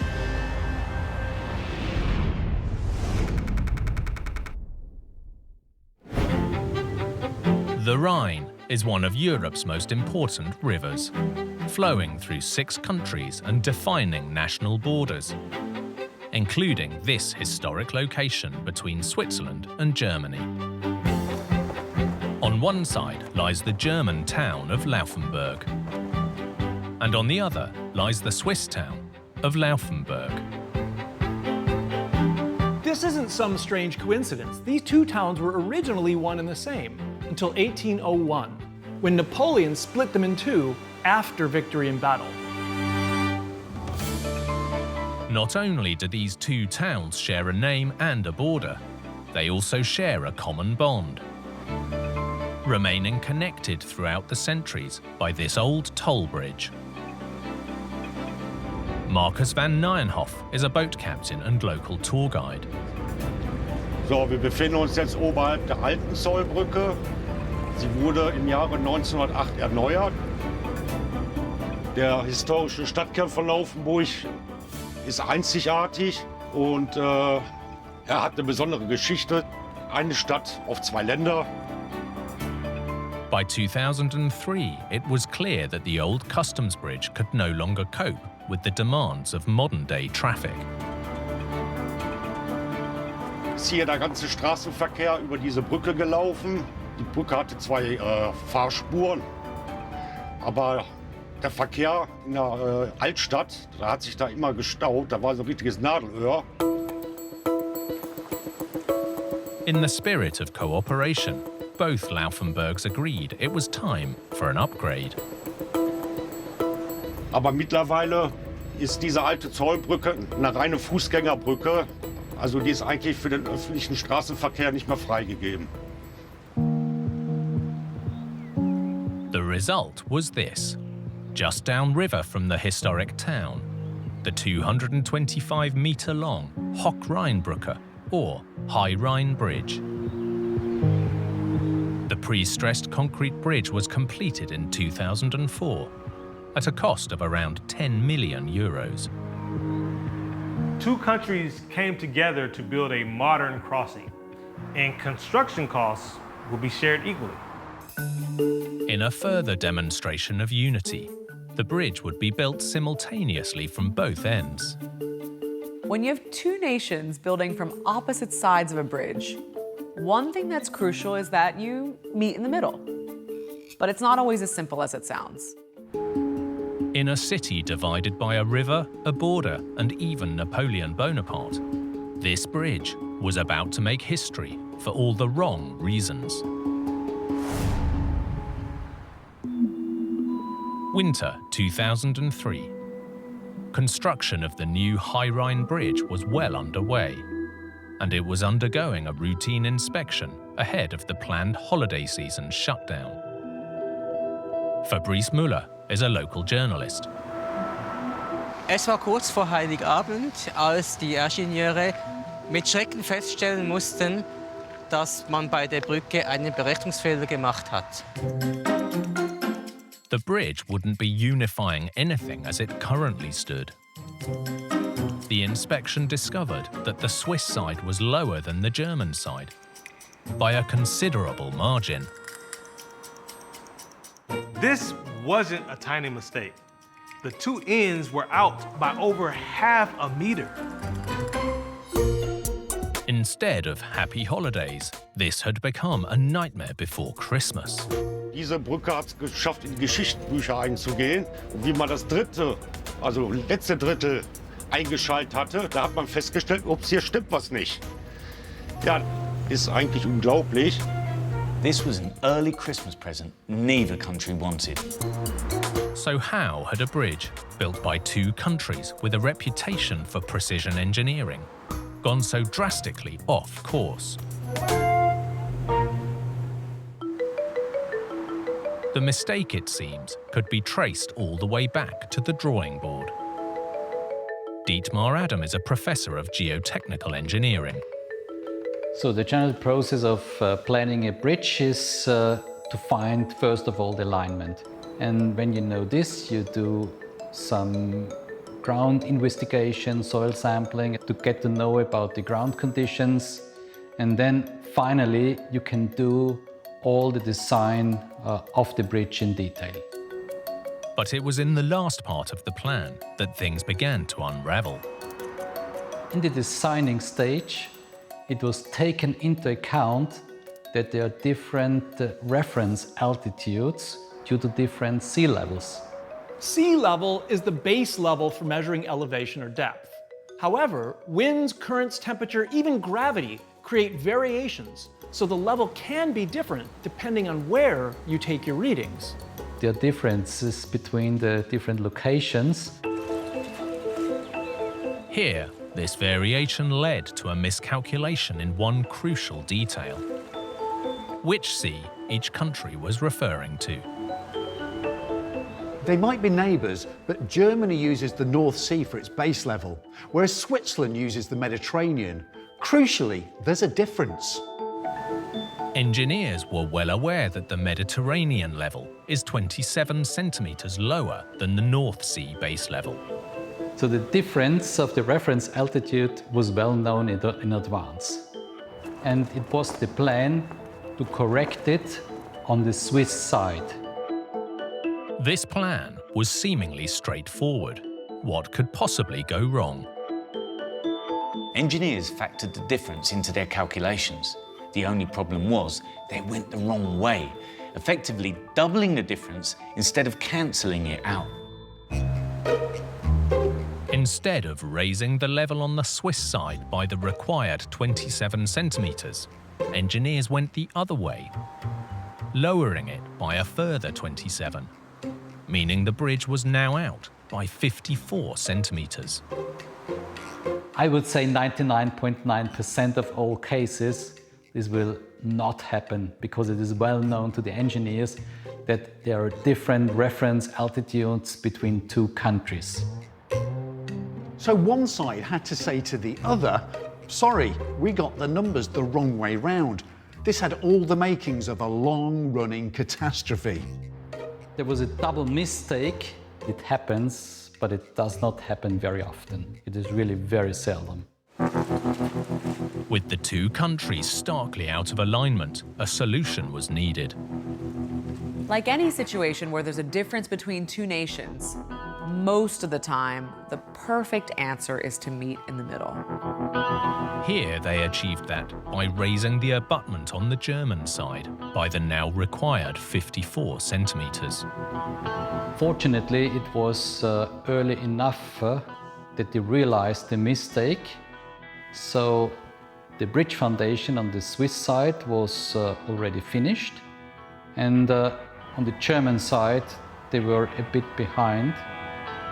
So konnte man den Fehler noch korrigieren, indem man halt auf der deutschen Seite den Brückenpfeiler erhöhen musste. Hier ist die Schweizer Seite, das ist die deutsche Seite. Und auf der deutschen Seite der Brückenpfeiler, der ist sichtbar höher wie der auf der Schweizer Seite. Das war natürlich peinlich und man musste das korrigieren. Heute merkt man eigentlich davon als Autofahrer nichts mehr viel davon. With the mistake corrected, the bridge was completed and finally opened on December the 17th, 2004.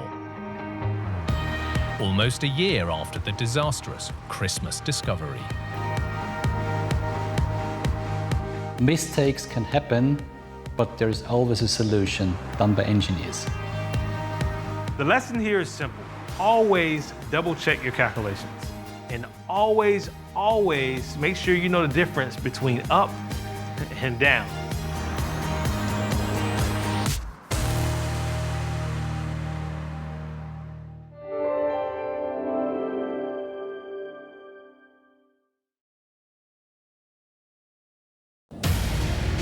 In New Zealand, tragedy strikes as an earthquake wipes out a building full of people.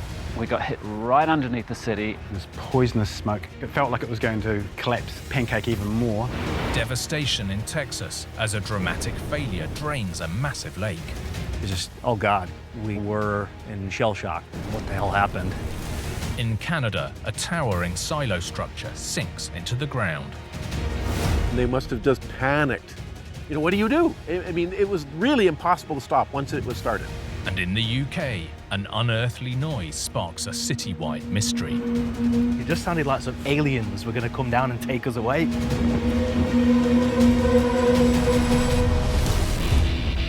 With big builds, even the smallest fail can trigger a huge disaster.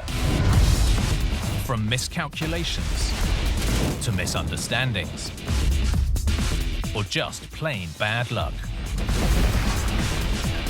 These catastrophes are every engineer's worst nightmare.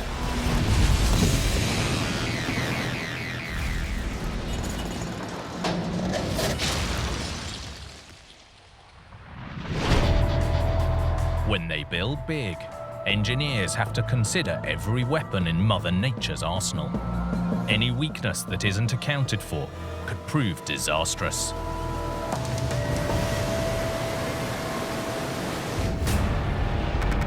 Like this tragedy in New Zealand. Total devastation at the heart of a city. The building is collapsed like a house of cards. It's like it had been pulled down by diggers and smashed up. This disaster exposed a fatal flaw in the structure. When the building flexed, it disintegrates at that point. You couldn't have imagined what shape it was, but it was just completely destroyed. The catastrophic failure left a nation in mourning. This was one of the worst disasters in New Zealand's history.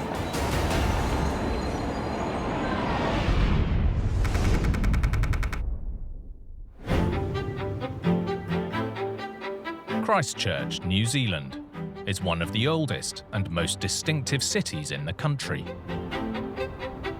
Local writer and photographer David Killick knows the city well. When Christchurch was founded, which was the middle of the 19th century, it was purposefully set up as an English settlement. They wanted to establish this sort of perfect new English city.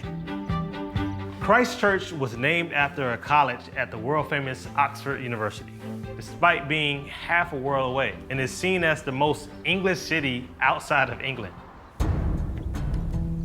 But unlike England's green and rolling landscape, New Zealand has been carved by ice and fire. In the early hours of September the 4th, 2010, the people of Christchurch experienced a disturbing wake-up call when a magnitude 7.1 earthquake struck.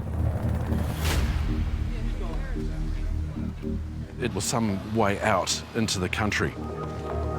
In the central city, with some of the facades of the buildings collapsed, they were closed off. The city hadn't experienced a major earthquake for decades. This caught everyone off guard. Although 2 fatalities were reported, few others were injured.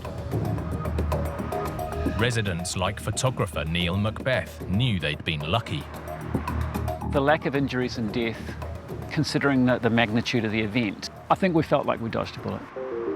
Authorities began inspections to identify vulnerable buildings. Buildings got closed, places were made safe. We felt like, oh, well, you know, if it was unsafe, the building will be marked, so we've got nothing to worry about. The big push then was business as usual. We want to get people back into the city as soon as possible. By early 2011, life was returning to normal, but the peace wouldn't last for long.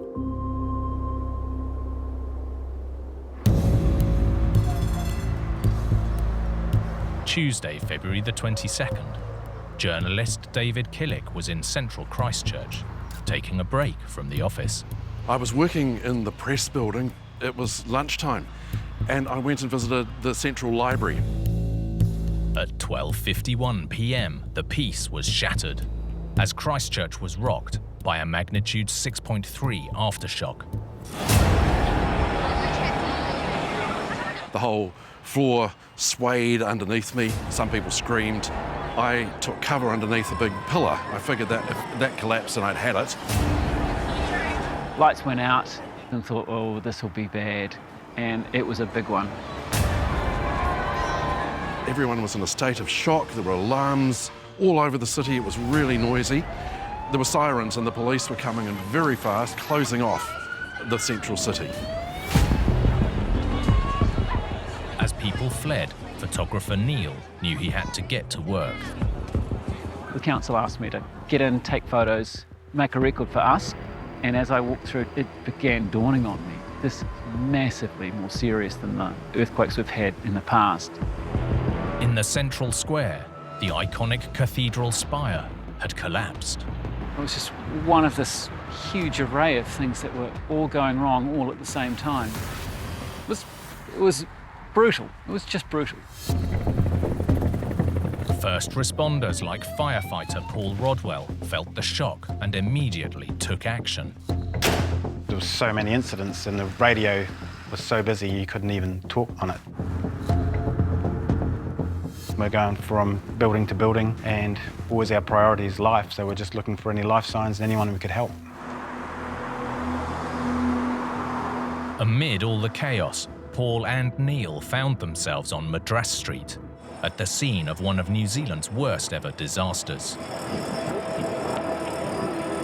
Unbelievable. It's like it'd been pulled down by diggers and smashed up. There was no identifiable footprint of the buildings. You couldn't have imagined what shape it was before. It was just completely destroyed. The 6-story building had been home to a TV station, a medical centre and more.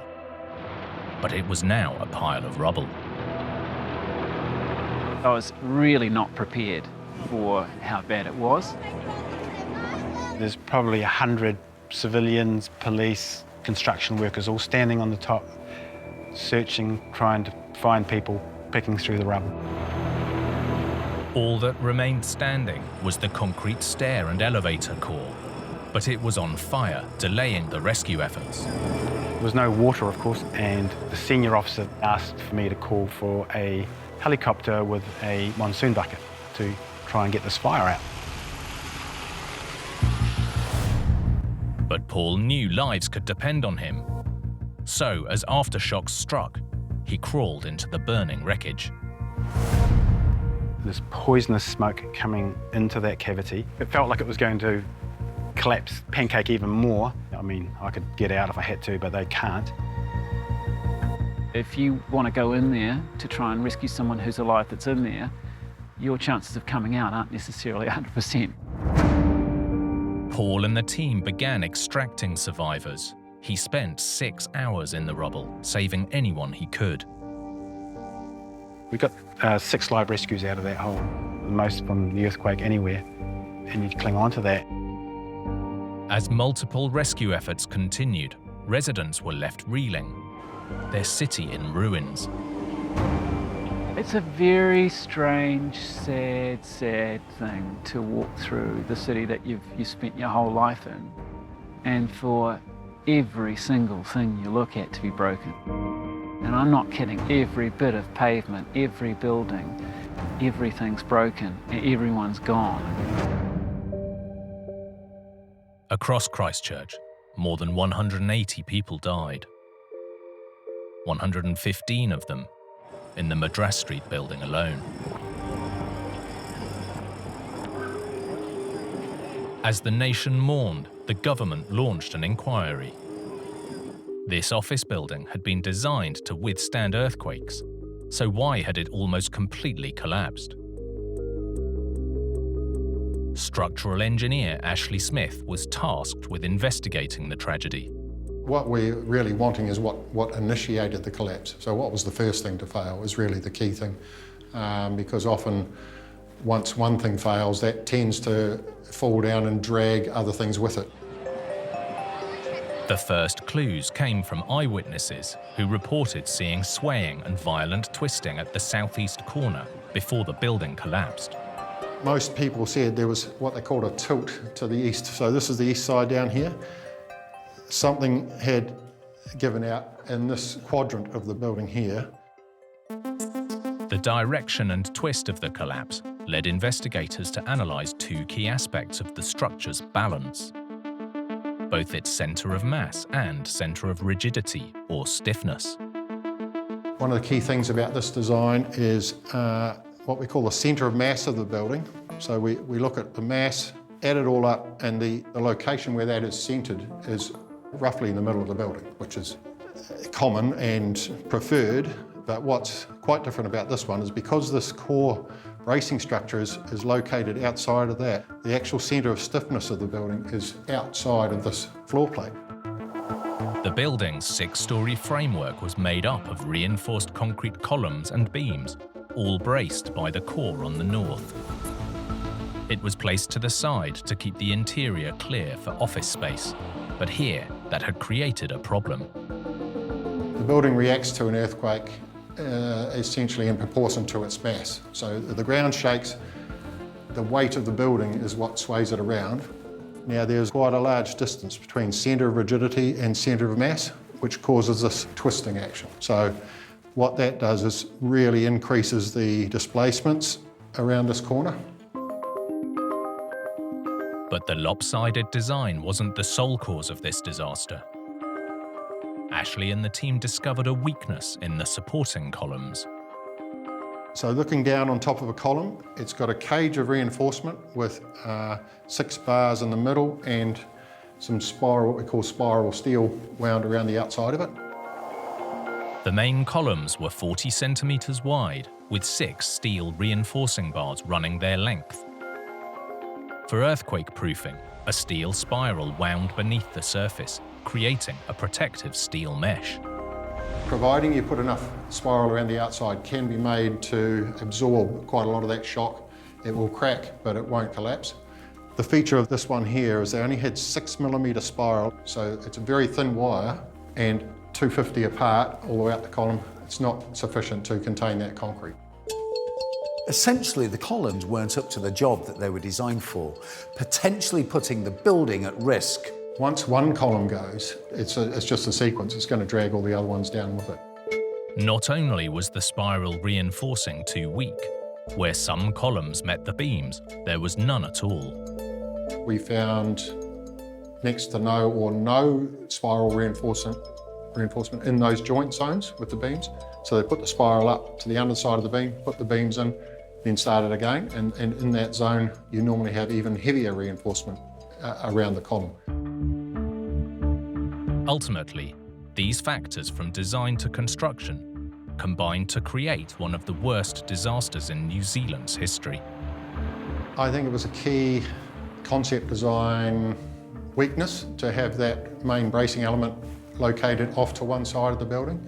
Caused quite a lot more movement at the corner that failed. If they'd had more spiral reinforcement, it would have stood a much greater chance of staying up. And all this damage wasn't the result of the main earthquake, but simply an aftershock as the ground settled. We got hit by something that was a lower magnitude, but right underneath the city at a shallow depth, and that changed everything. Nothing can bring back the lives lost in the quake, but engineers like Ashley are working hard to ensure lessons are learned from disasters like this one, changing regulations to reduce the risks of another tragedy. The design standard has been revised to increase the minimum reinforcement that you need to apply in concrete walls and concrete columns. As we go along, we learn, we incorporate these things into our design standards to minimise the chance of that occurring again. As Christchurch rebuilt after the disaster, residents created a memorial garden on the site of the Madras Street collapse to remember the tragedy that struck on that terrible day in 2011. Now, more than a decade later, the city continues to heal and look to the future. The earthquake, it was terrible in a lot of ways, but in some ways it gave us a step change. It gave us a chance to rethink what the city's about, what we value. It's got a great feeling about it. It's got some gaps, but we're getting there.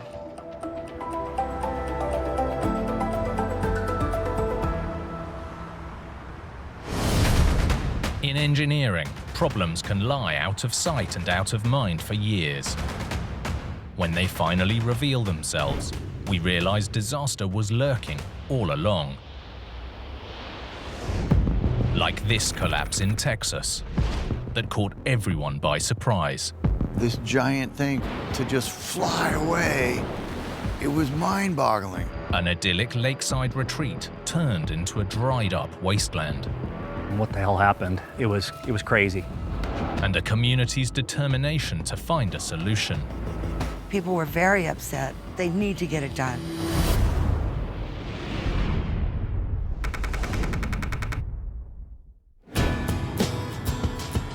New Braunfels, Texas, lies on the banks of the Guadalupe River, almost 30 miles northeast of San Antonio. The small city was founded over 175 years ago by a German prince. Veteran journalist Eileen Pace knows this quaint town well. Oh, this is a very special place. New Braunfels is one of the fastest growing cities in America. There's a lot of water around here, a lot of recreation. People move here to enjoy the area, enjoy nature. The Guadalupe River runs right through the heart of this historic town. But the really big draw are the lakes to the south. They were created over 90 years ago when the river was dammed to generate hydroelectricity.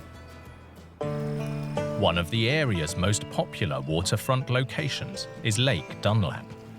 Lake Dunlap is one of about 5 or 6 dams that were built on the Guadalupe River in order to provide electricity to the area, as well as regulate the flow of the water down the river.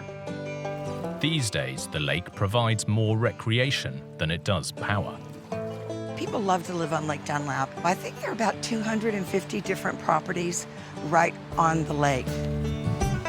Resident Larry Johnson arrived 2 decades ago, drawn here by the lure of lakeside living. Everybody around here are people that appreciate the lake, whether they're fishermen or just recreational boaters. It's a tremendous community, it really is. Watch your grandkids run out the back door all the way down to the dock and jump in the water. There's just nothing like it.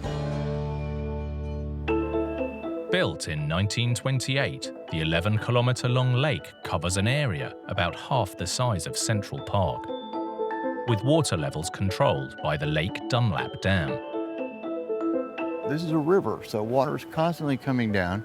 A dam holding it back is actually a dramatic piece of engineering, and this dam was built essentially by hand with mules and steam shovels and engineers that use slide rules and pencils. I think is a real testament to their skill. Holding back the water is a 600-metre-long earthen embankment with a concrete core wall. 3 26-metre-wide spillways regulate the water level of the lake, using 4-metre-high movable gates known as bear traps.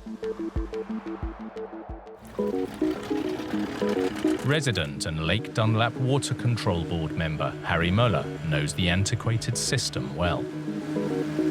Bear trap gates basically work off of water pressure. You can imagine a cross-section through these gates that are made up of front leaf and a back leaf, and to lower them, they fold down on top of each other. And what lowers them is allowing the water in the cavity to escape. Water is piped in from the bottom of the lake. The pressure lifts the bear trap gates using giant hinges on the riverbed, creating a raised barrier that maintains the required water level. Shutting off the pipes allows water to escape, lowering the trap. The gates are essentially like giant trap doors with a series of huge metal hinges on the lake bed that allow them to raise and lower with the pressure of the water, helping to regulate the lake level. May the 14th, 2019. It was the start of another beautiful day on Lake Dunlap. I was actually getting ready to go into town, San Antonio, for a meeting. I was working at home and I heard the klaxon go off, which is normally associated with the problem with the dam. This was more than just a problem. Shortly after 8:05 a.m., disaster struck.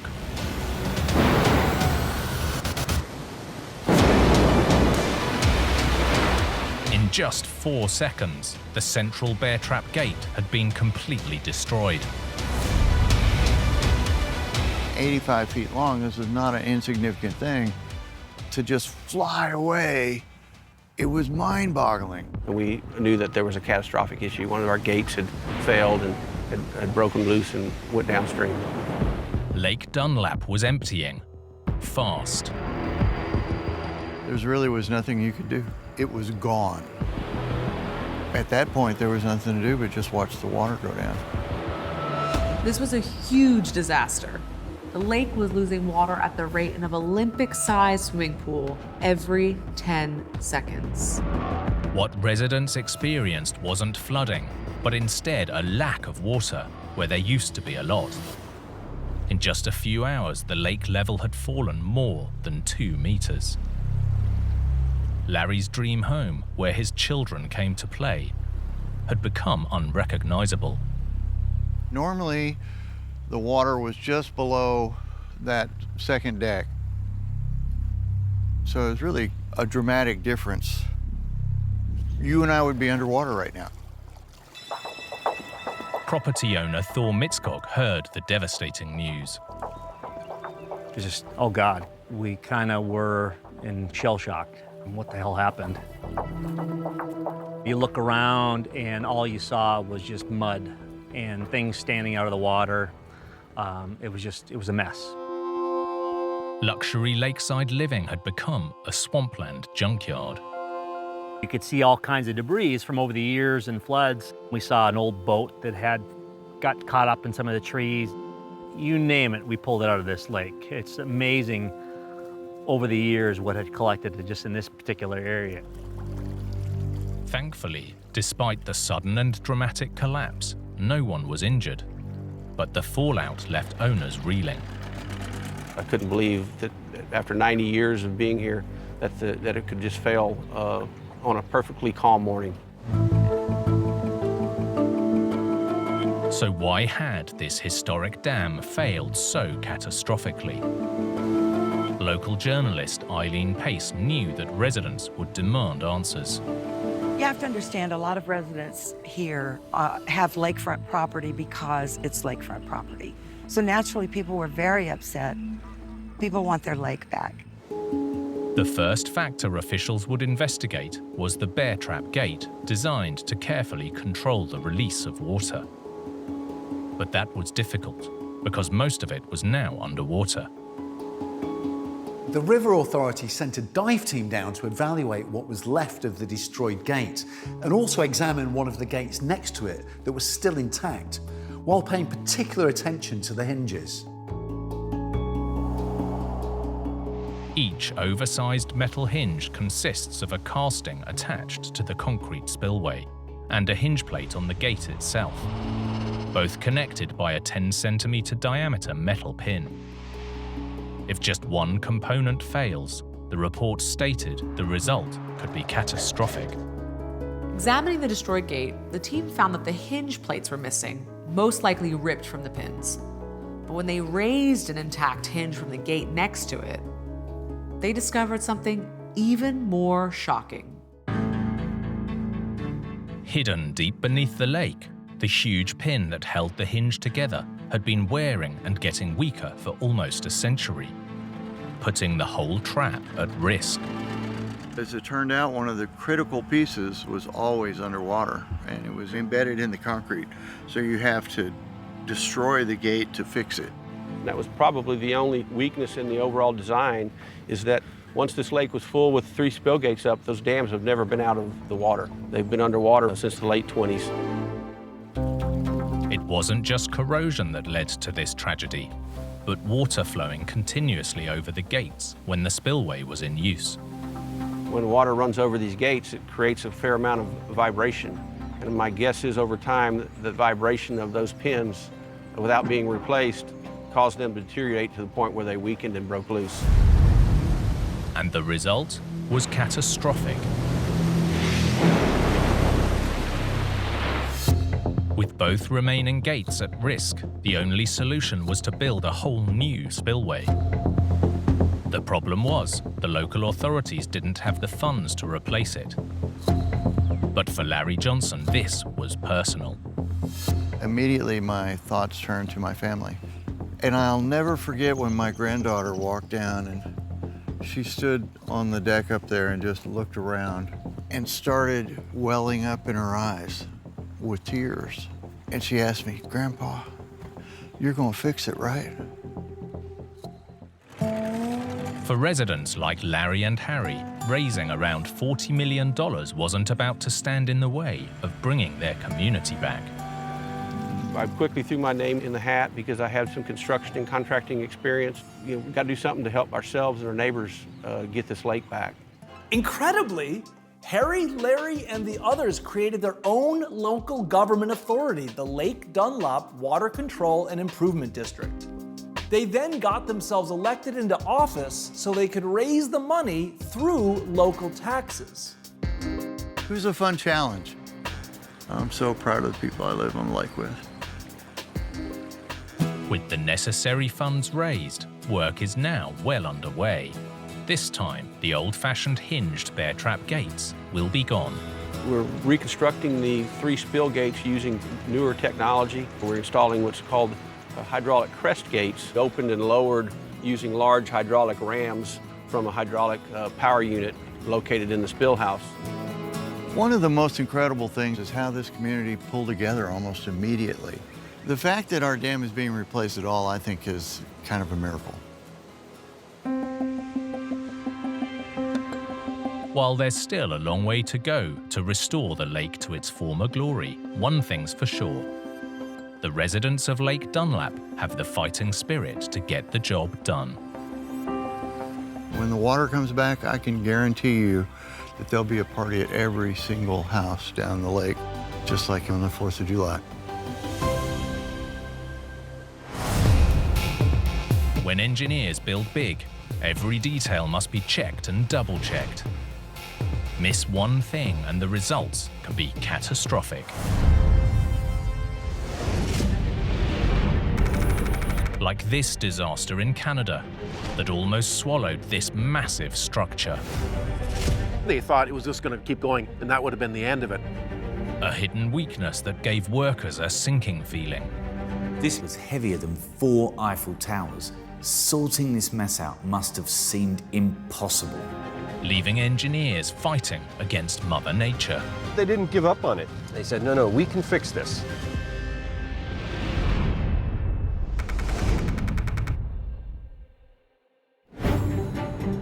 Winnipeg in Manitoba calls itself the heart of the continent. A century ago, the city was also the heart of a growing international market for grain. The demand for grain helped to fund a transcontinental rail system, connecting Winnipeg with the Atlantic and Pacific coasts. Dr. Gordon Goldsborough is from the Manitoba Historical Society. The grain would come into Winnipeg, and then from there would go in various directions. It could go to be distributed to Europe, it could go to the United States. The industry relied on huge storage structures known as grain elevators, like this one in Transcona, built in 1913. Roland Sawatsky is a Manitoba historian. These grain elevators, often referred to as prairie sentinels, you could see them for miles and miles. It was absolutely enormous. It could handle all the prairie grain that was coming, of course, not just from Manitoba, but from Saskatchewan and Alberta, too. Transcona's giant elevator would clean, sort, and store grain destined to ship out via railroad. The idea would be that they would collect grain all over the prairies, wherever farmers were growing it, and they would bring them here. And then once it was ready to go, that's when it would go on to the outside world. Fully loaded with grain, the structure would weigh a massive 50,000 tons. To keep it stable on the soft prairie land, engineers turned to an ingenious design. To support the silos, they poured a massive reinforced concrete platform known as a raft foundation. This spread the heavy load of the silo complex across the soft ground, literally floating like a raft on water. Once complete, grain would be raised up through the tower at one end before being piped into the bank of silos. The whole structure had 65 silos in 5 rows of 13, but grain could also be stored in the gaps between the cylinders, giving it a capacity of 1 million bushels, weighing about 30,000 tons. By 1913, this colossal construction was complete, and almost immediately the prized grain arrived from all over Canada.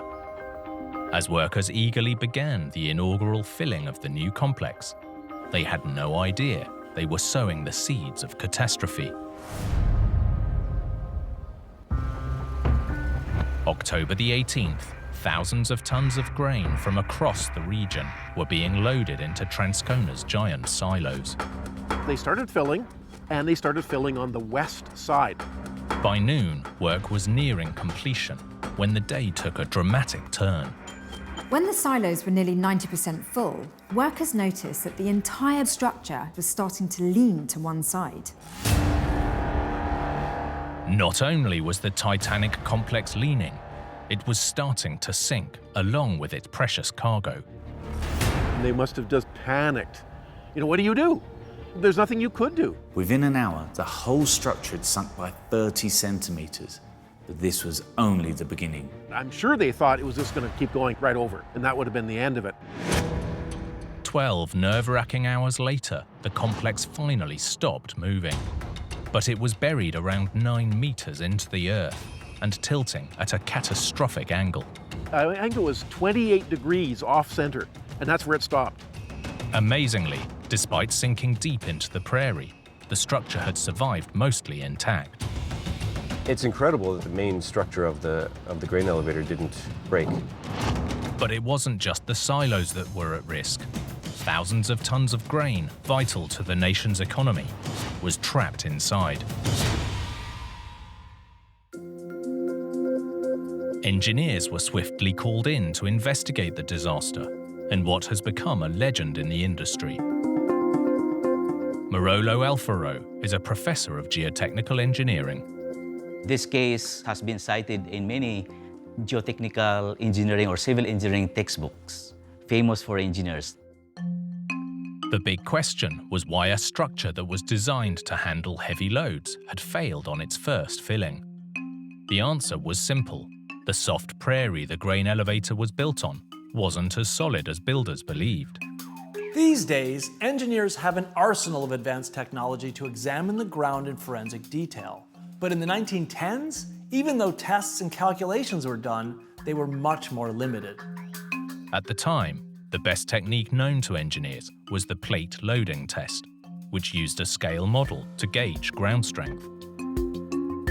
Despite running the tests, engineers didn't discover a layer of soft clay-like soil hidden deep beneath the harder prairie surface. They did not understand that there's a weaker layer underneath the stiffer layer near the top. The problem was in the scale of the plate test, which didn't go deep or wide enough to detect the soft ground. If you have weak soil here, then in here you have not considered this weak soil because your stress is only within that stiff soil. This layer of softer ground, unknown to engineers at the time, meant the grain elevator was doomed from the start. Although the silos sat on a raft foundation intended to bolster the structure, the soft soil below was unable to withstand the load and gave way. The whole complex then tipped and sank down into the prairie. Modern studies show that the loading capacity of the soil was not even half of what was needed for the silos full of grain. I considered it not a mistake. They did not have that capability of determining the strength of the soil. They just don't have the technology at that time to properly design the structure. The elevator was fundamental to Manitoba's grain industry, so engineers immediately began looking for a solution. Raising the 20,000-ton structure back up to ground level would be almost impossible today, let alone more than a century ago. They didn't give up on it. They didn't just say, well, we'll build another one and it'll be better. They said, no, we can fix this. The first step was to remove nearly 30,000 tons of valuable grain. They wanted to salvage this valuable commodity. So they jackhammered a hole into the center of each bin and they drained the grain out. With the silos considerably lighter, the audacious Phase 2 could begin. Engineers dug beneath the silos and installed hand-cranked screw jacks to lift the structure. As the silos slowly approached level, soil was added beneath the foundation to raise it up. There's all this concrete overhead, and if it decides to shift all at once, I'm a pancake. In a major engineering achievement, just a year later the silos were back where they belonged. Or almost. See, there's a change in color on the bin house. The top of the bins were level with the top of that color change.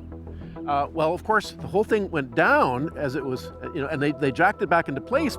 It's something like 18 feet lower now than what it was in its original configuration.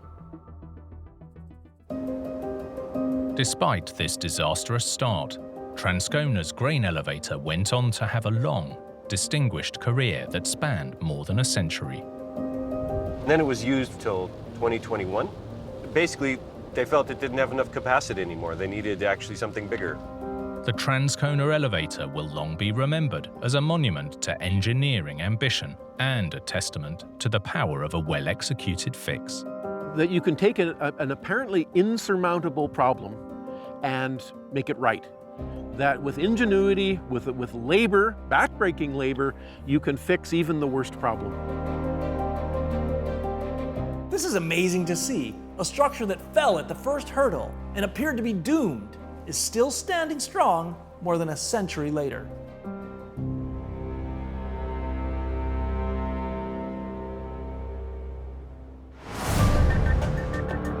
In ever-evolving city skylines, engineers build bold to stand out from the crowd. But sometimes structures draw attention for all the wrong reasons.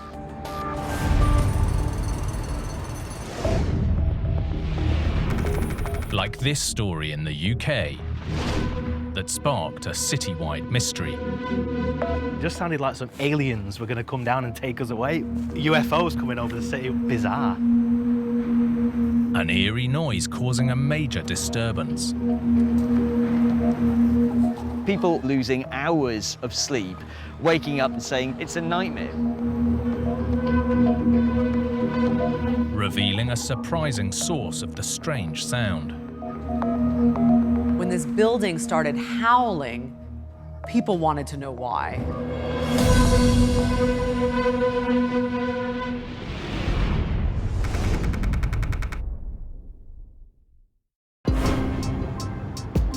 Manchester, in northern England, is a major city that likes to make a big noise. Manchester is a vibrant, bustling city and a cultural powerhouse boasting a massively influential music scene. This is a place where people want to be. In recent years, this buzz has coincided with a huge building boom, combining the city's traditional Victorian heritage with modern, striking architecture. Bradley Harris is a local journalist. It's changed so much over the years. Huge skyscrapers are popping up here, there, and everywhere. Some people are describing this place as Manhattan, the New York of Manchester. And the high-rise revolution began with this 47-story luxury tower, completed in 2006. At the time, it was the tallest structure in the entire city. Some people see Beetham Tower as the start of Manchester building itself again. At one point, that was the biggest skyscraper outside of London. This isn't just any old apartment tower. It's home to actors, musicians, and soccer stars. There's even a 2-story penthouse with trees imported from Italy. This much sought-after city block isn't just tall. When completed, the £150 million tower was one of the thinnest skyscrapers in the entire world. Trevor Cox is a professor of acoustic engineering. The funny thing about the Beetham Tower was when it first went up, people thought it was kind of going to topple over because it's got this height to width ratio of 10:1 and it bulges at one side. So it kind of looks like it's defying gravity because it's so narrow and so tall. But while this cutting-edge tower is undoubtedly striking, the luxury structure was about to give the city a rude awakening.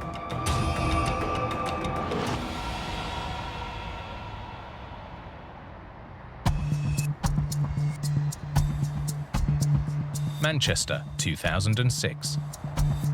Residents like Seb Parkinson began to hear something eerie.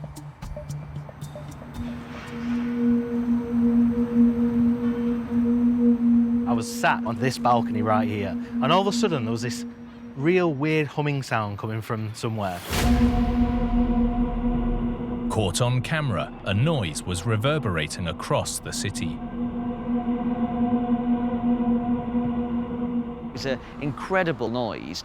I started looking around thinking, where is this humming noise coming from? And I wasn't the only one. And we looked up and we thought, it's Beetham Tower. It must be coming from there. The tuneful tower was causing quite the commotion.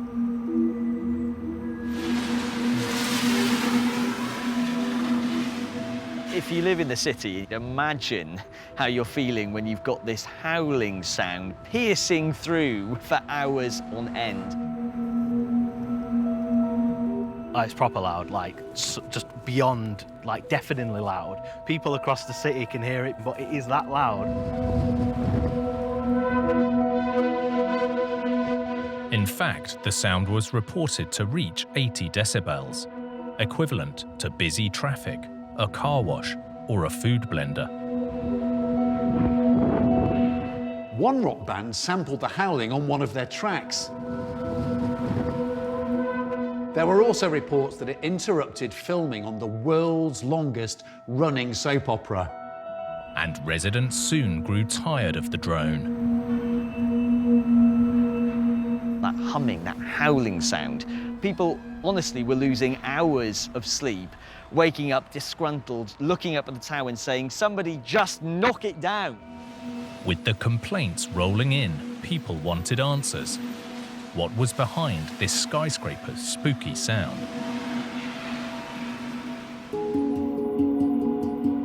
It turns out the cause was sitting in plain sight. The tower's distinctive rooftop fin. Professor of Acoustic Engineering Trevor Cox explains. What's creating the sound is wind blowing across the glass slat sculpture right at the top of the building. So the wind is catching the edges of those panes and creating turbulence, and that's then creating the noise that the resonance amplifies. Air molecules resonate between the gaps in those panes of glass, creating sound waves. And because it's so high up, there's nothing to stop those waves travelling long distances. The noise is a bit like an aircraft drone. It's the most extraordinary noise. And you can hear it for miles. I can hear it from my home when it was going off originally. That's 4 or 5 kilometres away. People pay a lot of money to live in this city centre. And, you know, something that the estate agent doesn't tell you is that, oh, by the way, when it's windy, you're going to get this B-flat humming noise throughout the night, and it's going to ruin your sleep. Over the years, different solutions have been attempted to eradicate the noise. So the first thing they tried to do was they took the glass panes and they put foam down the edges of it. That worked really well, but then it blew off later. So they had to get a permanent solution. So they put some aerodynamic edgings onto the glass, which stopped the turbulence. Adding aluminium edges to the side of the panes helped reduce the problem. And although in extreme winds over 110 kilometers an hour, the sound still rings out, residents have learned to live with the humming high-rise. Do you know what? I'd miss if it went away. It's musical, Manchester's famous for its music. You know, we want it. We don't want it to go away. It's cool. Now we just need a couple more buildings so they can sing in tune.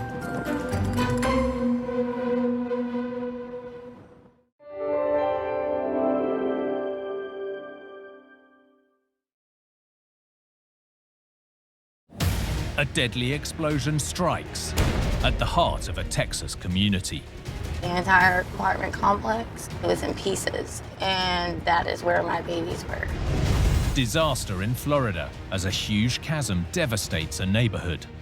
I see this massive hole in front of me, and I fell backwards. That night, my wife and I realized we would not be coming back. In Spain, a world-class opera venue in danger of bringing down the house. What's wrong? What's happening? Nobody in their wildest dreams expected problems like this. And in New Zealand, A cracking catastrophe on a vital crossing. This bridge is absolutely critical. The chaos that's caused, beyond measure. With big builds, even the smallest fail can trigger a huge disaster. From miscalculations to misunderstandings, or just plain bad luck. These catastrophes are every engineer's worst nightmare.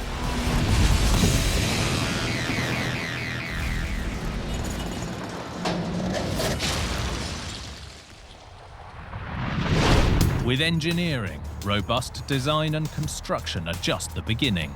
Sometimes the Achilles heel is in day-to-day operations. Like this disaster in Texas that ripped through the heart of a small town. It sounded like a vacuum. Boom. And the next thing I know, it's dark and I can't move. A massive explosion that caused chaos and panic. You could see everything. It's just gone, falling. I've never seen anything in my life like that. A tragedy that left a community in ruins and forced an industry to change. This disaster destroyed homes, businesses, and schools, and nearly wiped an entire town off the map.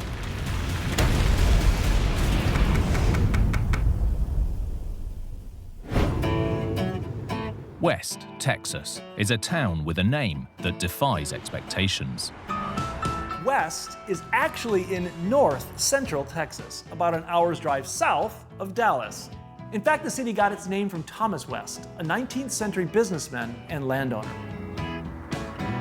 Local Alicia Garrick is proud of her paradoxically named community. It's West, Texas. There is a difference. It's the most amazing place to be. The community, the support, the strength, everything that I want to instill in my kids, you find in this town. With a population of less than 3,000, this small town with a big heart is heavily invested in one industry. Very much farming. If you're in school here, you know the agriculture, everything. They raise animals, they start you young, because it is very land and animals. And every farming community needs fertilizer. Luckily, this city already had a plentiful supply right on its doorstep.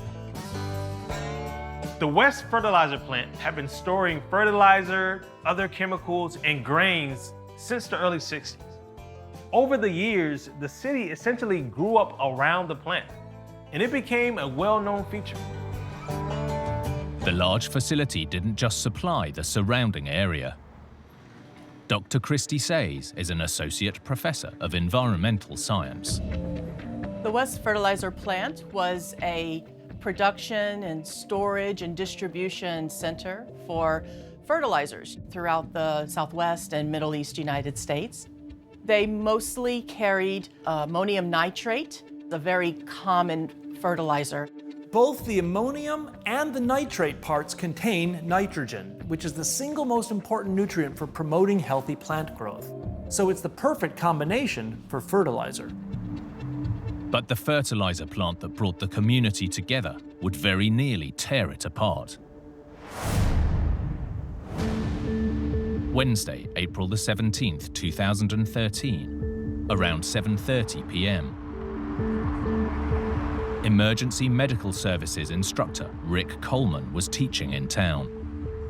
The class was comprised of all volunteers. So a lot of the volunteer firefighters had their pager on.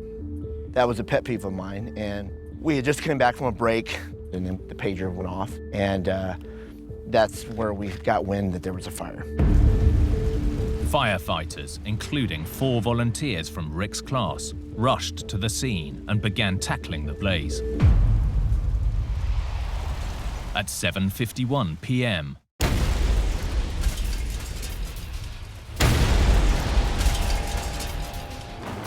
a gigantic blast shook the city.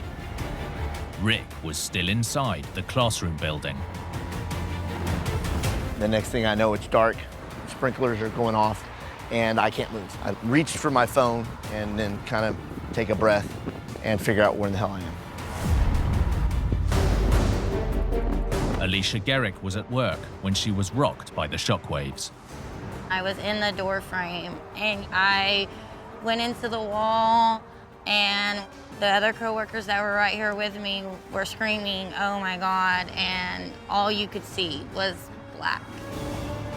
The explosion was so huge that it showed up on seismographs more than 200 kilometers away. I've never seen anything in my life like that. Something was wrong. It was a lot of black smoke, a lot of black smoke. Businesses, schools, and a nursing home were damaged or destroyed by the devastating explosion.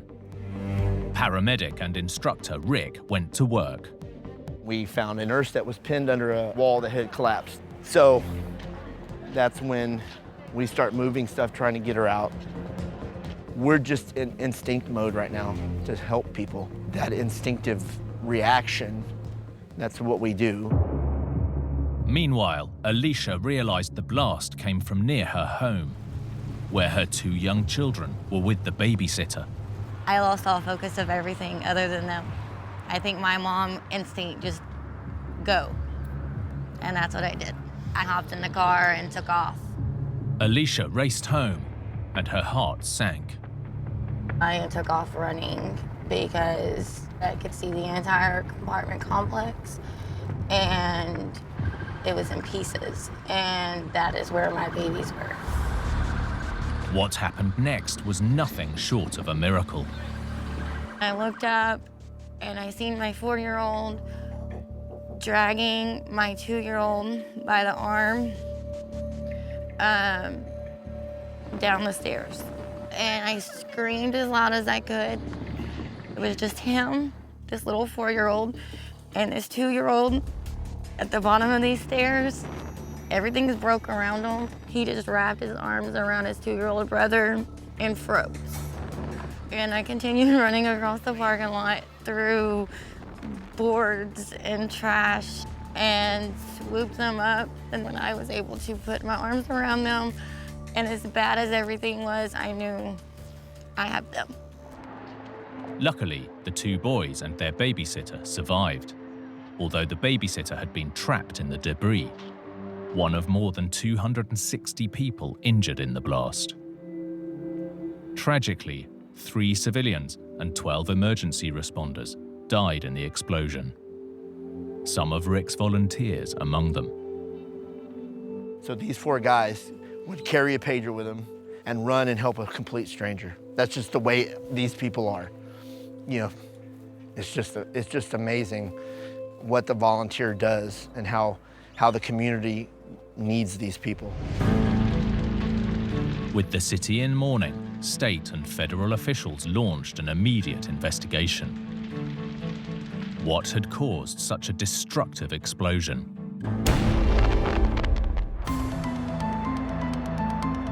Was this a bomb?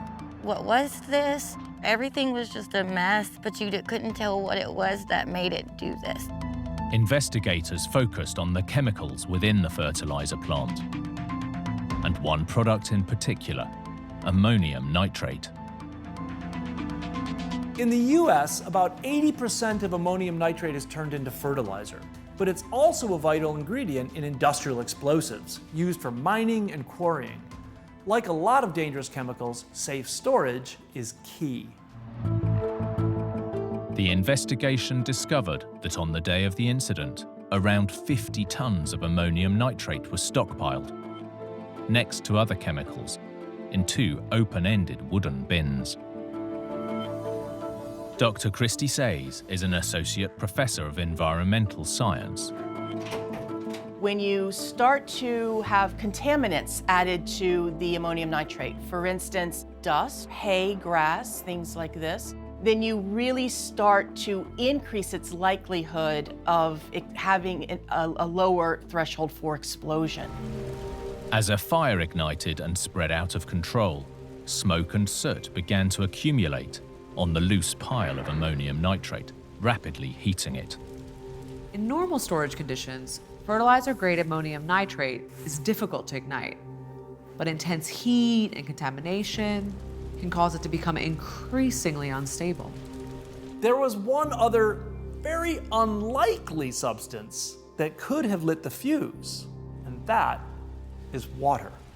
Ammonium nitrate is a salt. It will absorb water, and that water changes the constituency of the fertilizer itself. You don't normally think of water as a fuel, but in this case, because of the chemistry, water will actually fuel a fire. In fierce heat, this compound can go through a process known as thermal decomposition, rapidly releasing gases including nitrogen oxide and water vapor. And this rapid release of volatile gas can produce devastating results. With the combination of the oxygen, the water, the fire, and the ammonium nitrate then exploded.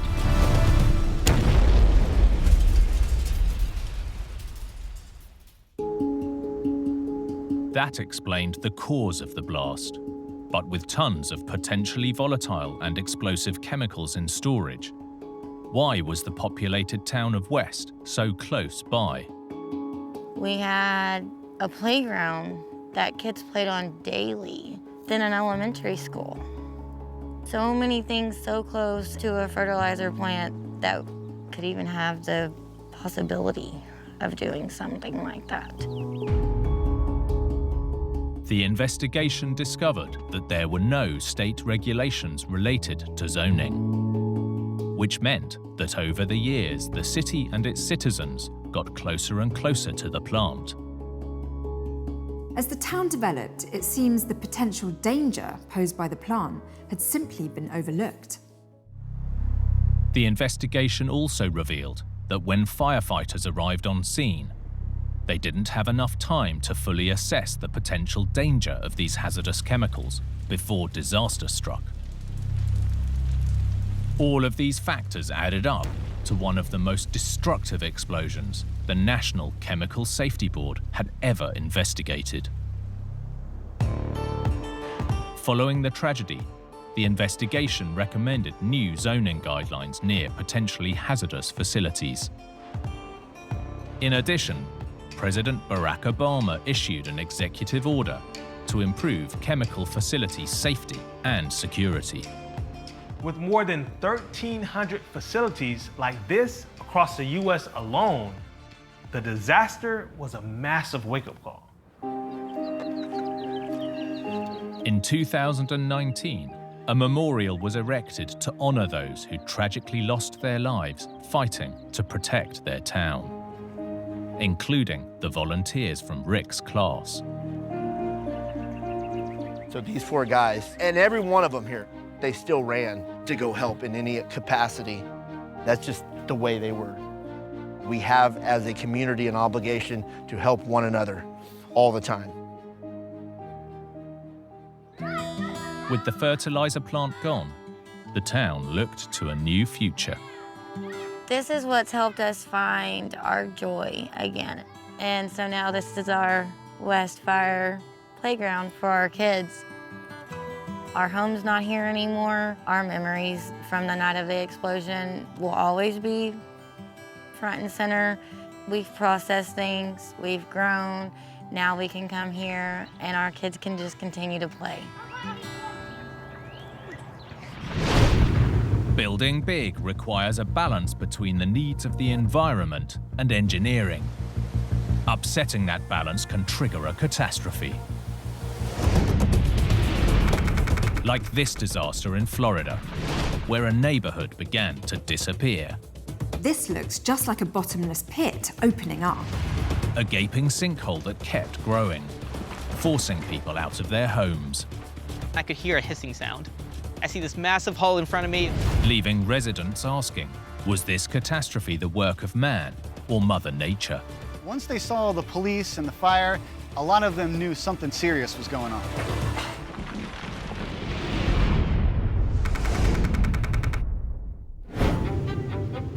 Gainesville is a sprawling college town in north-central Florida. News photographer Brad McClenney has been working the city beat for 15 years.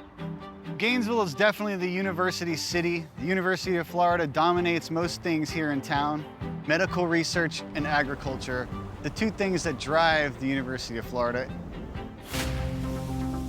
And when it comes to agriculture, Florida's most famous crop is the orange. Agriculture is worth billions of dollars here, but it requires a lot of water. Luckily, the state sits above a massive natural reservoir, the Floridian Aquifer. Jim Olson is a Florida-based geophysicist. So the Floridian Aquifer extends from the southern Appalachians all the way through Florida to the south.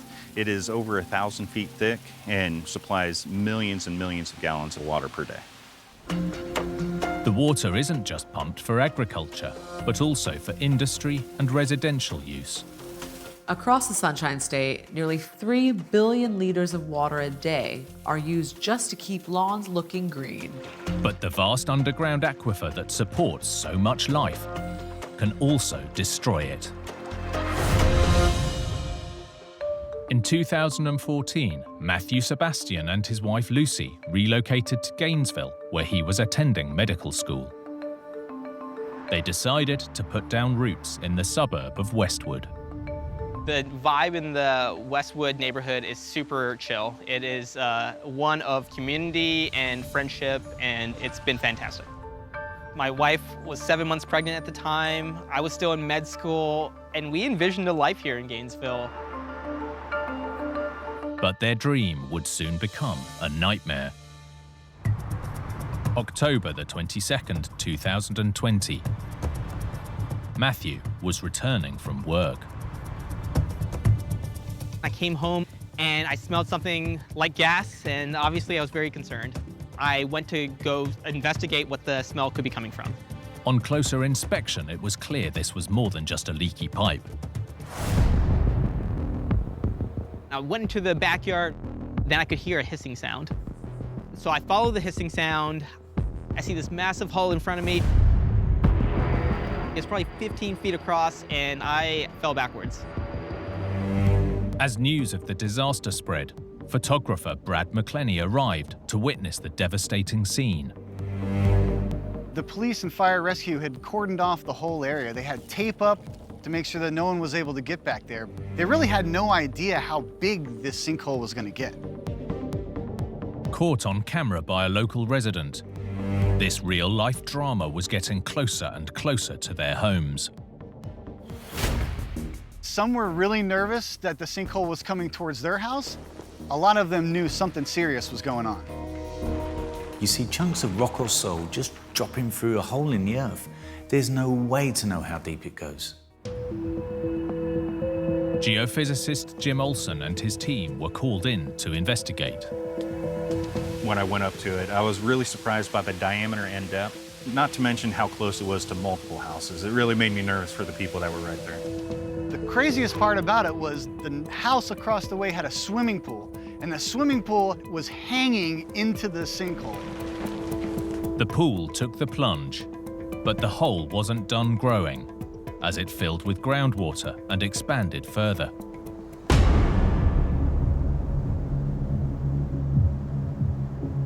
The yawning chasm had appeared from nowhere, and in just a few days destroyed homes and lives.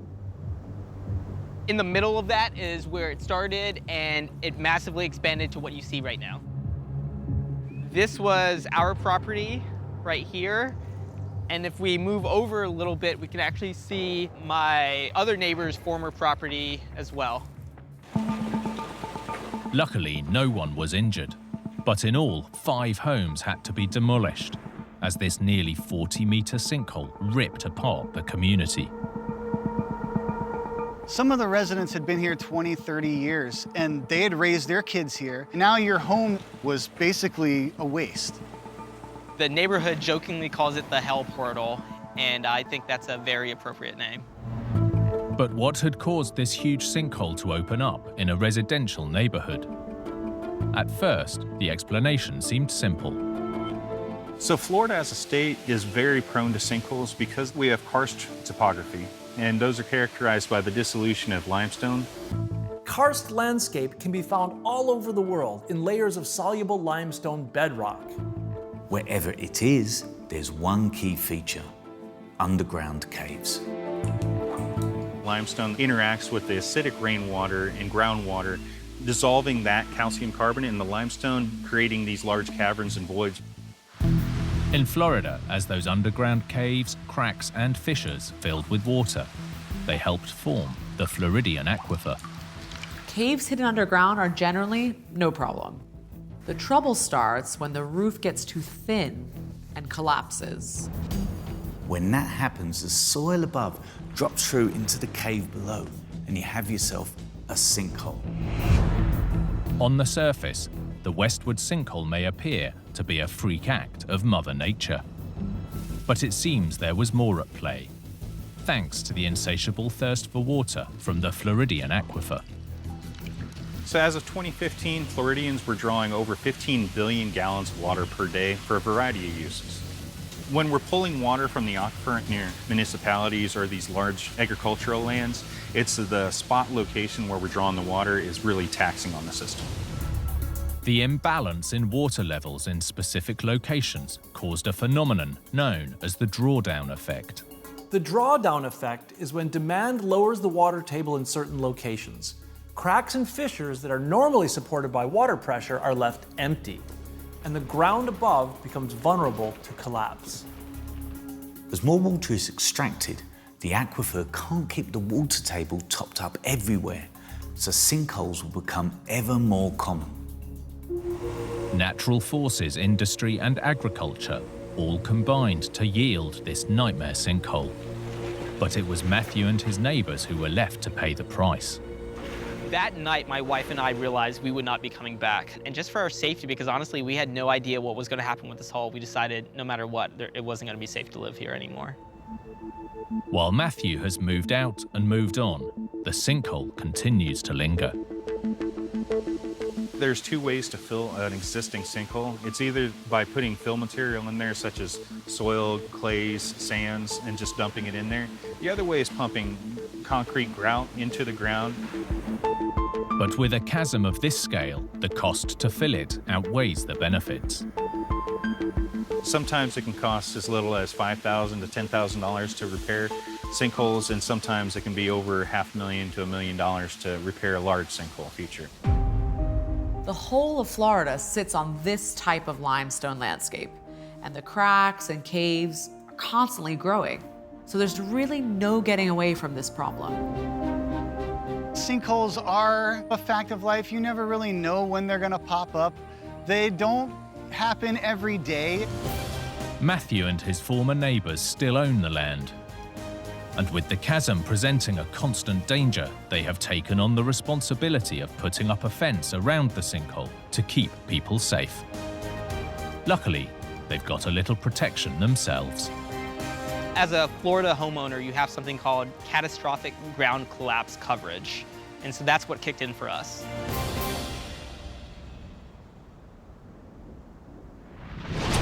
When engineers innovate, every last detail is crucial, because sometimes pioneering structures can bite back. Like this building in Spain that was coming apart at the seams. Patches were starting to fall down. Nobody in their wildest dreams expected problems like this. An unanticipated issue causing an iconic structure to lose face. Expansion and contraction, and then the pieces fall down, drops to the floor. Tiles were crashing down from the roof. This stunning structure was shedding its skin onto the sidewalk below.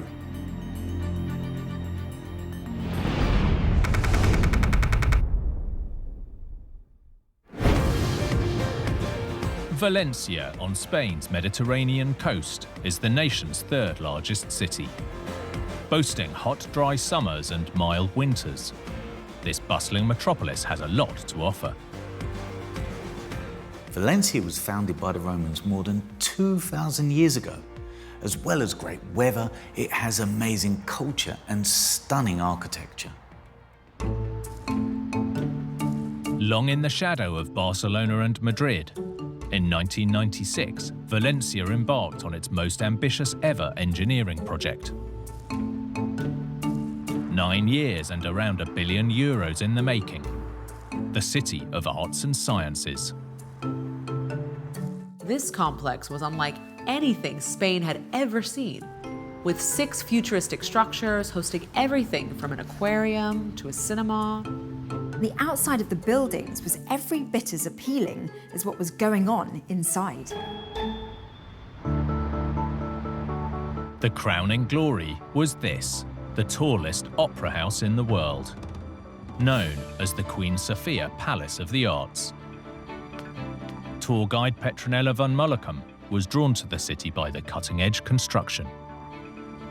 It's the building that Valencia was waiting for. Valencia never had an opera house, so this was a long-awaited building.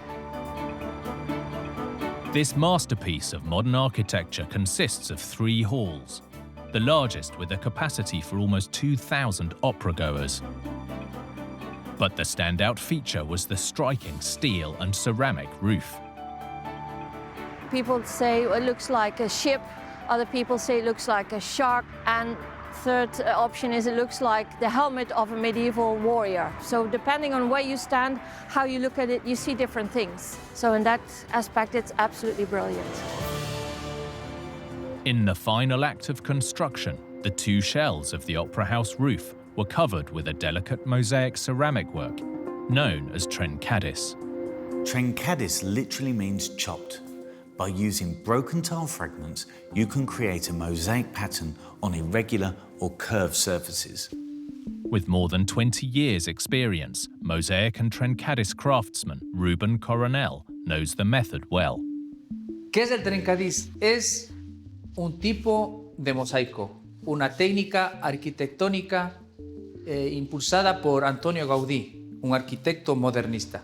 Y en todo el mundo le llaman el arquitecto de Dios, porque prácticamente se basa en el creador, en los organismos, en los vegetales, en los animales, en las plantas, etc. Gaudí was one of Spain's greatest architects. He created incredible mosaics that are found all over Barcelona, on everything from buildings to artwork. But it's not just in Barcelona. This tried and true method has been part of this region for over a century, including inside Valencia's main train station. In Valencia, that same technique was perfect for covering the curved surface of the opera house. Rather than the bold colours of Gaudí, the mosaic would be made up of mostly white ceramic tiles, designed to shine against the backdrop of strong sunlight in the blue Mediterranean sky. Ruben was part of the team. Primero de una malla y un pegamento, y luego llevamos al soporte en sí a ejecutar el trabajo. Para mí, obviamente, la belleza del trabajo recae en el operario. La paciencia, se necesita mucha paciencia y sobre todo... This was a highly skilled and painstaking process. Essentially, they had to cover an area more than 3 times the size of the White House, with thousands of shards of broken tiles. Que se adapta a cualquier superficie, sea redonda, curva, plana, no tiene límite. With construction complete, the Queen Sofia Palace of the Arts was officially opened on October the 8th, 2005. And it was an immediate success. It was the project that put Valencia on the map. It's the landmark Valencia needed. From the moment that this was finished, lots of people started to visit Valencia. This changed everything. But while the performances on the inside were receiving rave reviews, on the outside, the building's huge roof would soon have audiences running for cover.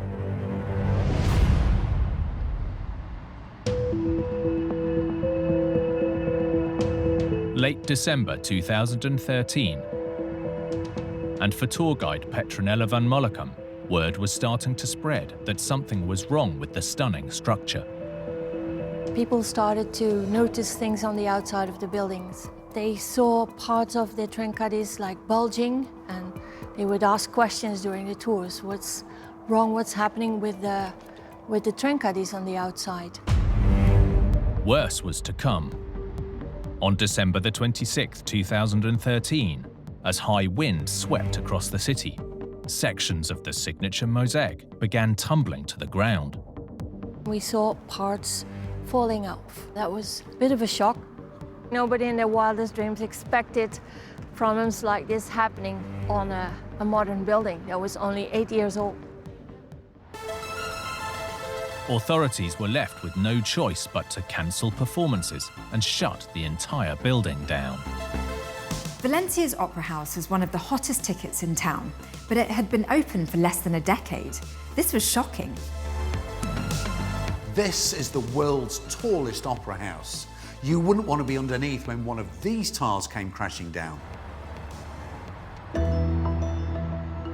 Valencia's striking Queen Sofia Palace of the Arts was facing disaster.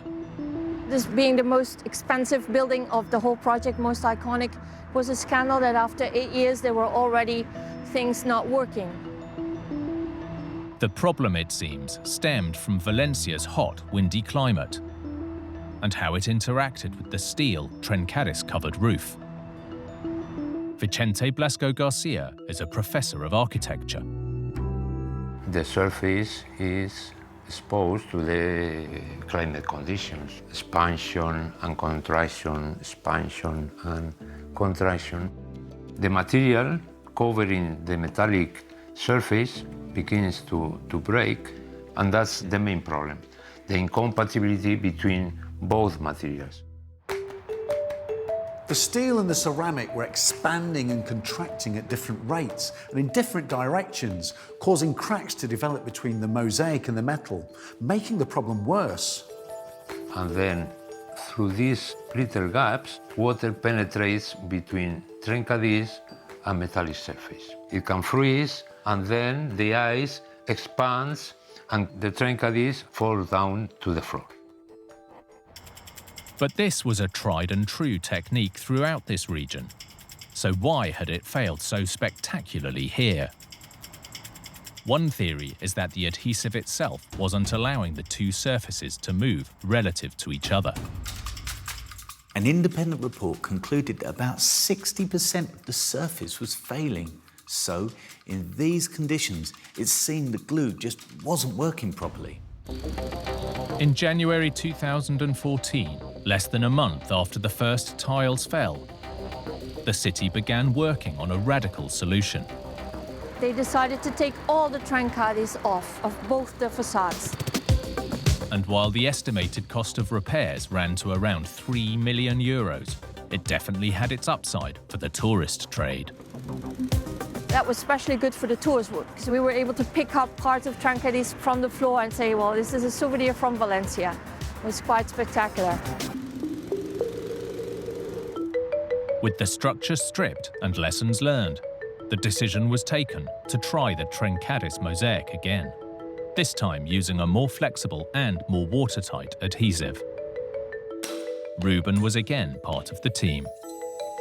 Pues se ha mejorado 100% tanto desde la cerámica mismo como la malla, también los cementos colas de agarre y también el de rejunte, porque se aprende de los errores. Y para mi parecer quedó estupendamente muy bien.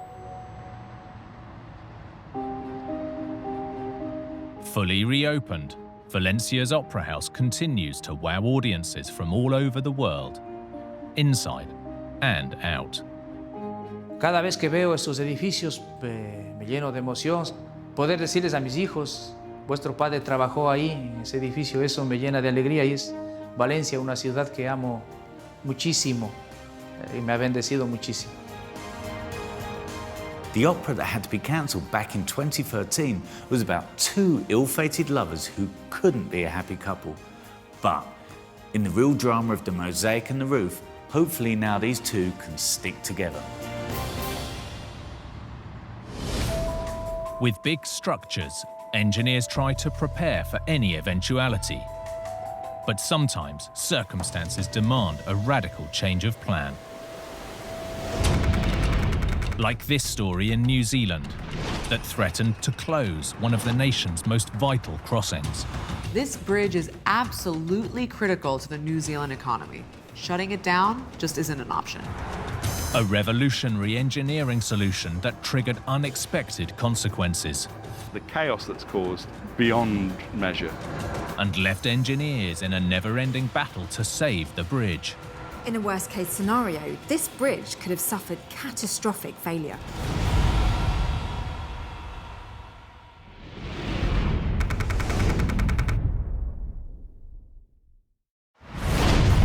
Auckland, on New Zealand's North Island, is the nation's largest city.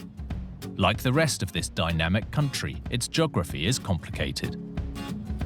Hayden Donnell is a local journalist. Auckland's landscape is challenging. It's built around 50 volcanoes, it's mountainous, it's hilly, and it has this beautiful harbour in the middle of it here. In fact, Auckland sits on what's known as an isthmus, a narrow strip of land with water on both sides. John Tukey is a professor of engineering. Auckland sits between two harbours. It's a natural choke point, ideal location for development of a city in the sense of having access to the ocean on both sides. But as the population grew, this natural bottleneck threatened to choke commuter and trade traffic.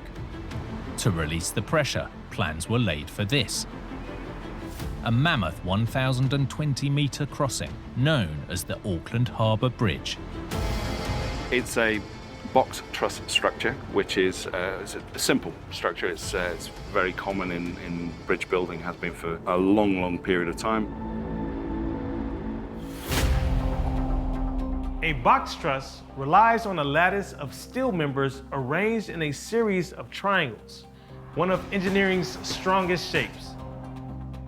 These work together to create a sturdy, self-supporting span with minimal material. 6 concrete piers support 7 spans.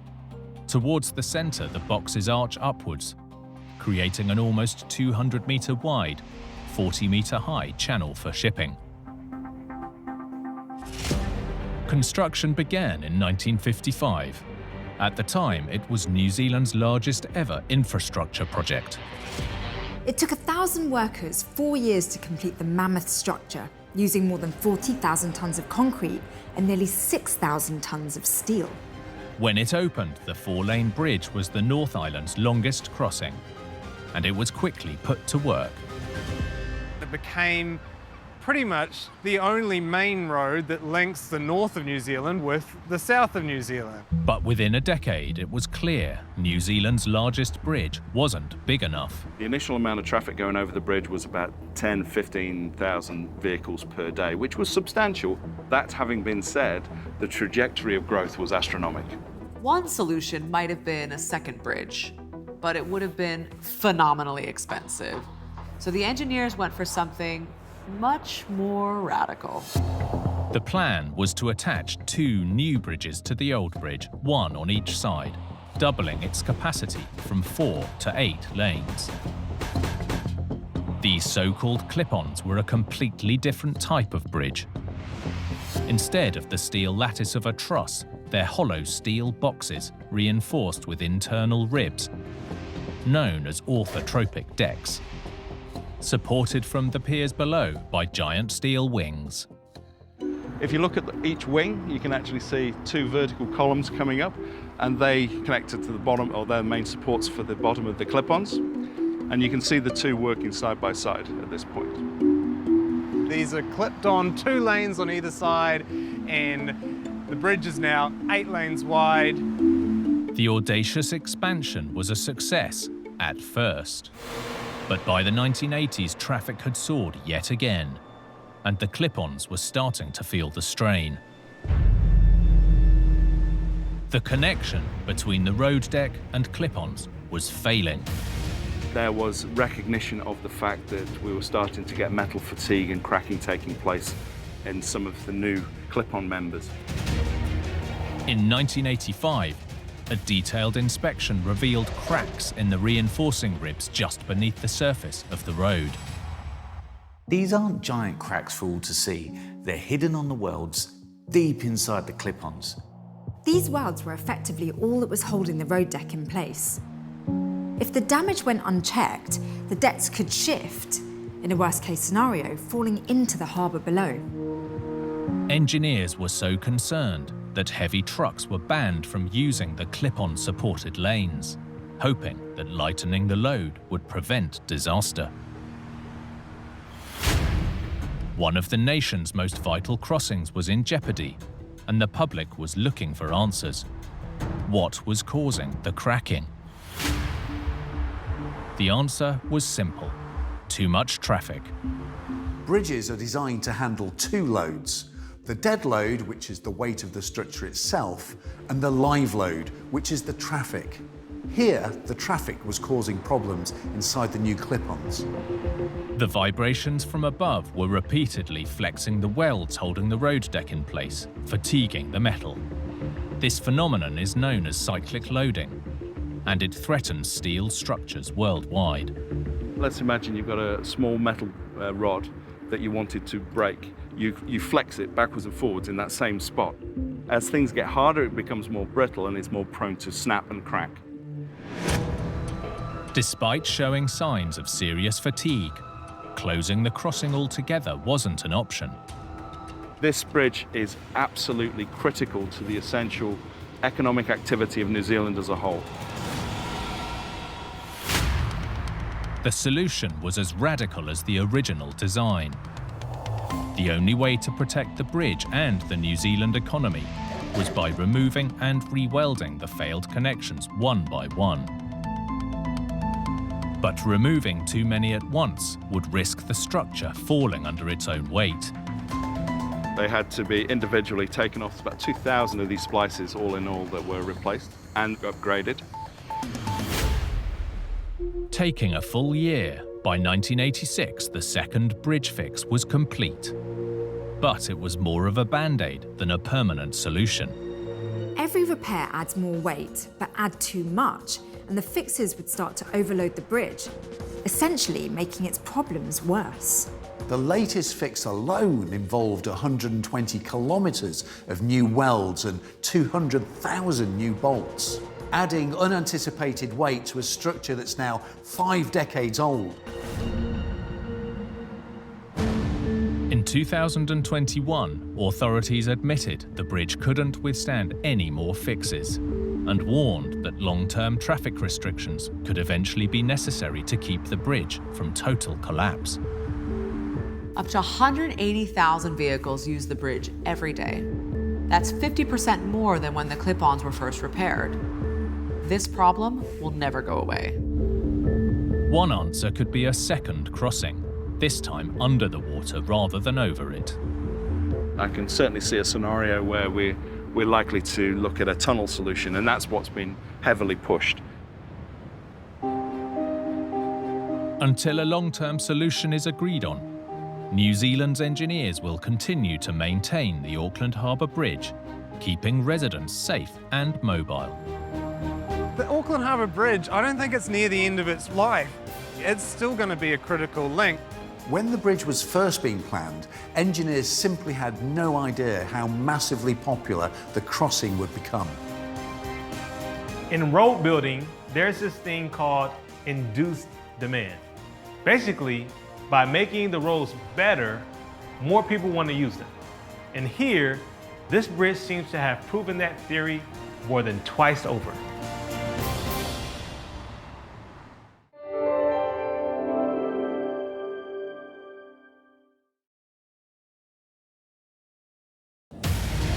In Florida, disaster strikes a luxury condo building. There were helicopters in the sky. It was clear that it was going to be a devastating scene. The tragic destruction of a vital river crossing in Austria.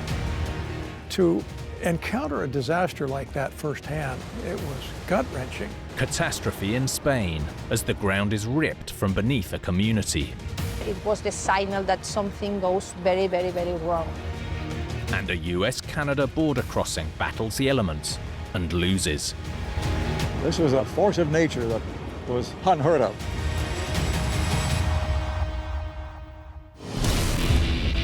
With big builds, even the smallest fail can trigger a huge disaster. From miscalculations to misunderstandings, or just plain bad luck.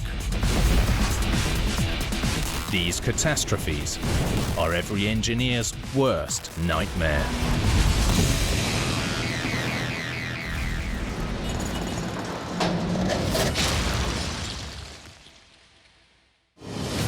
When it comes to big engineering, careful planning is the key to success. Even the smallest change can trigger a major catastrophe. Like this disaster in Florida, which took out a downtown construction project. The whole structure pancaked down into a pile of twisted concrete and steel. With destruction on an epic scale. There was just devastation. There were people everywhere. Seemingly small mistakes that had a tragic impact. It was like nothing I had seen before. This structure was doomed to collapse.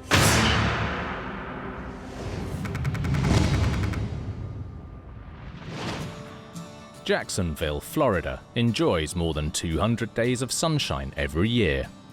And with a population topping 1 million people, it's the state's largest city. Diane Faulkner is a local journalist. Jacksonville is the largest small town you'll ever want to come to. Jacksonville is known for its skyscrapers, its people, its bridges, its river.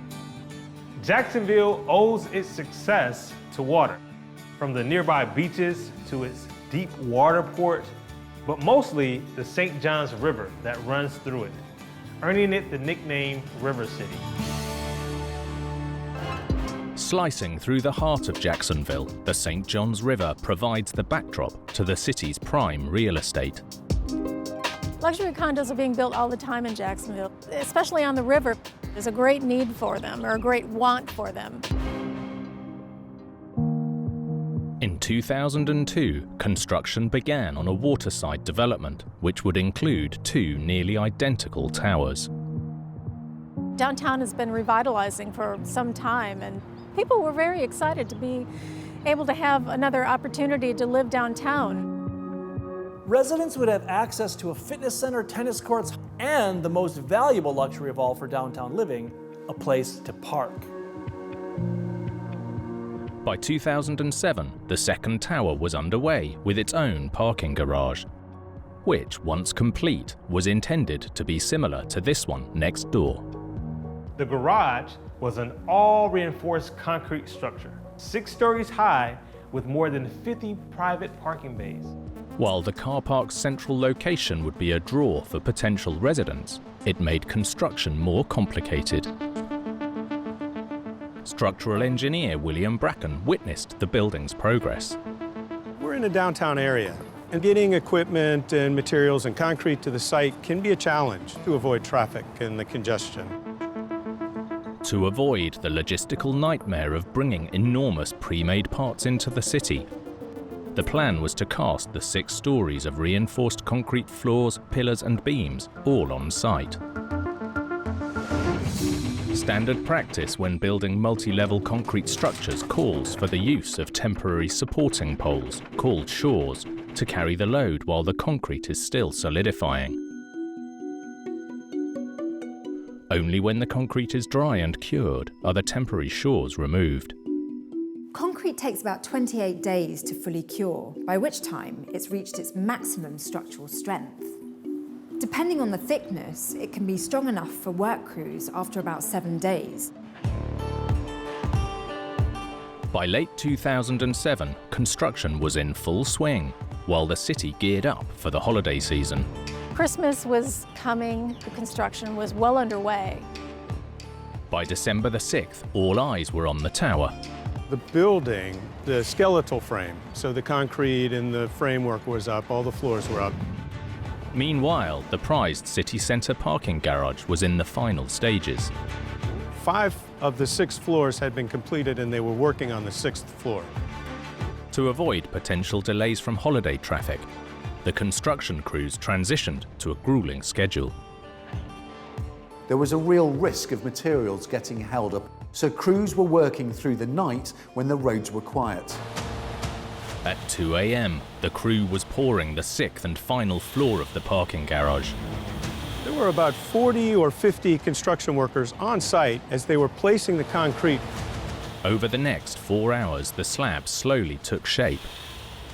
As they were placing the concrete on the 6th floor of the building, they were nearly complete. Suddenly, at 6:15 in the morning, the 6-story garage catastrophically collapsed. Suddenly it was all over the news. There were helicopters in the sky. It was clear that it was going to be a devastating scene. Fire and rescue teams responded in minutes. There were firefighters everywhere, at least 100 firefighters. William Bracken was part of the emergency response. I was brought in as a structural engineer to assist with determining what's safe and what's not safe, having participated in search and rescue for 20 years. It was like nothing I had seen before. 6 floors had collapsed, one on top of the other. Only a small section was left standing. It looked like pancakes had just come down with rods coming out of it. In the chaos, there was no telling how many workers had been hurt in the collapse. Some were actually on top of the structure placing the concrete and rode it to the ground as the building collapsed. Most of the workers had escaped unharmed, but 21 were injured. And after a head count, authorities realized there was someone missing. William knew the rubble was too unstable to search, so rescuers called in Robin Murphy from the Center for Robot-Assisted Search and Rescue. Jacksonville called over for the robot saying, "We've got stuff we can't get into." The team tried to narrow down the victim's possible location. There was the standing portions and may have been in that area. The other was he may have been coming off the pile, in which case he would have been right where the pancake portion was. With the missing worker in danger, Robin and her team were in a race against the clock. By early evening, Robin's robot was deployed, recording this footage as it scoured the wreckage.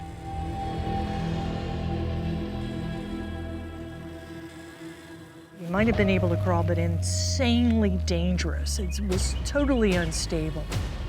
Given the instability and with time ticking away, Robin needed to report back quickly. And sure enough, ran the robot all the way, the length up and down and back, and it was really clear there was nothing in there. The section that had pancaked would prove a test for even the most advanced machines. There were portions that they wanted to try to go in, and we're talking 3 inches. So that makes it particularly challenging.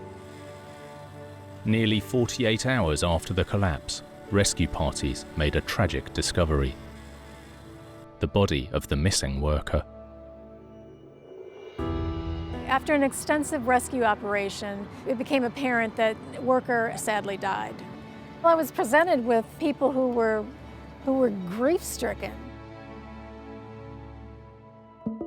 In the wake of the disaster, officials launched an investigation. Again, forensic engineer William Bracken was on the team. I was asked to participate in the investigation, and then several days later, actually wound up leading the investigation for OSHA. Studying the wreckage, William's team quickly uncovered a problem: a lack of shoring poles to support the partly built structure.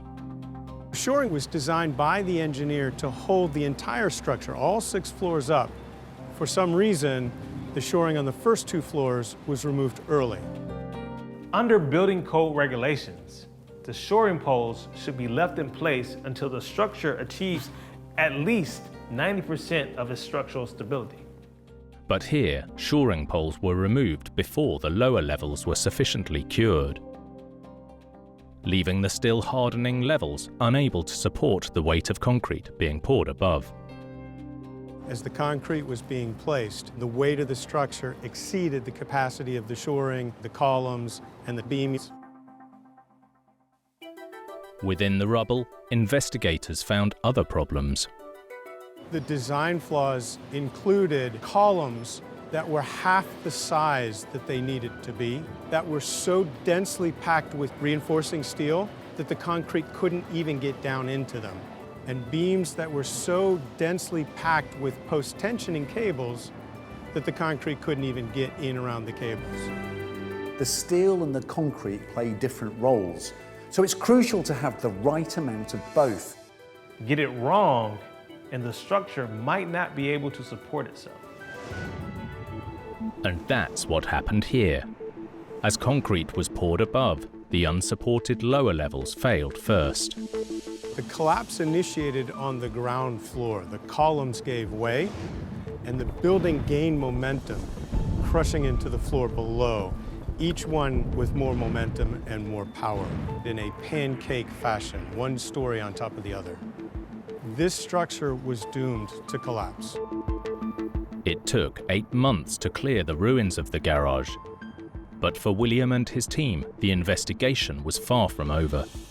It actually took 5 years to complete the investigation and everything around the collapse. The tower immediately next to it, construction stopped at the same time. For more than a decade, the half-finished tower stood as a tragic reminder of what had happened. The structure sat there for several years and became structurally unsound, and it finally had to be condemned. In 2022, to the relief of the local community, Jacksonville authorities finally greenlit its demolition.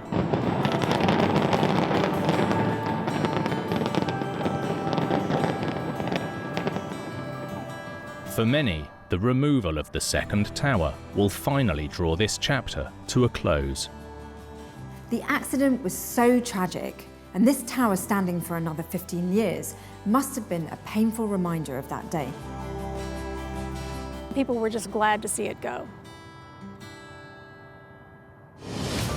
Routine inspection and maintenance can help big construction stand the test of time. But some problems remain unpredictable. Like this story in Austria, as a vital crossing crashed into the Danube River. When we realized that it was real, it was like a nightmare. Devastation that shocked a nation. It was a cry through the whole country. And a tragedy that left everyone asking what had gone wrong. How could this be allowed to happen? And what do we do now?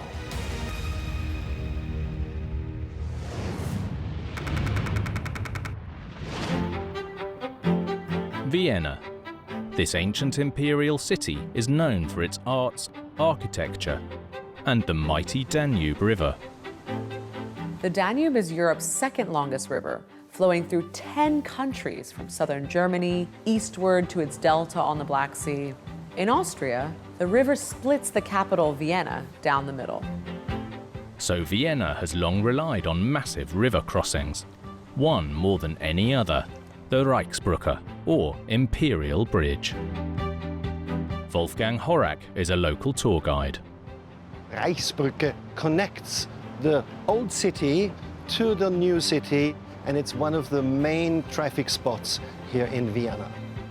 This modern iteration is the third bridge to bear the Reichsbrücke name. The first was built from iron in the 1870s to carry carts and horses.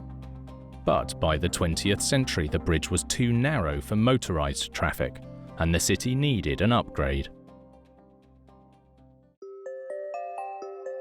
This was the solution. Built in the 1930s, a much wider, 362-metre-long, twin-pylon suspension bridge. The new suspension bridge wouldn't just carry vehicles and pedestrians across the river, but 2 tram lines and utilities like gas and electricity. But this imperial bridge would be no conventional suspension span. The floodplain here was too soft to anchor cables from the banks. The solution: the main cables were attached not to the land, but to the ends of the decks themselves, meaning the whole structure could stand alone. It's what's known as a self-anchored suspension bridge. This type of bridge relies entirely on the pylons, or towers, to hold the bridge deck up. Those pylons, in turn, transmit the loads down into the foundation. So it's key that the foundations are strong. This innovative solution kept the major transport link open for 40 years. Until late summer in 1976 when, without warning, catastrophe struck. August the 1st, a quiet Sunday morning in Vienna, until 5 a.m. when residents of the capital city were awoken by a loud noise. A seismic monitoring station outside Vienna registered a spike on its instruments.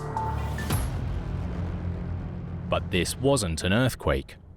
As this rarely seen footage shows, the Reichsbrücke had collapsed into the Danube. Ground engineer Dietmar Adam was shocked when he heard the news. When we realized that it was real, it was like a nightmare.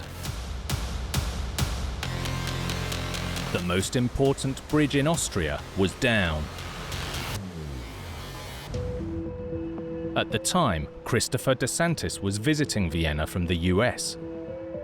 But this wasn't a sight he had planned on seeing. To encounter a disaster like that firsthand was breathtaking. It was gut-wrenching. Eyewitnesses reported seeing the mighty bridge wobble and begin to slip. We saw the remains of the post on one side of the bridge, the remains of the pylons on the other.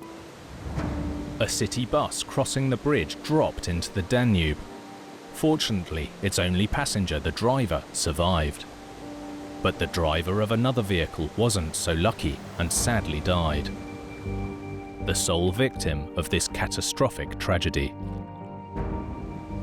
Yet the timing of the collapse likely prevented an even greater loss of life. Imagine if that wouldn't be a Sunday, hundreds and hundreds of cars were on that bridge and we had a lot of injured people. We were really lucky on that day.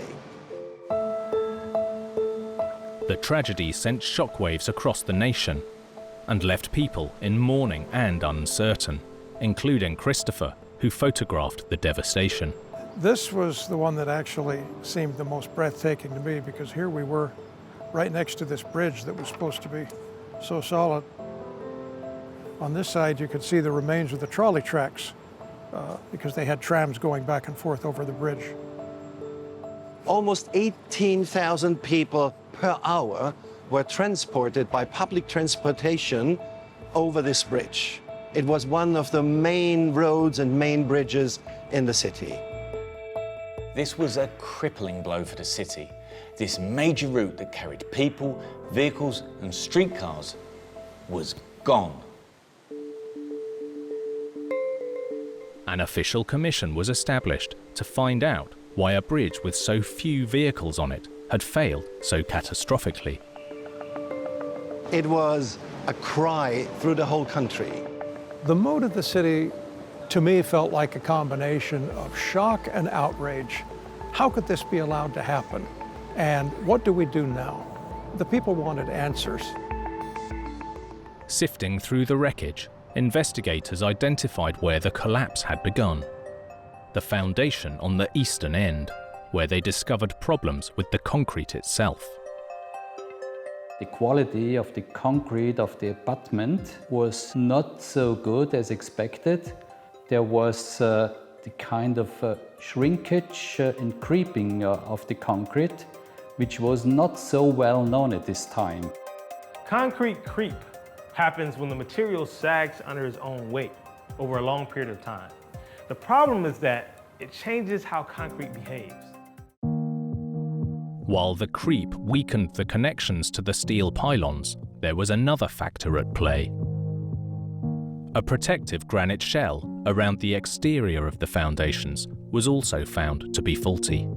We use granite for table and countertops because it's so durable. But although it seems rock solid, granite is porous unless it's properly sealed. When the bridge was built, the granite shell hadn't been sealed against the river. And here, after 40 years, river water had infiltrated the concrete inside the foundation. As water penetrated the granite exterior, it began to erode the cement within. The cement was mainly made of limestone. During the 40 years, part of the limestone washed out. The granite shell, which surrounds the block foundation, could not really protect it. And this is also one reason why the concrete failed. 4 decades of water damage had slowly undermined the integrity of the foundations, and on August 1st, 1976, they were no longer able to hold the bridge in place. There was a sudden failure, a sudden shear off of this part of the foundation. The self-supporting design of the bridge meant that when the eastern foundation failed, so did the pylon, pulling the rest of the bridge down with it. The investigation took nearly a year to conclude, but the final findings were clear. Even the most thorough examination of the bridge would not have prevented the collapse, since it is not possible to inspect the concrete in the pier foundations without causing damage. That means this catastrophe was unforeseeable. A replacement bridge was built to new design specifications, this time with more than enough support. The third bridge was designed and constructed as a so-called indeterminate system. That means there are more supports than necessary. Riding atop these supports is a tried and true design. A box girder bridge made of concrete and steel. Today, box girders are one of the most widely used in bridge design. They're found everywhere, from river bridges to elevated interstate and rail viaducts. Box girders are inherently robust and, just as crucially, fairly easy to maintain and repair. The new and improved Reichsbrücke opened in 1980 and has been standing strong ever since. Only 4 short years it took our people, the engineers, to rebuild the bridge, a new one, a very exciting bridge. The third bridge still provides vital access across the Danube for tens of thousands of people every day, residents and tourists alike. I was back last week and we saw the bridge and went over it and was very impressed with how beautiful and modern and strong it was. And hopefully it'll last for hundreds of years.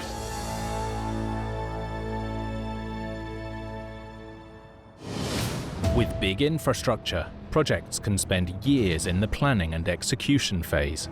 But just one mistake can have catastrophic results. Like this disaster in Spain, where a sinkhole terrorized a packed city suburb. Massive amounts of earth and rubble just vanished into the ground. Se empezó a derrumbar todo, que no sabíamos lo que iba a pasar. Catastrophic damage caused by a critical oversight. This is absolutely fundamental, and this created this big sinkhole. And a neighborhood left teetering on the brink of collapse. There were a lot of policemen, firemen, and all the neighbors were very, very nervous.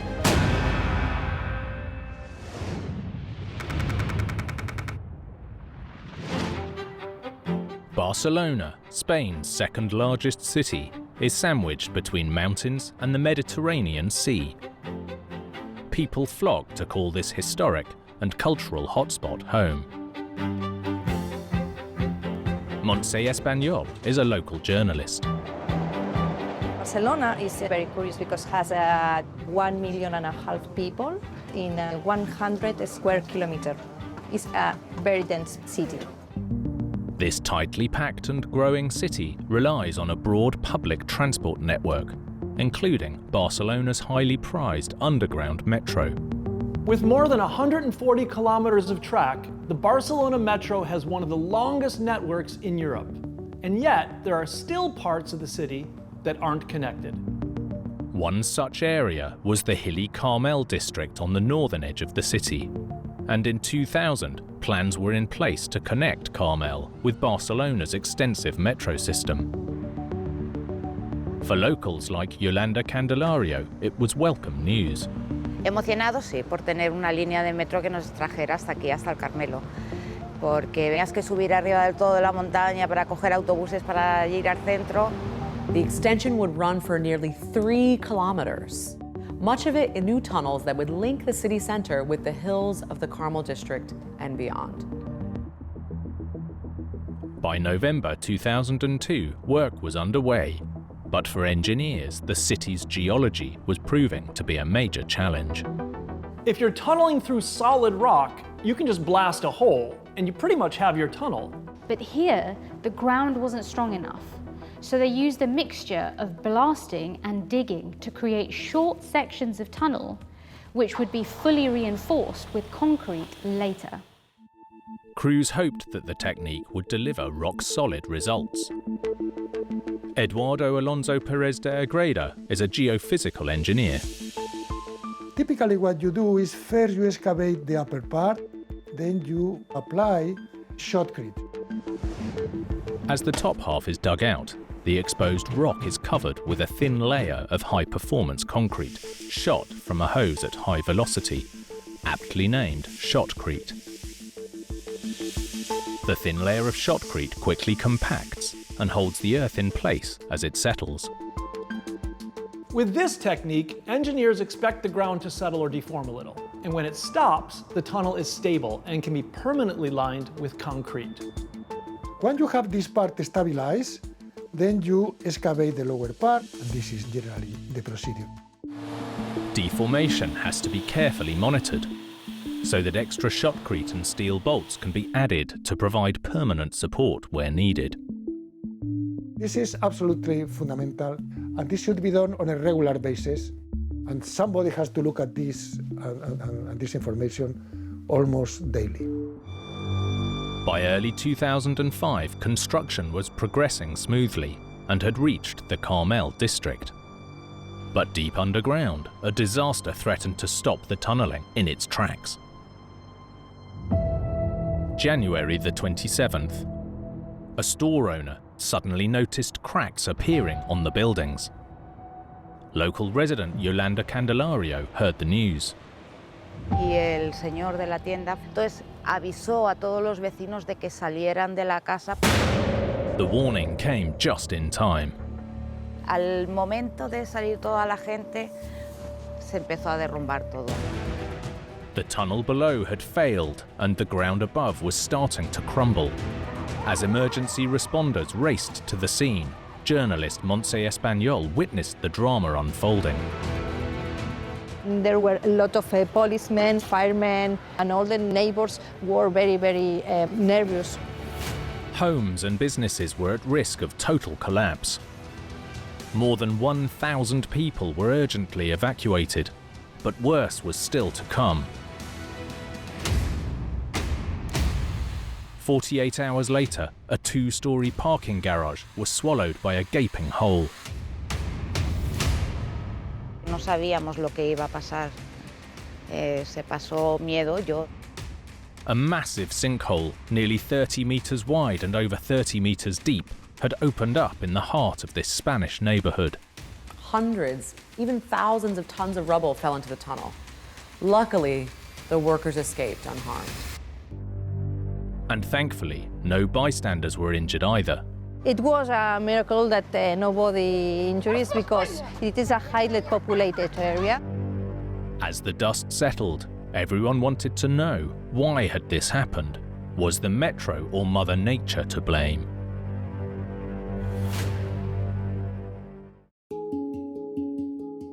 Investigators got to work. Their first area of concern was the excavation of the underground metro tunnel. They left some thickness of rock to be excavated at the very end, and this was the triggering. To prevent heavy machinery damaging the floor, workers had left a protective layer of soil in place until later in construction. When it was time to pour the floor, crews removed the remaining soil, but in the process they exposed a weak point or fault in the ground. This fault was a slice of sandy soil that was weaker than the ground it was sandwiched between. As the fault failed, the earth shifted and it started a chain reaction. The tunnelling works effectively punched a hole into the fault, and the soil started to pour down, like draining a massive hourglass. It failed in the position of this fault. The left part simply collapsed. All this soil and rock went into the tunnel. For 2 days, the ground became more and more unstable, until eventually time ran out and the earth above collapsed. This movement actually displays in the vertical direction, and then finally you created this big sinkhole. The cause was identified. The sinkhole was definitively man-made. Investigators switched focus to determine how the fault was overlooked. It seems the signs may have been there all along: deformation in the tunnel wall. In the Ontario method. So you have to take care of all these stability conditions. And you do it by measuring in a periodic manner. This is of fundamental importance. Constant monitoring for weak points is a crucial part of this tunnelling technique. This cave-in exposed a fault, not just in the rock, but in the process itself. This collapse revealed a flaw in the tunneling method. If a weak spot in the tunnel is missed during monitoring, there's no knowing if it will collapse. One of the reasons that actually explains the failure is this was not noticed. In the aftermath of the disaster, 84 buildings were affected and 3 demolished. Bueno, pues sí, después del incidente, después del socavón, fueron meses muy duros porque no sabíamos lo que iba a pasar. Hubo mucha gente que tuvo que salir corriendo de sus casas, que han estado pues incluso por 10 o 11 meses viviendo en hoteles. To finally stabilize the ground, the tunnel and sinkhole were infilled. Engineers drilled holes down to the tunnel and poured 40,000 tons of concrete in to fill it.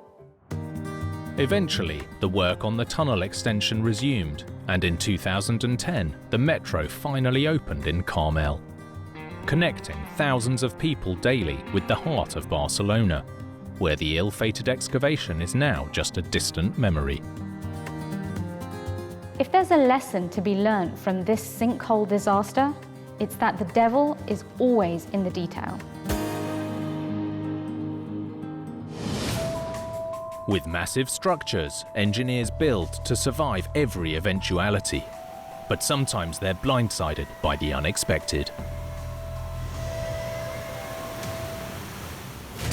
Like this catastrophe on the Niagara River that divided 2 nations. Ice was pushed over the falls that filled up the entire channel of the river. A failure on an epic scale. It was a powerful, unstoppable force people had never seen or heard of before. A storied bridge doomed by the elements. The moral of that story is you're not going to beat Mother Nature in the end.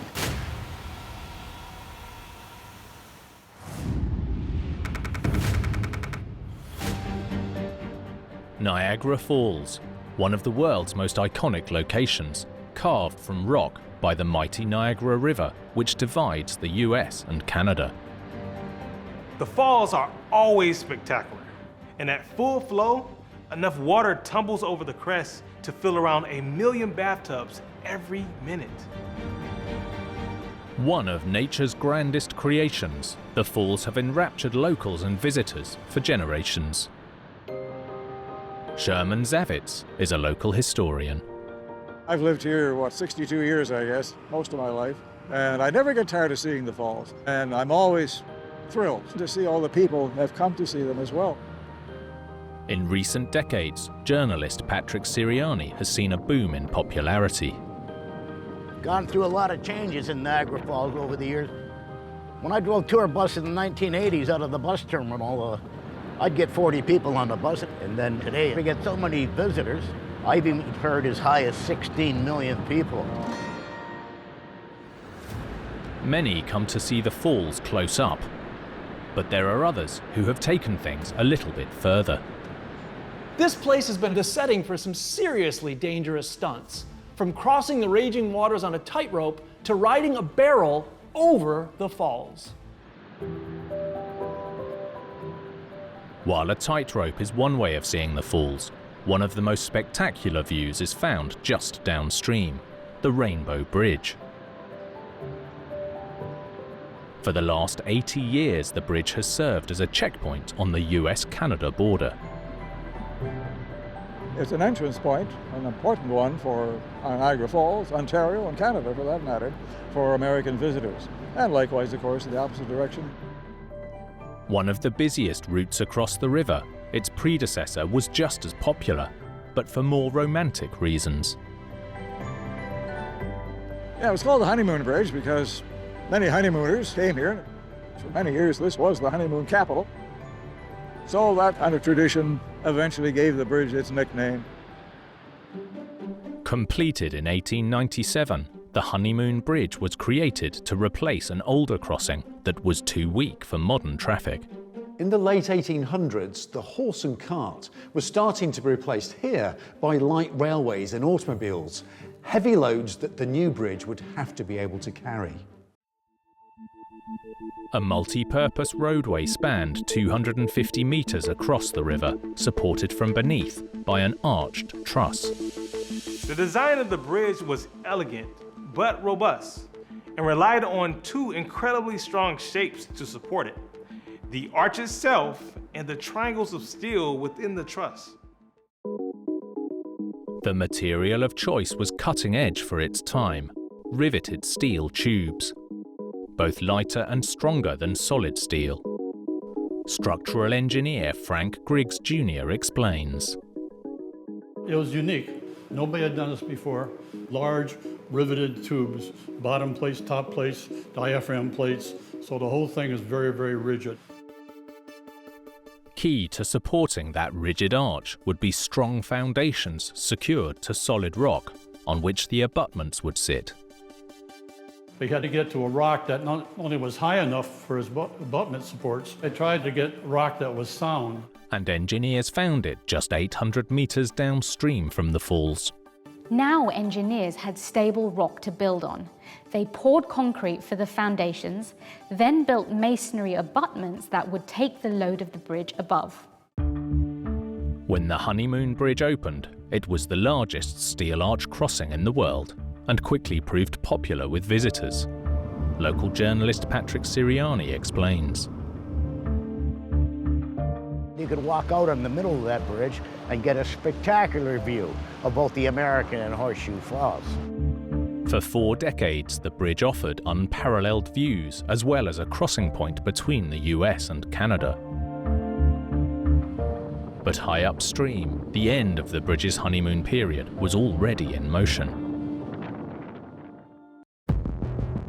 January the 23rd, 1938, a harsh winter had left the Niagara River packed with ice.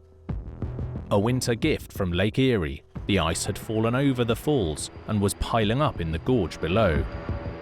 Historian Sherman Zavitz knows the story. A massive ice bridge developed here below the gorge. Now, ice bridges are common here during the winter, late winter especially. Ice jams in the river here. So what you eventually have, finally, is what you might term a suspended glacier, with the river still flowing underneath this. As this footage from 1904 shows, ice bridges had formed here before, but not on the scale seen in 1938. The ice bridge was of such a size that people had never seen or heard of before. Estimates put the ice at up to 18 meters thick, stretching from the foot of Niagara Falls all the way up to the Honeymoon Bridge. The ice had reached the masonry abutments at the bridge's foundations. As the Niagara Gorge filled up with ice, it was putting massive pressure on the only things holding that bridge in place. Men who crossed the bridge on a daily basis left the American side, and as he was crossing the bridge, he noticed that the railings were beginning to twist and buckle, and he informed them on the Canadian side, and they immediately shut the bridge down. For several days, the ice continued to build up. It was a powerful, unstoppable force that eventually began to weaken the abutments of the bridge. They found out that the bridge was going to go any minute now. So when the news of that hit the streets, and everybody came to Niagara Falls and wait for this bridge to fall into the river. On January the 27th at 4:20 p.m., the Honeymoon Bridge failed catastrophically. It folded just like a carpenter's ruler. And then it slammed down in the ice, creating a spume of ice up in the air. Onlookers were staggered by the destruction. The honeymoon was decidedly over. People were really shocked at the time because it had been constructed and reinforced with steel. But even its cutting-edge design couldn't save the bridge from the forces of nature. The sudden, dramatic destruction of an internationally famous destination left the public searching for answers. The initial cause was obvious: the ice. The Northeast has a long winter.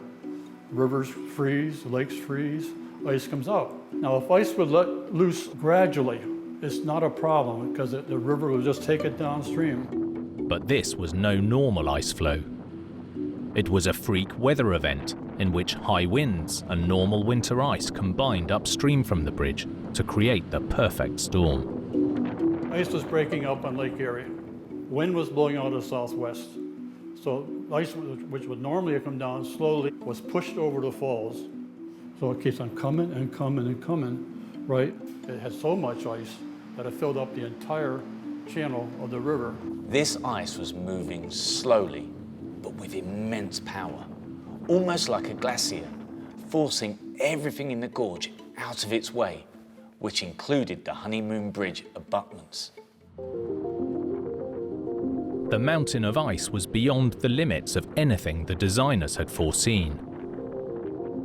It's very hard to design for that, even though you know it could exist. They had checked before. They knew where the water come up typically, and they learned where previous ice was. But in fact, there may have been prior warning that this could happen. A similar event occurred in 1899, soon after the bridge's completion, when an ice flow threatened to destroy the structure. At the time, authorities decided to simply reinforce the vulnerable abutments. The solution was to build high walls around the abutments, hoping to protect them from the onslaught of the winter ice. But it wasn't enough.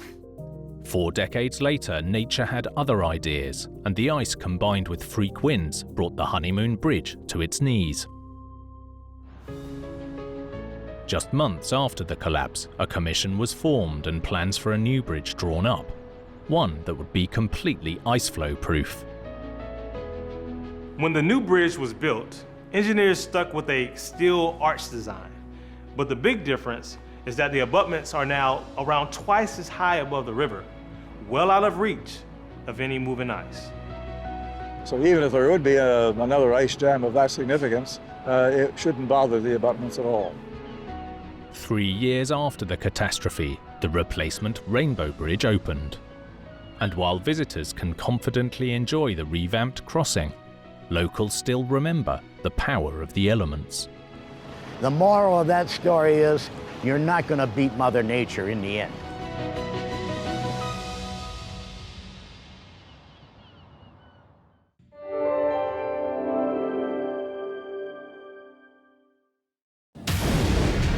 Devastation in Texas as a deadly explosion strikes a major port. It's hard to prepare yourself for something like that. You have to set that aside and just go to work. In Spain, a mammoth construction becomes a major disaster. Normally you go through life and you don't see accidents of that magnitude. A catastrophic crane collapse in the UK sparks a desperate search for survivors. When I entered, electrics, pipes, everything was all over the building. And in Colorado, a vital highway that was on the road to ruin. Those cracks just started getting bigger and bigger. They've got to figure out how to fix the problem immediately.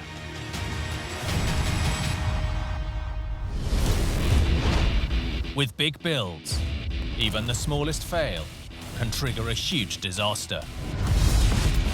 From miscalculations to misunderstandings, or just plain bad luck.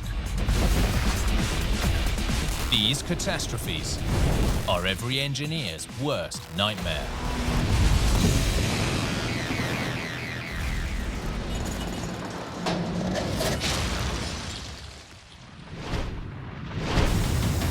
In big engineering, safety must always come first. Even the smallest mistake can cause a major catastrophe. Like this dredging operation on the coast of Texas. This was an inferno of epic proportions. A catastrophic collision on a terrifying scale. It's a tragedy. It's shocking that they would hit something like that. Deadly destruction that quickly became a race against time. We knew something had happened, something big. Our goal is to save human lives.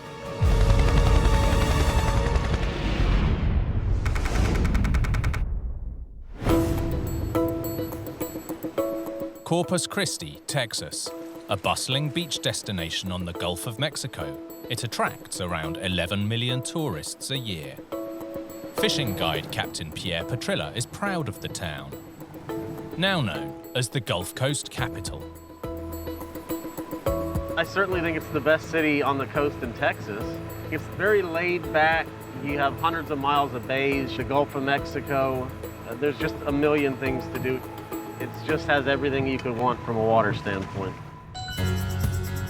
Like most Texas cities, the economy doesn't rely solely on the tourist dollar.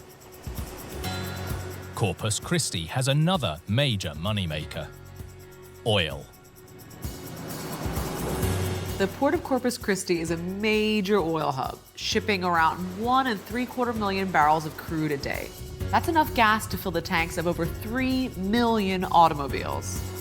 In recent years, the port has regularly been the nation's top exporter of crude. Since Corpus is a part of Texas, I mean, oil is everything. It's crucial to this area. One strong reason for this continued success is a strategic location. Positioned on the western edge of the Gulf of Mexico, this deepwater port is a major gateway for commerce across the world. The port's continually busy. There's constantly ships, from large tanker ships, container ships, to smaller barges coming in and out on a daily basis. In 2019, work began on a huge redevelopment project to enable the port to accommodate some of the world's largest ships. Key to it all was creating a new dock using this 45-meter mammoth, known as a cut-ahead suction dredger. The dredge is a barge with a long attachment known as the ladder sticking out from the bow, with a ferocious-looking toothed cutter head on the end which gouges through the riverbed. For accurate dredging, a 21-meter-long metal piling known as the digging spud keeps the stern in place, acting as a pivot, while a system of cables and anchors moves the entire dredger and cutterhead from side to side, carving out the sediment below. The debris is then pumped onto barges for disposal. Once complete, the new channel would be wide enough for some of the world's largest supertankers to load up with crude oil for shipping all over the world. Friday morning, August the 21st, 2020, dredging work was well underway. Nearby, Lieutenant Dan Gillis from the US Coast Guard was at the beginning of a 24-hour shift. I was actually sitting in my office on the second floor, and one of my friends came in, and he grabbed me and just said, "Hey, something's happening at the port." Captured on the port's security cameras shortly after 8 a.m. Disaster struck. A huge explosion rocked the port. Around 6 kilometers away, Lieutenant Gillis and his crew immediately sprang into action. Coming on scene, we knew something had happened, something big. The amount of smoke and flames, it's hard to prepare yourself for something like that. You have to kind of set that aside and just go to work. The blast rocked nearby buildings and was heard hundreds of meters away. It turned the dredger into a blazing inferno. We could see there was a barge there on fire, a large column of flames shooting out of the water. So we went into rescue mode. We're a life-saving service, and that's really our goal, is to save human lives. As tugboats battled the blaze, the helicopter crew spotted 2 people still alive, but struggling in the water. We recognized that they were in a dire situation and needed that immediate evacuation. We saw a port police boat, but they were on the far side, and the boat couldn't access them with the flames and the heat. So we realized that it was going to be our show. Dan and the team's quick thinking and fast action had saved lives. We picked them up. We didn't see anyone else in the water in that area. We gave it a good search, but the state of those gentlemen, we needed to get them to the hospital. But not everyone was so lucky. Of the 18 people working on or around the dredger at the time, 5 were injured. And sadly, 5 more lost their lives. I think it's always a shock when something like that happens, a tragedy. It is pretty rare considering how much dangerous materials they're moving in and out of this place. Looking back at what we did that day, the other assets that responded, everyone played a part. I'm just happy that we were able to help the gentleman that we did. With the city reeling, an immediate investigation was launched, and the source of the blast quickly became clear. Michael Wong is a professor of chemical engineering. What happened for this explosion was that the dredgers basically hit a pipeline that they didn't know was there. They knew it was somewhere, but they didn't realize that where they were dredging actually hit the pipeline. In an oil terminal, underground pipelines are buried everywhere. The problem here was that the cutter head struck one of the worst possible pipes, one that was carrying propane.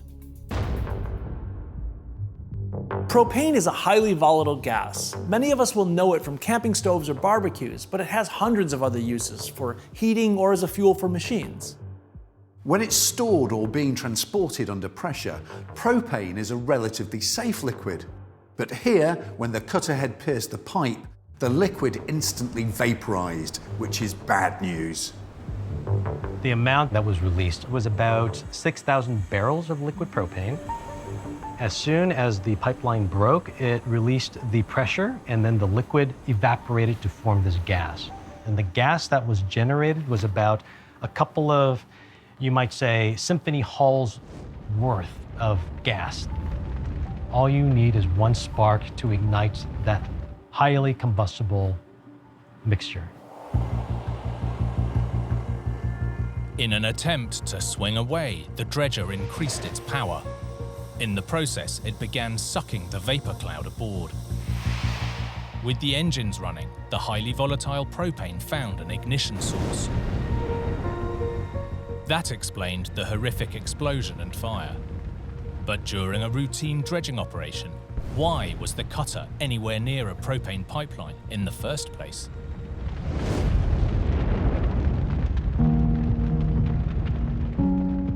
There's pipelines running throughout the different bays and gulf and into the port. The pipelines are very well marked. Most of the 8-kilometer-long pipeline was visible on the shoreline, but here there was an 80-meter section underwater. 6-meter-tall bamboo cane poles were placed on the channel side of the pipeline, around 15 meters apart, to act as clear markers. But less than a month before the disaster, Hurricane Hannah struck the Texas coast just south of Corpus Christi.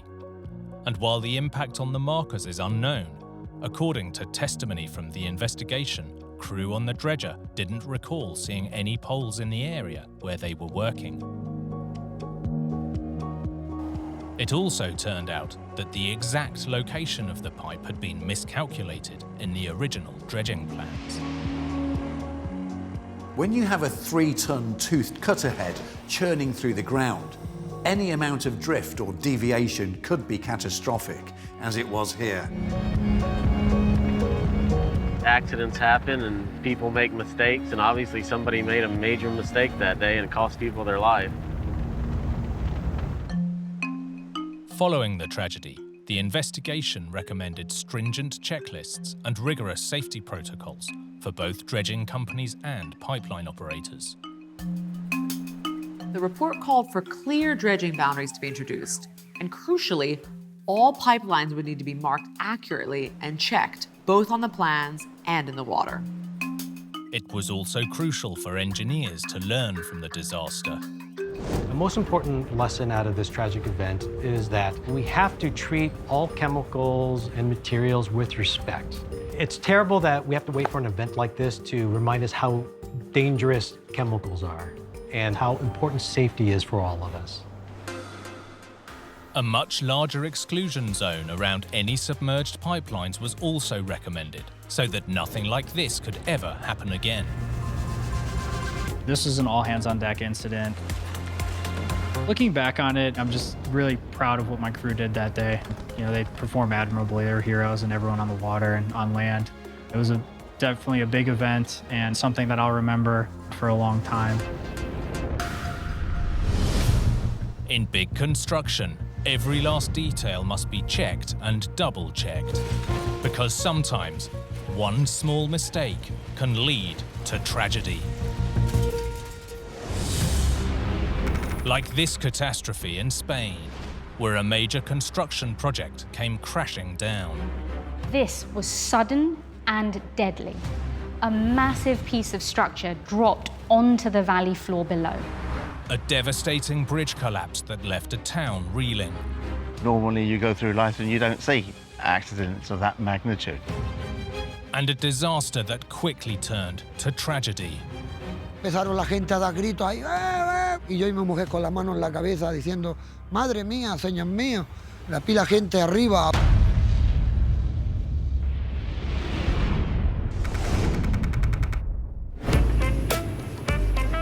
On the southern edge of Spain, along the Costa Tropical, lies the small town of Almunica. Although it's now a growing tourist destination, historically this community has thrived thanks to agriculture. The Costa Tropical might be less well known for tourism than neighboring regions, but as the name suggests, the climate here gives it an advantage for growing certain crops. Originally from England, journalist Martin Mayal knows all about this region's plentiful bounty. It's probably one of the few places in Europe where you can actually grow subtropical fruit like the avocado, and it really made a huge difference to the prosperity of everybody who lives here. Avocados originally came from the Americas, but thanks to its climate, this region now produces around 50,000 tons of avocados every year, which is more than half of Spain's total crop. And getting it to market has never been easier, thanks in no small part to this. Opened in 2009, the River Verde Viaduct, which connects the area to Spain's expansive highway system. The Spanish highway network ranks among the longest in the world, and one of its most important roads is the A7, which runs more than 1,300 kilometers along Spain's Mediterranean coast. It's made a huge difference from getting the fruit out of the area, getting it out to the markets. The old roads were always congested in the summer, so it made a big difference, and it was very much welcome. For local farmer Jose Maria Vacas, the bridge had been a long time coming. Me he criado en esta zona rodeado de huerta, el aguacate, la chirimoya, cada parcela de una persona diferente. Cuando yo era pequeño, jamás pensé que iba a haber un puente de esta envergadura tan grande en el valle. Yo jamás lo hubiera pensado, nunca. Spanning around 550 meters across the ravine, the imposing structure is not one, but two parallel crossings, each around 12 meters wide. The bridge might look complicated, but the concept is relatively simple, using beams sitting on pillars. The eye-catching arch helps spread the load in the middle, avoiding the need for a pier to be sunk into the centre of the valley. Building on this scale across a deep ravine in mountainous terrain is a mammoth challenge, and they had to do it twice over. Antonio González Herrera is a professor of engineering. El problema ahí son las dimensiones. La altura de los pilares en este caso son por encima de los 60 metros, que estaríamos hablando de como un edificio de unas 20-22 plantas. No podemos ir trasladando piezas prefabricadas y colocándolas. Entonces la alternativa que tenemos es construirlas in situ. In this case, that meant constructing the piers first, then using a temporary mobile scaffolding system, also known as an auxiliary bridge, to build the roadway. The steel falsework sits on two huge parallel steel girders around 9 meters apart, running the length of 3 piers and always securely connected to 2. The falsework has both sliding devices and jacks, allowing it to move along the structure as the bridge is built section by section. El puente auxiliar está apoyado siempre sobre 2 pilares, ¿vale? Entonces tiene que tener una longitud que cubra 3 pilares, de manera que cuando lo vamos desplazando, al llegar al tercer pilar, el primero ya se puede liberar como apoyo. This is kind of like a railroad, but here, instead of a train moving, the tracks slide along, span to span, as the concrete is poured, completing the deck section by section. Construction began in 2002, and Jose enjoyed a ringside seat from his balcony. Me quedaba muchas horas viendo cómo trabajaban cuando yo terminaba mi trabajo y lo veía por las tardes cómo lo movían y me impresionaba. But the long-awaited bridge that would create a vital link for both tourism and trade nearly tore this small community apart.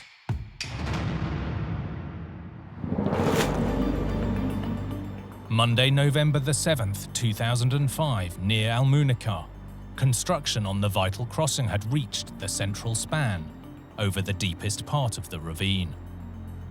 Jose Maria Vacas was at home, having lunch with his wife. Se encontraban unos ruidos muy raros, como forzando hierro contra hierro, y no era normal ese ruido. Jose's instinct was right. He and his wife went to investigate. What they were about to witness was the community's worst nightmare. Salimos al balcón y ya pues, empezaron la gente a dar gritos ahí. Shortly after 3 p.m., with workers still on top, the steel falsework suddenly collapsed. Yo y mi mujer viendo cómo se desmoronaba la estructura de hierro y yo y mi mujer con la mano en la cabeza diciendo, madre mía, señor mío, la pila gente arriba. The same equipment Jose had spent 3 years watching, night after night, fell around 60 meters to the ground, right before his eyes. Pues como pánico de ver que se estaba cayendo una cosa que jamás yo pensaba que podría pasar. Local journalist Martin Mayal received a call to alert him that something had gone terribly wrong. When I got here, everybody thought it was an explosion at first. Just the noise, the tremendous noise of the bridge coming down. The community raced to help, Jose among them. Y la primera impresión, pues, escombro por todos lados, polvo, donde hace justamente el arco. Normally you go through life and you don't see accidents of that magnitude. So it took a long time to take it in and you just forget why you're there. It quickly became clear that it wasn't just tons of metal that had fallen nearly 60 meters. Martin came across a distraught worker at the site of the disaster. He sat down with his hands in his head and he was crying. One of his friends was down below. He had been with him moments before the accident, but he had left the area to do something else and he had survived. This narrow escape was a stroke of luck. But there had been no time to evacuate the active site before disaster struck. At the time of the collapse, there were workers both on and under the bridge. 3 were seriously injured, but sadly 6 more lost their lives. The collapse was the worst work-related accident in the region's history, and the community wanted answers. Días después del accidente, Pues toda la gente en el barrio especulando y todo el mundo preguntaba igual que cómo podía pasar eso en la época que vivimos, tener un fallo de esa magnitud. Initial speculation focused on the bridge's distinctive concrete arches. Some of the first photographs in the news showed one of the concrete arches on the ground, giving the impression that maybe that's what had failed. But this arch couldn't be the cause of the collapse. It had never even left the ground. Professor of Engineering Antonio González Herrera explains.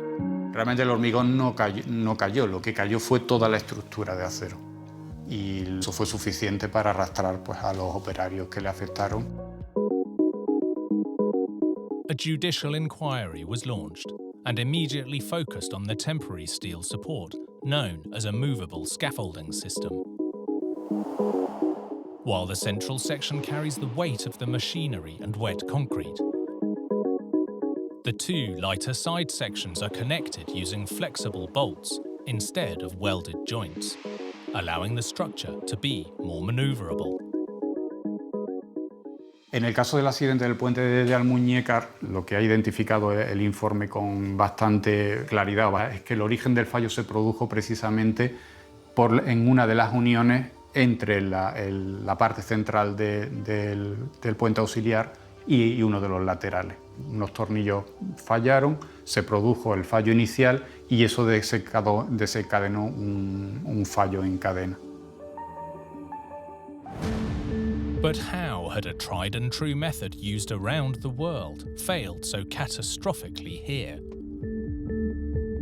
The temporary structure is under constant pressure from the huge loads on top, and also from the movement along the bridge. So the bolts need to be able to withstand massive forces. Over time, cyclic loading or repeated stressors can cause the connections to work themselves loose, which can be disastrous. Lo que dice el informe es que uno de los tornillos, entre la parte más rígida y la parte lateral, estaban aflojados, ¿vale? La diferencia entre un tornillo que está apretado o un tornillo que está aflojado es su capacidad resistente, ¿vale? La capacidad de mantener la unión pegada. While we don't know for sure, this tragedy could be down to something as simple as a loose screw. Ese tornillo debía de estar apretado, debería de estar con una determinada fuerza de apriete y lo que el informe determinó es que no era así y por ello se considera que ese fue el origen de la causa del fallo. The weight of the bridge materials combined with the temporary structure meant this one joint failure was enough to bring the whole structure crashing to the ground. One of the advantages of this construction system is its flexibility, particularly over tricky terrain. But here, it seems that it might have also been its greatest flaw.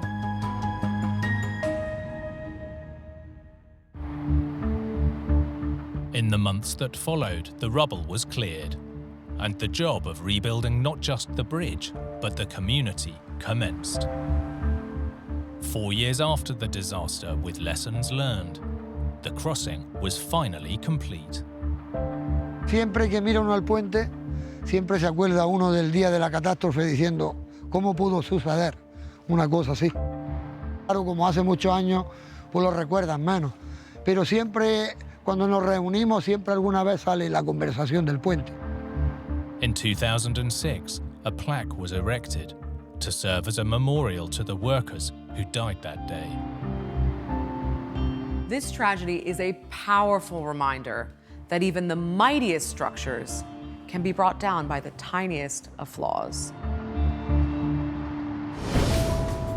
For engineers to build on an epic scale, the execution is as important as the planning. Just one small mistake can turn a triumph into a disaster. Like this catastrophe in the UK that struck at the heart of a city. The next minute I heard a big, massive bang. When I seen the crane on top of the building, it was a real shock. A sudden crane collapse on top of an apartment building. I can see daylight at the top. There's water cascading down. They've ripped everything out there, everything. A mammoth collision with devastating consequences.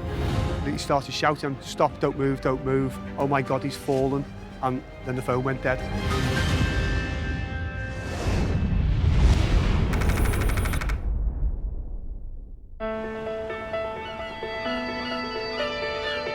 Liverpool, Northern England. Sitting on the north shore of the River Mersey, over the years the city and its people have made it through some tough times. John Corbett is a local tour guide. The city rose from wartime destruction, post-war recession, and in the 1980s, regeneration arrived. Liverpool sees a chance to reinvent itself, turning the decaying docklands into museums and art galleries, with new residential developments springing up nearby. All over the city centre, the building can be seen by the large number of cranes and construction vehicles everywhere. As the town grew, the construction industry boomed. But in a compact and historical city like Liverpool, building big is no easy task. All these major projects near the downtown area share one issue: how to build big, new structures in an old, crowded city. Narrow streets built in bygone centuries proved to be a problem for modern construction traffic. The solution, seen in cities all over the world, were these giant tower cranes. Their job, to get heavy materials from the ground to construction happening high above. Like any heavy lift, balance is key. And with tower cranes, that means being firmly fixed to the ground, and sometimes to the building they're working on too. By 2009, tower cranes dominated the Liverpool skyline, temporary monuments to the construction boom. At the city centre, a new development was underway. The project included an 8-storey hotel complex and 7-storey apartment block, all packed inside existing developments. Space was so tight, they had to close a road during construction. A 70-metre tower crane was constructed and secured to the ground with piles, and the new buildings quickly began to rise. Time was money, the pressure was on to get the job done quickly. But big engineering can't be rushed without risking disaster. July the 6th, 2009. The sound of construction had become part of residents' daily life, for locals like Angela O'Brien. There was loads of noises all the time. But shortly after 12 p.m, Angela heard a noise that would haunt her forever. I was just doing some dishes and that. The next minute I heard a big, massive bang. The 70-metre tower crane had collapsed suddenly and without warning. And that's when I seen the crane on top of the building. It was a real shock. Tons of metal had crashed down on top of the apartment building next door. Ian Maxwell from Merseyside Fire Rescue Service rushed to the scene. I was one of the first senior officers to be mobilised to the incident to take charge. A significant disaster that has happened in the city. When Ian arrived, the scale of the disaster became disturbingly clear. It was able to fall over here, lean against this building, and the rest of the crane went right over the top of the building. The giant crane had laid itself across the apartment complex, with residents now trapped inside. When the people came out of the balconies, they wasn't able to get out and they were worried. There's that big, heavy crane on top of the building. Is it going to fall in at any point? With an escalating situation, emergency crews raced to help. They were trying to get people out of the buildings. They were all scared. But it soon became clear that this disaster was even worse than it initially appeared. The lift wasn't working and the stairwell had caved in. Tons of concrete counterweights had fallen from the crane, taking out a stairwell and blocking an evacuation route. The counterweight had come right from the rooftop and punched their way right through to the basement. Ian suddenly received a distressing phone call. One of the managers from the building site actually handed me a phone and said he's found the crane operator. And then he started shouting, "Stop, don't move, don't move. Oh my God, he's fallen." And then the phone went dead. The operator had fallen from the collapsed crane through a hole created by the counterweight down through the building. It was now a race against time to find him.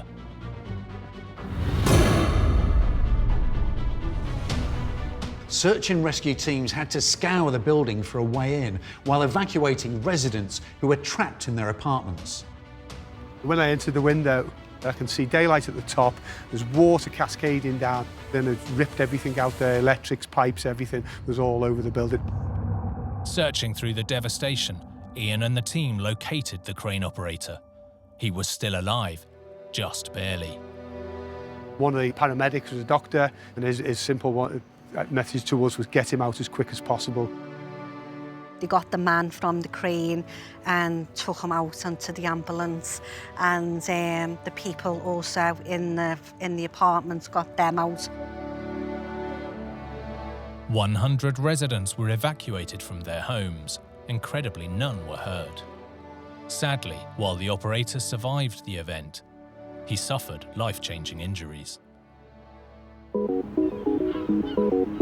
In the following days, Liverpool was left stunned, and the government quickly launched an investigation. The first area of concern was the crane itself. Luigi Desano is a civil engineer. Cranes can be very dangerous because they are very high structure and they can be exposed to a number of threats. The tower crane's slender profile and tremendous height make it extremely susceptible to the elements, high winds in particular.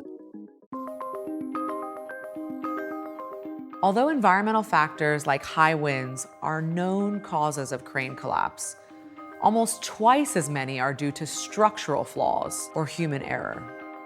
But here the crane was firmly secured to the ground.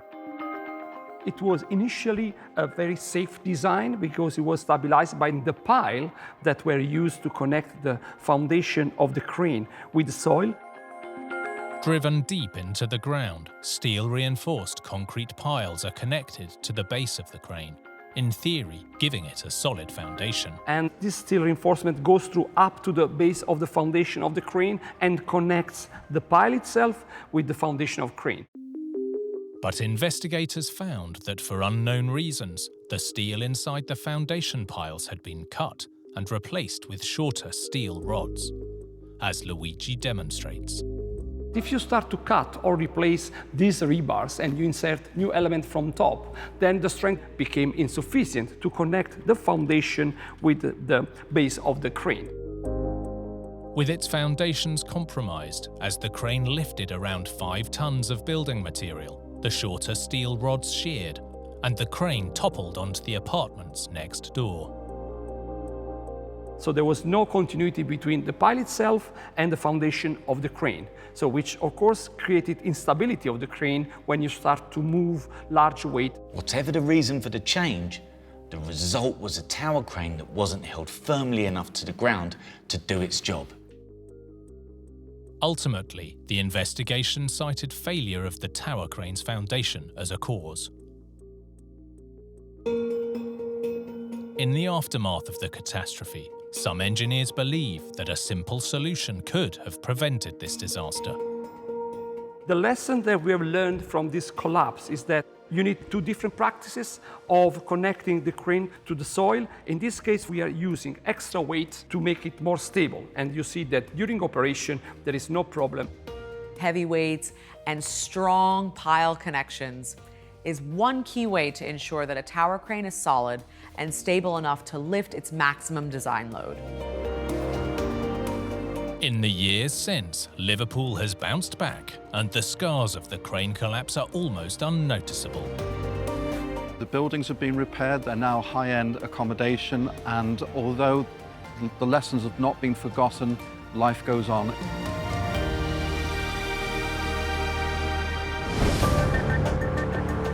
When building big infrastructure, engineers must work around every obstacle nature presents.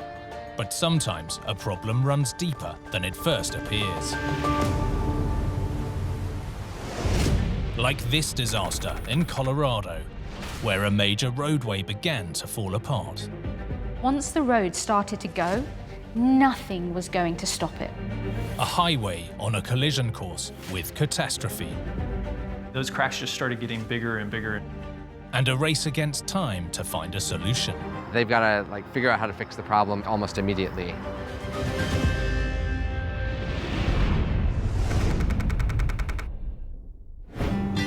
Denver, Colorado, close to the foothills of the mighty Rocky Mountains. These towering peaks are part of the reason the city exists. From its own gold rush through decades of oil and gas production, as businesses moved in, residents and tourists followed. Keeping this bustling city moving is the state's vast road network. One of the busiest stretches is the Denver-Boulder Turnpike, also known as Highway 36. Joshua Lapley is the former chief engineer of Colorado's Department of Transportation. So Highway 36, thousands and thousands of people are commuting every day to get to work, to go get to their kids' functions. The goods are going back and forth on semis. Built in the 1950s, this stretch of road needed an upgrade, and in 2012, work got underway on this big-ticket project. John Murray is a local journalist. They spend, upwards of about $500 million to widen the highway, put in, an express lane, and to make sure that, when there was traffic buildup, which is quite often, that, there's an express lane option for people to get through. Part of the huge project would involve laying a section of highway higher than the original, flattening out the existing terrain to make for a much smoother ride, using a retaining or gravity wall to hold the raised roadway in place. A gravity wall was chosen for this particular location because the cheapest way to do it is with a mechanically stabilized earth wall.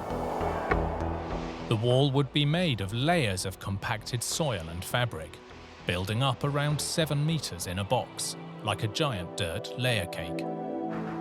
Concrete panels then covered the structure to form the retaining wall, protecting the soil from the fluctuating Colorado weather. The road wasn't filled with just any old soil. It had to be strong enough to hold the roadway above. So engineers used a special mix of earth, sand, and rock that would all lock together. This mammoth project would take time to complete. This was a multi-year project. It took probably about 5 years, 4 or 5 years. By 2016, the upgrade was finished and the route was busier than ever. But beneath the tire treads, this brand new highway was already on the road to ruin. July the 11th, 2019, Highway 36, one of Denver's busiest roads, was crowded with the usual daily commuter traffic. But this was no ordinary day. Drivers began noticing cracks opening on the roadway of the eastbound lanes.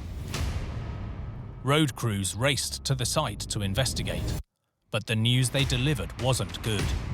At the time, Joshua Lapley was chief engineer for the Colorado Department of Transportation. Those cracks just started getting bigger and bigger until they opened up to eventually be feet in dimension. For safety, the road was quickly shut down. Closing a road is not something to be taken lightly, but when you're worried about life safety, it kind of makes the decision a lot easier.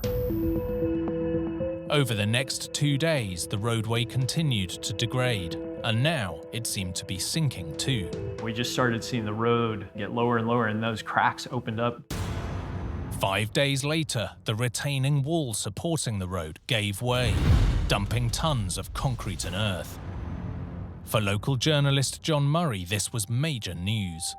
Several of the panels were gone, like they had popped out or fallen down, and there was dirt pouring down at the bottom of that wall.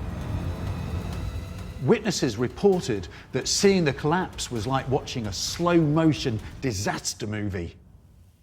Thanks to the quick action of authorities and their decision to shut down the eastbound highway, no cars were damaged or lives lost.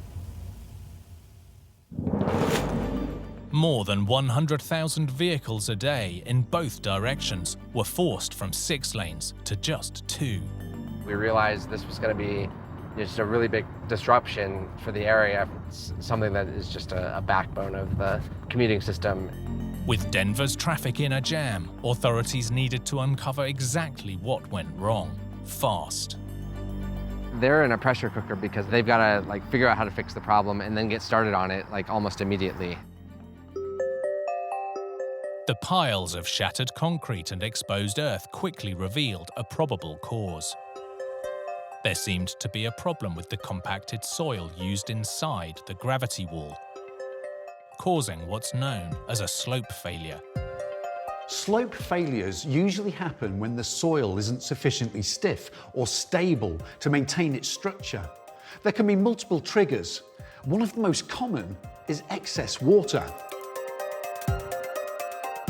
In the debris, investigators found evidence that the structure may have been lacking sufficient drainage, allowing excess water that most likely came from severe rainstorms to build up when the new road was under construction. While it was under construction back in 2013, there was massive rains and floods in this whole area, and they didn't channel the water off of the soil that was then exposed that they were going to be building on top of. Once material like soil is heavily waterlogged, unless it's exposed to the air or has decent drainage, it's not going to dry out. Geotechnical engineer Srikanth S.C. Madabushi examined the findings. Now, where water can be a problem is between the soil grains. So there are gaps in between these grains, which we call voids. Now, these voids can be filled with water, reducing its strength and stiffness, and potentially leading to collapses, as was seen with Highway 36. Further examination indicated that the problems may have run deeper than the drainage, in a layer of clay that the retaining wall was built on. Paradoxically, this might have slowed the collapse, but also made it inevitable. Clay and clay-like soils are made up of small, closely packed grains. This means they don't drain very well, which not only makes them sticky, but also susceptible to movement. With the weight of the compacted yet waterlogged soil pressing down on the also wet clay below, it seems the slope failure was only a matter of time. In light of the findings, transit authorities made the decision to demolish the structure and start again. Joshua's team made a plan to rebuild with a road less susceptible to slope failure. We took out all that fill. We drilled piles into the ground and filled them. That helped it support more weight. And then we put styrofoam blocks in, so that reduced the weight. A material which is also much less prone to waterlogging. Styrofoam blocks above aren't just strong and lightweight, but completely water resistant. It's the perfect solution. Removing the weak clay and using piles instead meant the road's foundation would be solid. Today, the new and improved retaining wall safely carries traffic between Denver and Boulder. And while the collapse of Highway 36 is in the past, lessons have definitely been learned. It's always easy to play hindsight. No matter how hard we try, there will always be unexpected things that come up, and how we work together to solve them quickly and efficiently, that's the real lessons learned to me.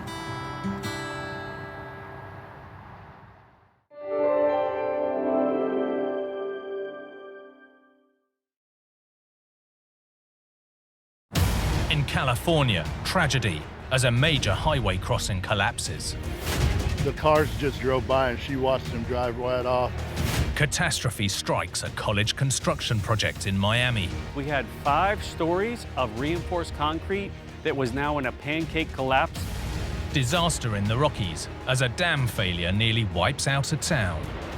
That water is curving right through downtown, carrying cars and people with it. And in Madrid, a towering monument that had residents in a spin. People were looking, we're staring, oh, what's happening? It doesn't move.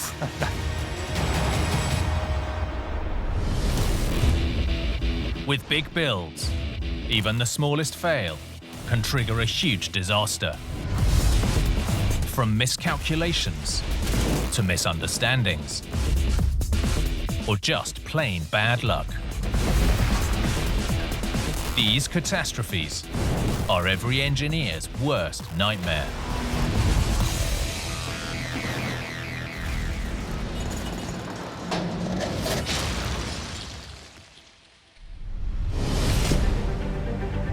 Great feats of engineering depend on robust design and solid foundations. But sometimes an Achilles heel lurks hidden until it's too late. Like this disaster in California, as floodwater ripped away an interstate. This vital bridge was wiped out in the blink of an eye. It was up from bank to bank and just rushing like the Colorado River. Catastrophe on a scale no one could have foreseen. Water was hitting that wall. It became very turbulent. A perfect storm with tragic consequences. You couldn't tell the bridge wasn't there because the water was just as high as the surface of the road.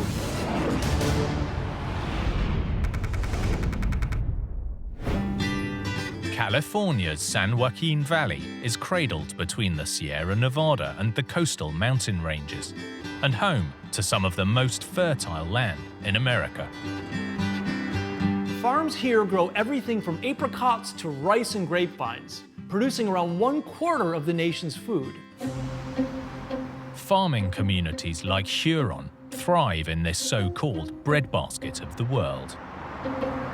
Ray Leon is the town's mayor.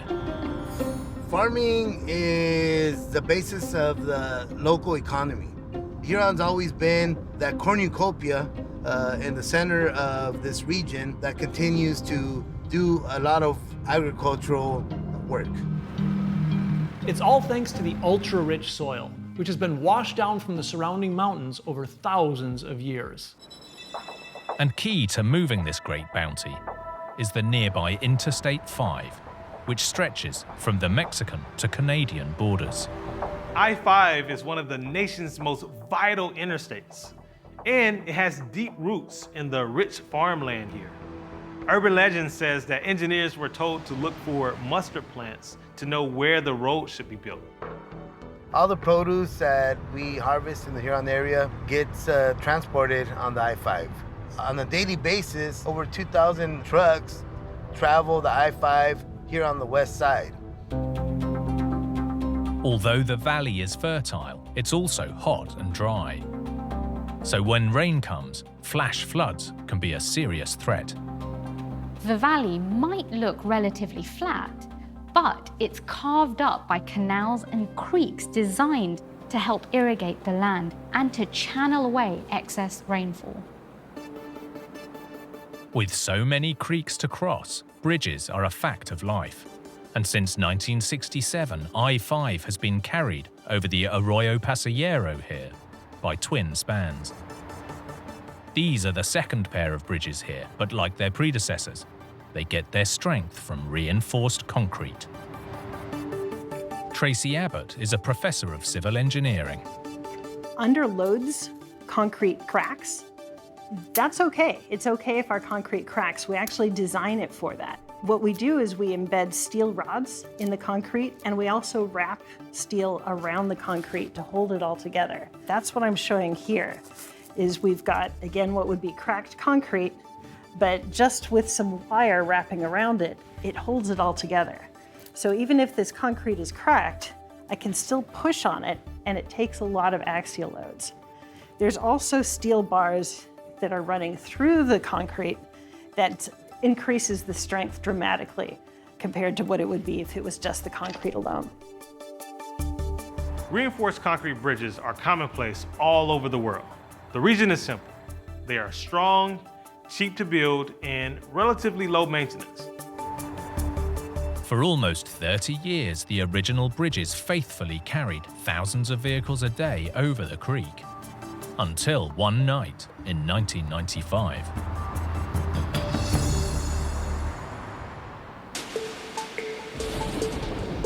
Saturday, March the 11th. A major storm had triggered flooding across the region, causing chaos on the roads. The storm was so strong, State Route 269 was going to be shut down north of Huron. drivers took to I-5, hoping to avoid the floods. What they didn't know is that the storm had brought a great deal of debris, boulders, logs, big old chunks of cement.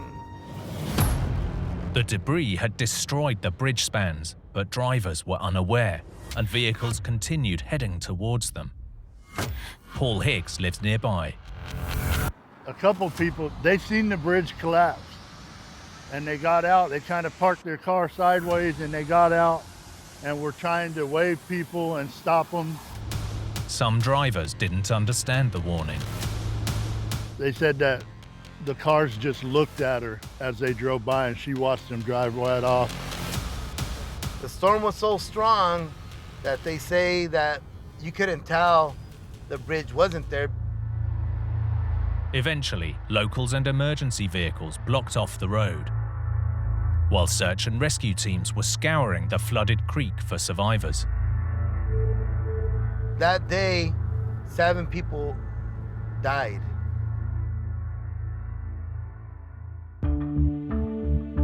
As floodwaters subsided, the community was in mourning. But the collapse had also severed I-5, causing chaos for locals and truckers alike. The pressure was on to get the interstate up and running again, fast. Engineers came up with an ingenious solution to build a temporary bridge by repurposing some existing strong, flat steel structures, flatbed rail cars.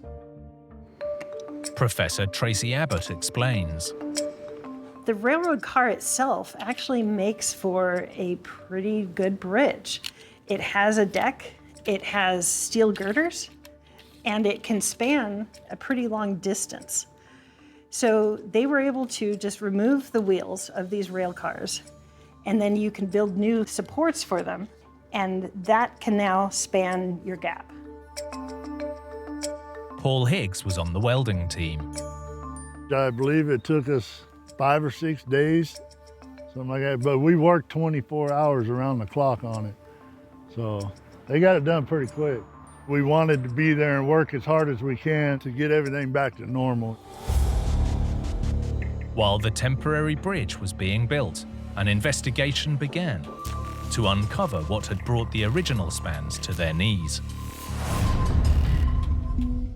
The original bridge was a reinforced concrete bridge. It had concrete columns that were in what was a dry riverbed and also concrete supports at the edges. It's a very common type of bridge. The fact that flash flooding had triggered the collapse signaled to investigators that they should focus on the foundations. The foundations were built in actually a sandy type of soil, kind of similar to this. The columns that hold up the bridge at the bridge supports were embedded down into the sand, quite a big distance. But between 1967 and 1995, the creek bed had moved a lot. A lot of the ground level had sunk over the years, so it was lower than they'd originally intended. In fact, decades earlier, just one storm had washed away around 2 meters of riverbed, damaging the foundations of a column. The column was repaired and a nearly 3-meter high wall was built between the columns to protect them from future flooding. Although it worked in the short term, this fix had created a new problem. Instead of the water flowing through the columns or by them, as the water was hitting that wall, it became very turbulent. The turbulence quickly eroded away the sandy foundations in a phenomenon called scour. Scour is the enemy of bridges worldwide. In the US, it's estimated that 60% of all bridge failures are caused by this type of erosion. That's a big problem when around 3/4 of US bridges are built over water. With the creek bed heavily eroded, the water was exerting force on the columns in places that should have been below ground level, against sections that hadn't been reinforced with steel. What happens at that point is there's more of the column that's exposed, and taking a lot of loads that it was not originally designed for. When fully buried in the riverbed, this unreinforced section of the column was fine. But once the soil was scoured away, there was nothing to hold the concrete in place. Ultimately, the columns were far more exposed to the floodwaters than engineers had ever anticipated. 17 feet of scour, or of the ground level dropping and then scouring away, is a lot of scour. So even though they had designed the bridge for scour, they definitely had not designed it for that much. With the cause known, engineers made plans to replace the temporary railcars with a permanent pair of bridges. This time, changes would be made to dramatically reduce the risk from scour. One of the things that is going to prevent this from happening again is by having a much longer bridge. The waterway before had been constricted a lot. Now it has a much wider width that it can flow through, and that alone is going to help prevent the amount of scour that happens at the site. The community came together in solidarity. That's important that we remember the lives lost because they were loved ones, but also to remember the importance of ensuring that the infrastructure is not left behind. This tragedy is a reminder of the massive challenges engineers and the structures they build have to take on to keep our modern world moving.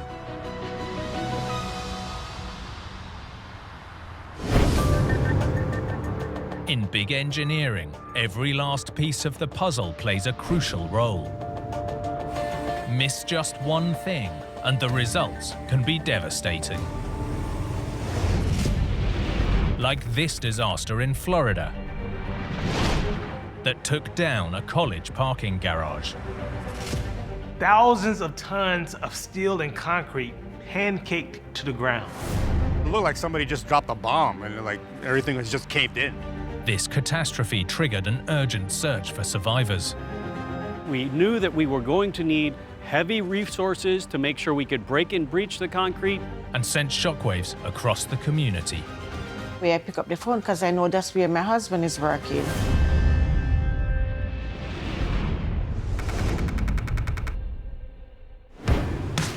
Miami, Florida. Residents and tourists alike flock to the city, drawn by its glorious weather and endless golden sand. But there's more to this city than just the beaches. Francisco Alvarado is a local journalist. Miami, with all the sun, the glitz, the glamour, it attracts a lot of visitors, but it also attracts a lot of students. And one college in the area draws more students than any other in the state. It attracts students from all over the US and the globe, more than 100,000 students. With a growing number of students comes a growing number of cars. And as you can imagine, since they have so many students, they were in dire need of new parking. In February 2012, construction began on this parking garage. The goal was to open the 1,800-space structure 1 year later, so the pressure was on.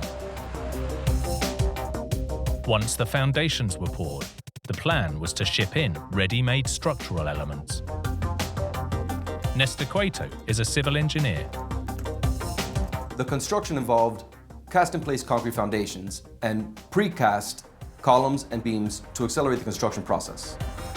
Crews can keep moving forward with construction on site while the next elements are being made elsewhere. It's kind of like a factory line and a very efficient way of working.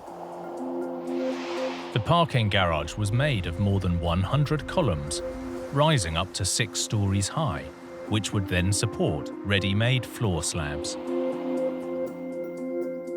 So columns are integral to any structure. It transfers the loads from the beams down to the foundation.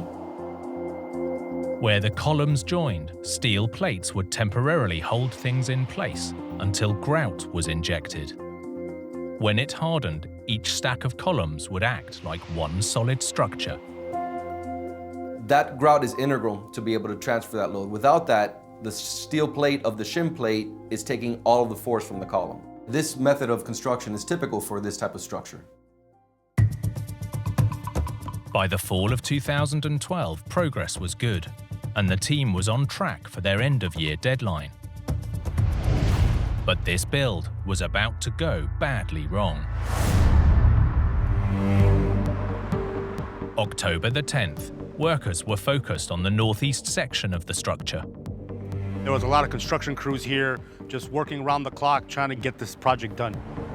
Laurel Badou's husband was on the construction team.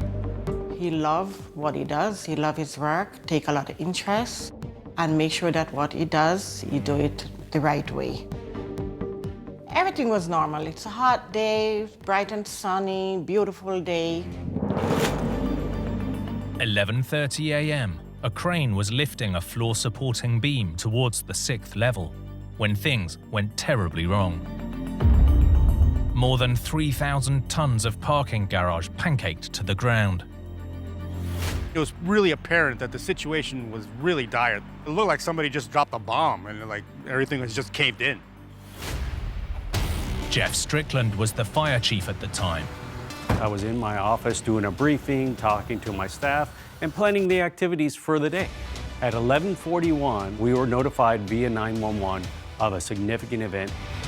While Jeff and dozens of other first responders rushed to the scene, Laurel Badou was at home watching TV. There was a news break. There was a garage collapse.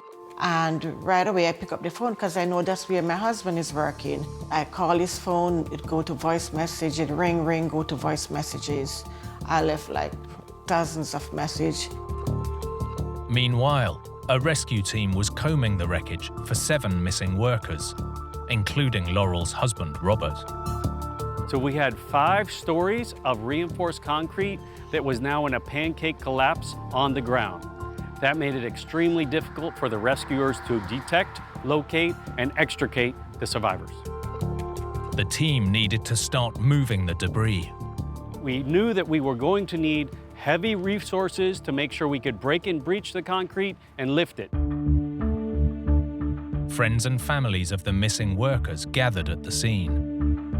My niece came and took me to the site. It was horrible. There was a group of people there. We didn't know how to comfort each other. None of us know how to comfort each other when your loved one is missing and cannot be found.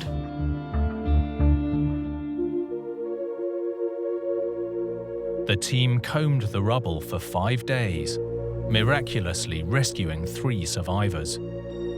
But sadly, Robert and 3 of his colleagues didn't make it. Unfortunately, we did have multiple fatalities. The tragedy rocked the city to its core and left grieving loved ones demanding answers. Why had the structure failed so catastrophically? An investigation was launched, and engineers arrived on the scene the following day. One potential clue was an event that happened 2 days prior to the disaster. According to reports, a crane lifting a wall panel had struck the very top of a 6-story column.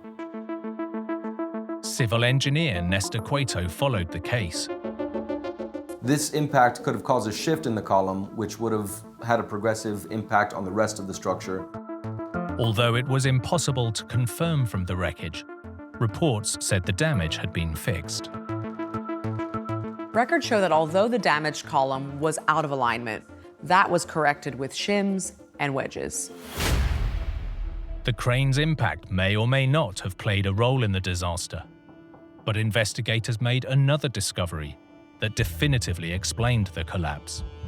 Some of the joints between the columns were missing a key element.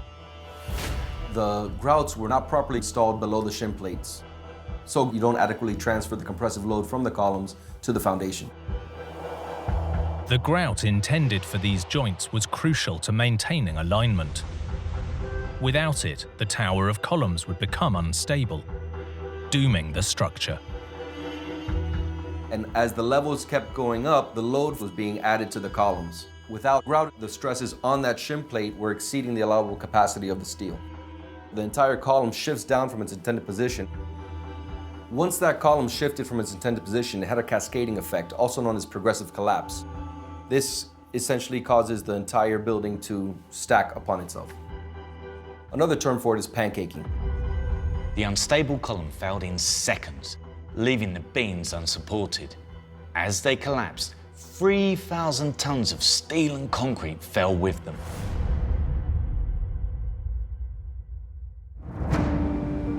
With the cause discovered, many hoped it would provide closure following the tragedy.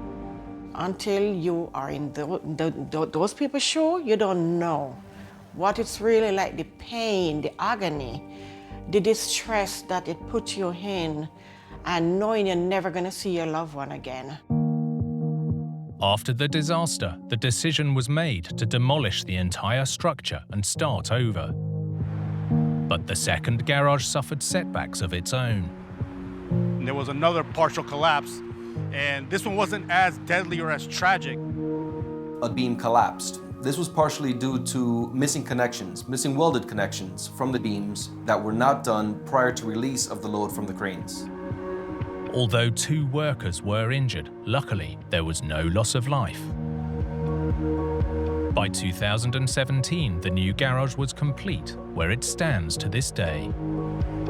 For some, it serves as a reminder of the responsibility that engineers take on with every new structure they build. Quality control is essential to the construction of the building.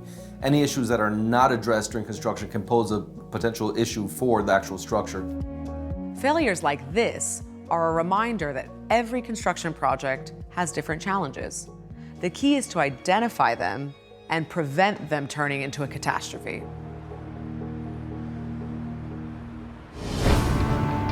With big construction, engineers build to stand the tests of time. But sometimes a problem can lie hidden for years, before disaster strikes. Like this catastrophe in Colorado that wiped out a mountain dam. I could tell that this was when it was really going to get bad. Unleashing an unstoppable wave of devastation. 1 minute, this was a sleepy street. The next, a river of mud came washing through. Leaving a community in a fight for survival. From being a thriving little town to a disaster zone. There was no way to stop this flood.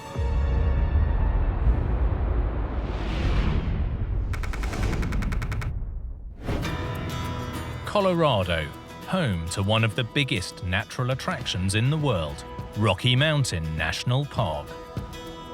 From crystal clear lakes to colossal mountains, this stunning wilderness offers breathtaking views. Kurt Buchholz is a park historian. I've lived here since 1985. Every morning I wake up and take a look out my window, and I just think how lucky I am to be here. With more than 60 mountains over 3,600 meters tall, this is one of the highest national parks in the country. The towering peaks and stunning landscape draw in millions of tourists every year. Rocky Mountain National Park is one of those unique places that people fall in love with and want to come back to year after year after year. From the 19th century, long before the national park was founded, base camp for visitors to this area was the town of Estes Park. By the 1870s, this area became almost immediately a tourist attraction. But the growing number of visitors created a problem, a high demand for fresh water. The solution in 1903 was to dam the existing Lawn Lake, more than 3,000 meters up, around 10 kilometers from Estes Park. Dam safety engineer Mark Baker explains that strategy. In Colorado, we have very few natural lakes. And this happened to be a location that had a high mountain lake, and it was a pretty good size. It was an ideal location to make the lake even bigger and store more water. To increase the lake volume, engineers with only hand tools dug earth and gravel embankments along the existing shoreline. At the eastern end, a pipe and gate valve was embedded in the embankment to regulate the flow of water out of the reservoir. The 1-meter-wide pipe was key to a reliable water supply for the whole area, including the town of Estes Park. But although the elevated location was ideal for storage, it was a nightmare for engineers. Engineering at this altitude was no small feat. Workers would hike for hours up to the Rockies, relying on mules to carry all of their equipment and supplies. This dam was vital for the future of this park. But building with basic equipment in the thin air must have been incredibly hard work.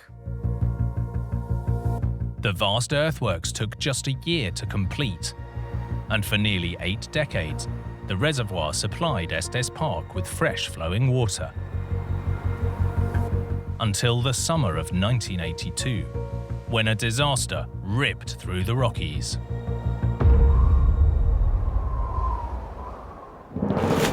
In the early hours of Thursday, July the 15th, the town of Estes Park was packed with residents and visitors. 10 kilometers away inside the national park, others were enjoying the great outdoors. There was some campers up there at the Lawn Lake campground, and in the middle of the night they heard a roar. Initially, campers thought the noise was wind howling through the valley and didn't pay it too much attention. But this was no wind. They had heard the sound of the Lawn Lake embankment breaking. And at 5 a.m. it failed, sending water crashing down the mountainside. The amount of water gushing through this breach was insane. Some estimates say it was an Olympic-sized swimming pool every 5 seconds. 750 million liters of water swept up boulders, trees, and anything else in its path. It looked like an ocean, but the flood was not stopping and actually started going down that way towards Estes Park. A witness called the authorities, warning of the crashing wave of destruction, and residents were ordered to evacuate. Radio reporter Dave Thomas covered the unfolding drama. I came to this point because I knew that the water was going to start into downtown very soon. As residents evacuated, the flood was temporarily slowed in its tracks by a small concrete dam. The dam was forced to hold back hundreds of thousands of tons of mud, rocks, and water that it had never been designed to handle. For nearly 20 minutes, the small dam held firm against the torrent. But at 6 a.m., it too catastrophically failed. Dave Thomas knew the impact of this flood would be beyond his worst nightmares. I realized we're going to hit downtown Estes Park with some force. I could tell that this was when it was really going to get bad. As this grainy camcorder footage shows, when the flood hit, it hit hard. When that water is curving right through downtown Estes Park, and there's probably 6 or 7 feet of water carrying cars and people with it. I had had a business in downtown Estes Park. I could see the floodwater going directly inside one of the buildings across from where my store used to be. I actually broke down at one point and could hardly talk. Nearly 5 hours after the disaster had begun, the raging torrent slowly subsided, and the town took stock of the devastation. Estes Park goes from being a thriving little town to a disaster zone. Tragically, 3 people had died in the floodwaters, and yet, without that warning call and immediate evacuation, the death toll could have been much higher. He got the word out. They were able to get a lot of people out of the way of the problem. It started an evacuation process that undoubtedly saved lives. With homes and livelihoods wiped out, everyone was asking why this quiet Thursday morning had turned into a nightmare. The area was declared a federal disaster zone, and investigators soon arrived at the dam. In the wreckage, they discovered the cause: a failed connection between the dam's outflow pipe and a gate valve. Dam safety engineer Mark Baker knows the case. The designers of the time knew that If you're going to take a riveted steel pipe and put a gate valve attached to it, that attachment's really important because you got pressurized water coming to the gate valve, and you don't want leak around the gate valve. Think of this valve a bit like a plug in the bathtub. Any leaks and you'll soon be ankle deep in water. So it's vital for the valve to be as watertight as possible. But here, the key seal between the pipe and valve, known as caulking, was faulty. The investigation report says there was lead caulking that was put between the valve and the pipe, and that lead caulking was supposed to be put in hot so it would seal really well. Caulking is a technique used to create a seal.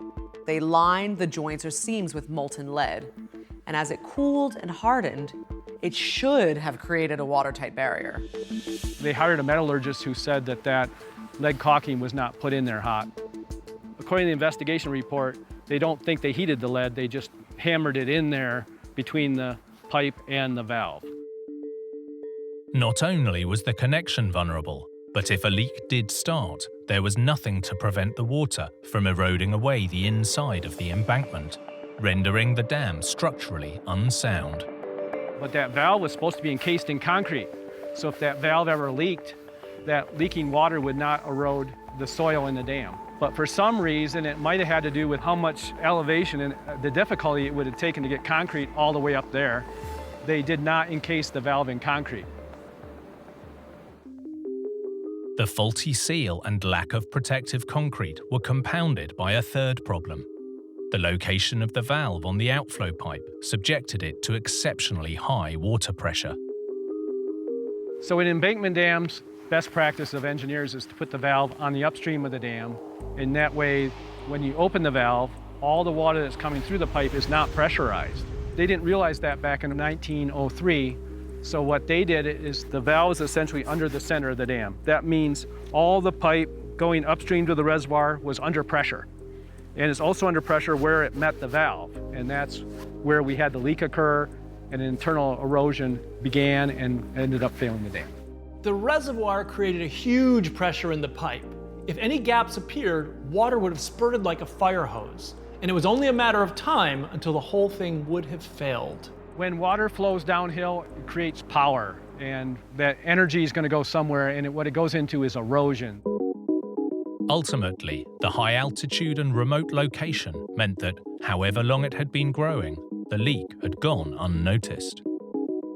Obviously, this dam being so far up on the mountain was very difficult to access, so operations and maintenance of the dam was very difficult. The Lawn Lake Dam failure changed the national park's outlook on dam safety. Almost everybody woke up about the idea that could this happen again? The disaster triggered inspections of existing dams across America's national parks, including in the Rockies. One of the first things the national park did was to hire some engineers to look at the other dams that were in Rocky Mountain National Park. 3 other dams were also in rough shape, so they began a program of dam removals. As part of the program, engineers determined that rebuilding Lawn Lake Dam just wasn't worth the risk. The factor in this story is one of what I would call risk and reward. When I say risk and reward, it's a risk to build a dam, but the reward is you have an annual supply of water. In the 8 decades since the dam was built, alternative sources of fresh water had become available. Instead of risking another disaster, the decision was made to allow the national park to return to its natural state. When opportunities present themselves to remove man-made features, the National Park Service has a tendency to do that. And in this case, due to the expense, they decided not to rebuild the dam. For the town of Estes Park, the toll was terrible, but in true Colorado style, they soon picked themselves back up. The people of Estes Park got that town back in life. In about a 2-week period of time, they were back in business. I mean, that's the remarkable part of the story.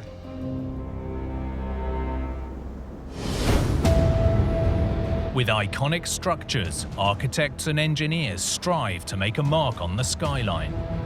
But sometimes that ambition comes at a cost.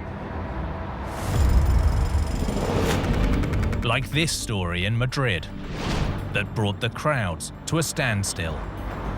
Iba a moverse y a ser algo único en el mundo. This monument was designed to make waves, and it certainly did that. A huge obelisk that had residents struggling to see the point. This giant moving monument had just one tiny flaw. People were looking, we're staring. Oh, what's happening? It doesn't move.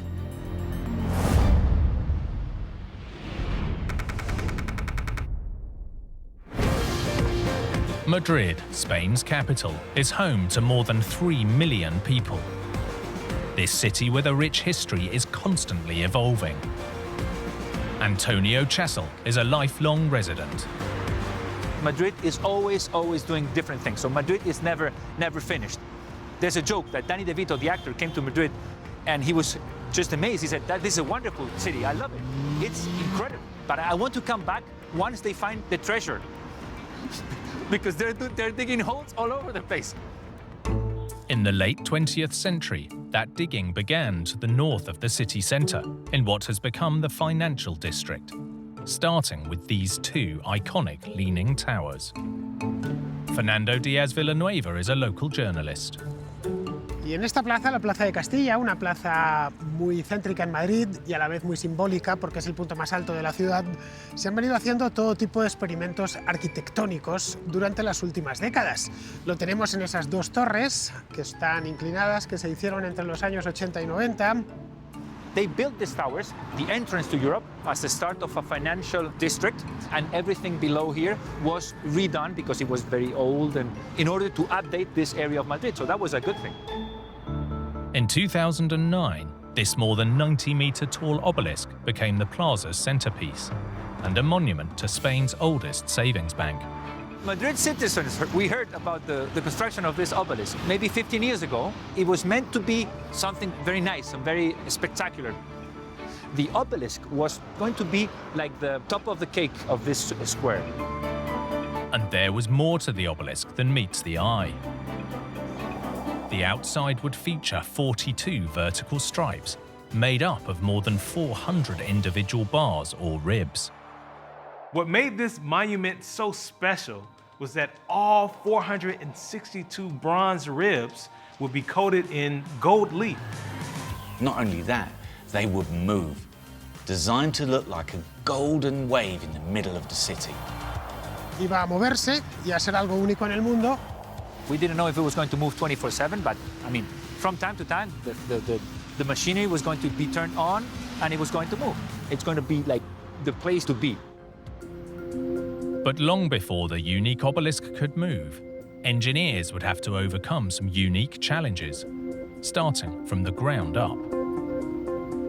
Ramón Araujo Amero is an architect. En la Plaza de Castilla, que es el lugar donde está situado, se vio que no se podía cimentar. Es decir, el edificio no podía llegar al suelo porque esa parte de la ciudad está llena de construcciones subterráneas, infraestructuras básicamente de transporte relacionadas con el metro. The spire was designed to be 120 meters tall, but because there were underground tunnels beneath the site, the structure would have been too heavy, so the final design had to be around 25% shorter. Making the obelisk both shorter and lighter solved the foundation problem, and construction was able to continue. Just before Christmas 2009, the obelisk was complete and inaugurated by the king. Fue un gran evento. Vino el rey Juan Carlos en persona, que fue quien apretó el botón para que empezase a moverse. The moving monument that residents had been waiting to see finally started up. People were looking, we're staring. Oh, what's happening? It was actually moving. We went around, we looked at it. It was interesting to see how that moved. All these golden stripes move up and down, up and down, up and down, on a way that seems like the cylinder is going up to the sky. So I was very happy to see it like that. But the shine was soon coming off Madrid's latest icon. The obelisk's crowning glory, the more than 400 hydraulically powered moving ribs, stop moving. El obelisco se movió, al menos que yo sepa, una sola vez. Creo que ha habido alguna más, pero yo no lo he visto. Se movió el día de su inauguración para que lo viese el rey, cómo se movía. That's the only time I saw it move. The only time in my life. No, never again. And I've been waiting for the moment to come many years. It doesn't move. That's the whole project loses its punch. The obelisk was gifted to the people of Madrid, but it came with a catch. Running costs and maintenance would be covered by the taxpayers. The media just pointed out that it never moved, or it never moved again, but they said because of the maintenance costs, nobody wants to take care of keeping it working, or I don't know what's the reason, but it never moved again. The problem wasn't the construction, which, despite some setbacks, was relatively simple. It was all about the movement mechanism inside, which was highly complicated. El problema desde el principio fue el mantenimiento de un sistema tan sofisticado como este. The bars or ribs are driven by hydraulic motors, but moving so many ribs takes a lot of motors. Esas barras están impulsadas por unos motores hidráulicos, inyectores hidráulicos que las empujan y como las barras se enlazan 3 a 3 formando tijeras, para mover 400 barras hay unos 150 motores. Not only are there lots of motors to keep running, there are lots of ball joints to keep moving too. Para poder girar.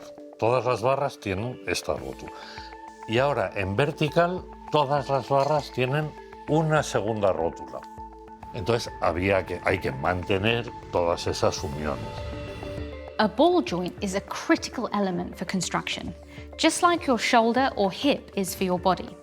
If anything goes wrong, they can seize up.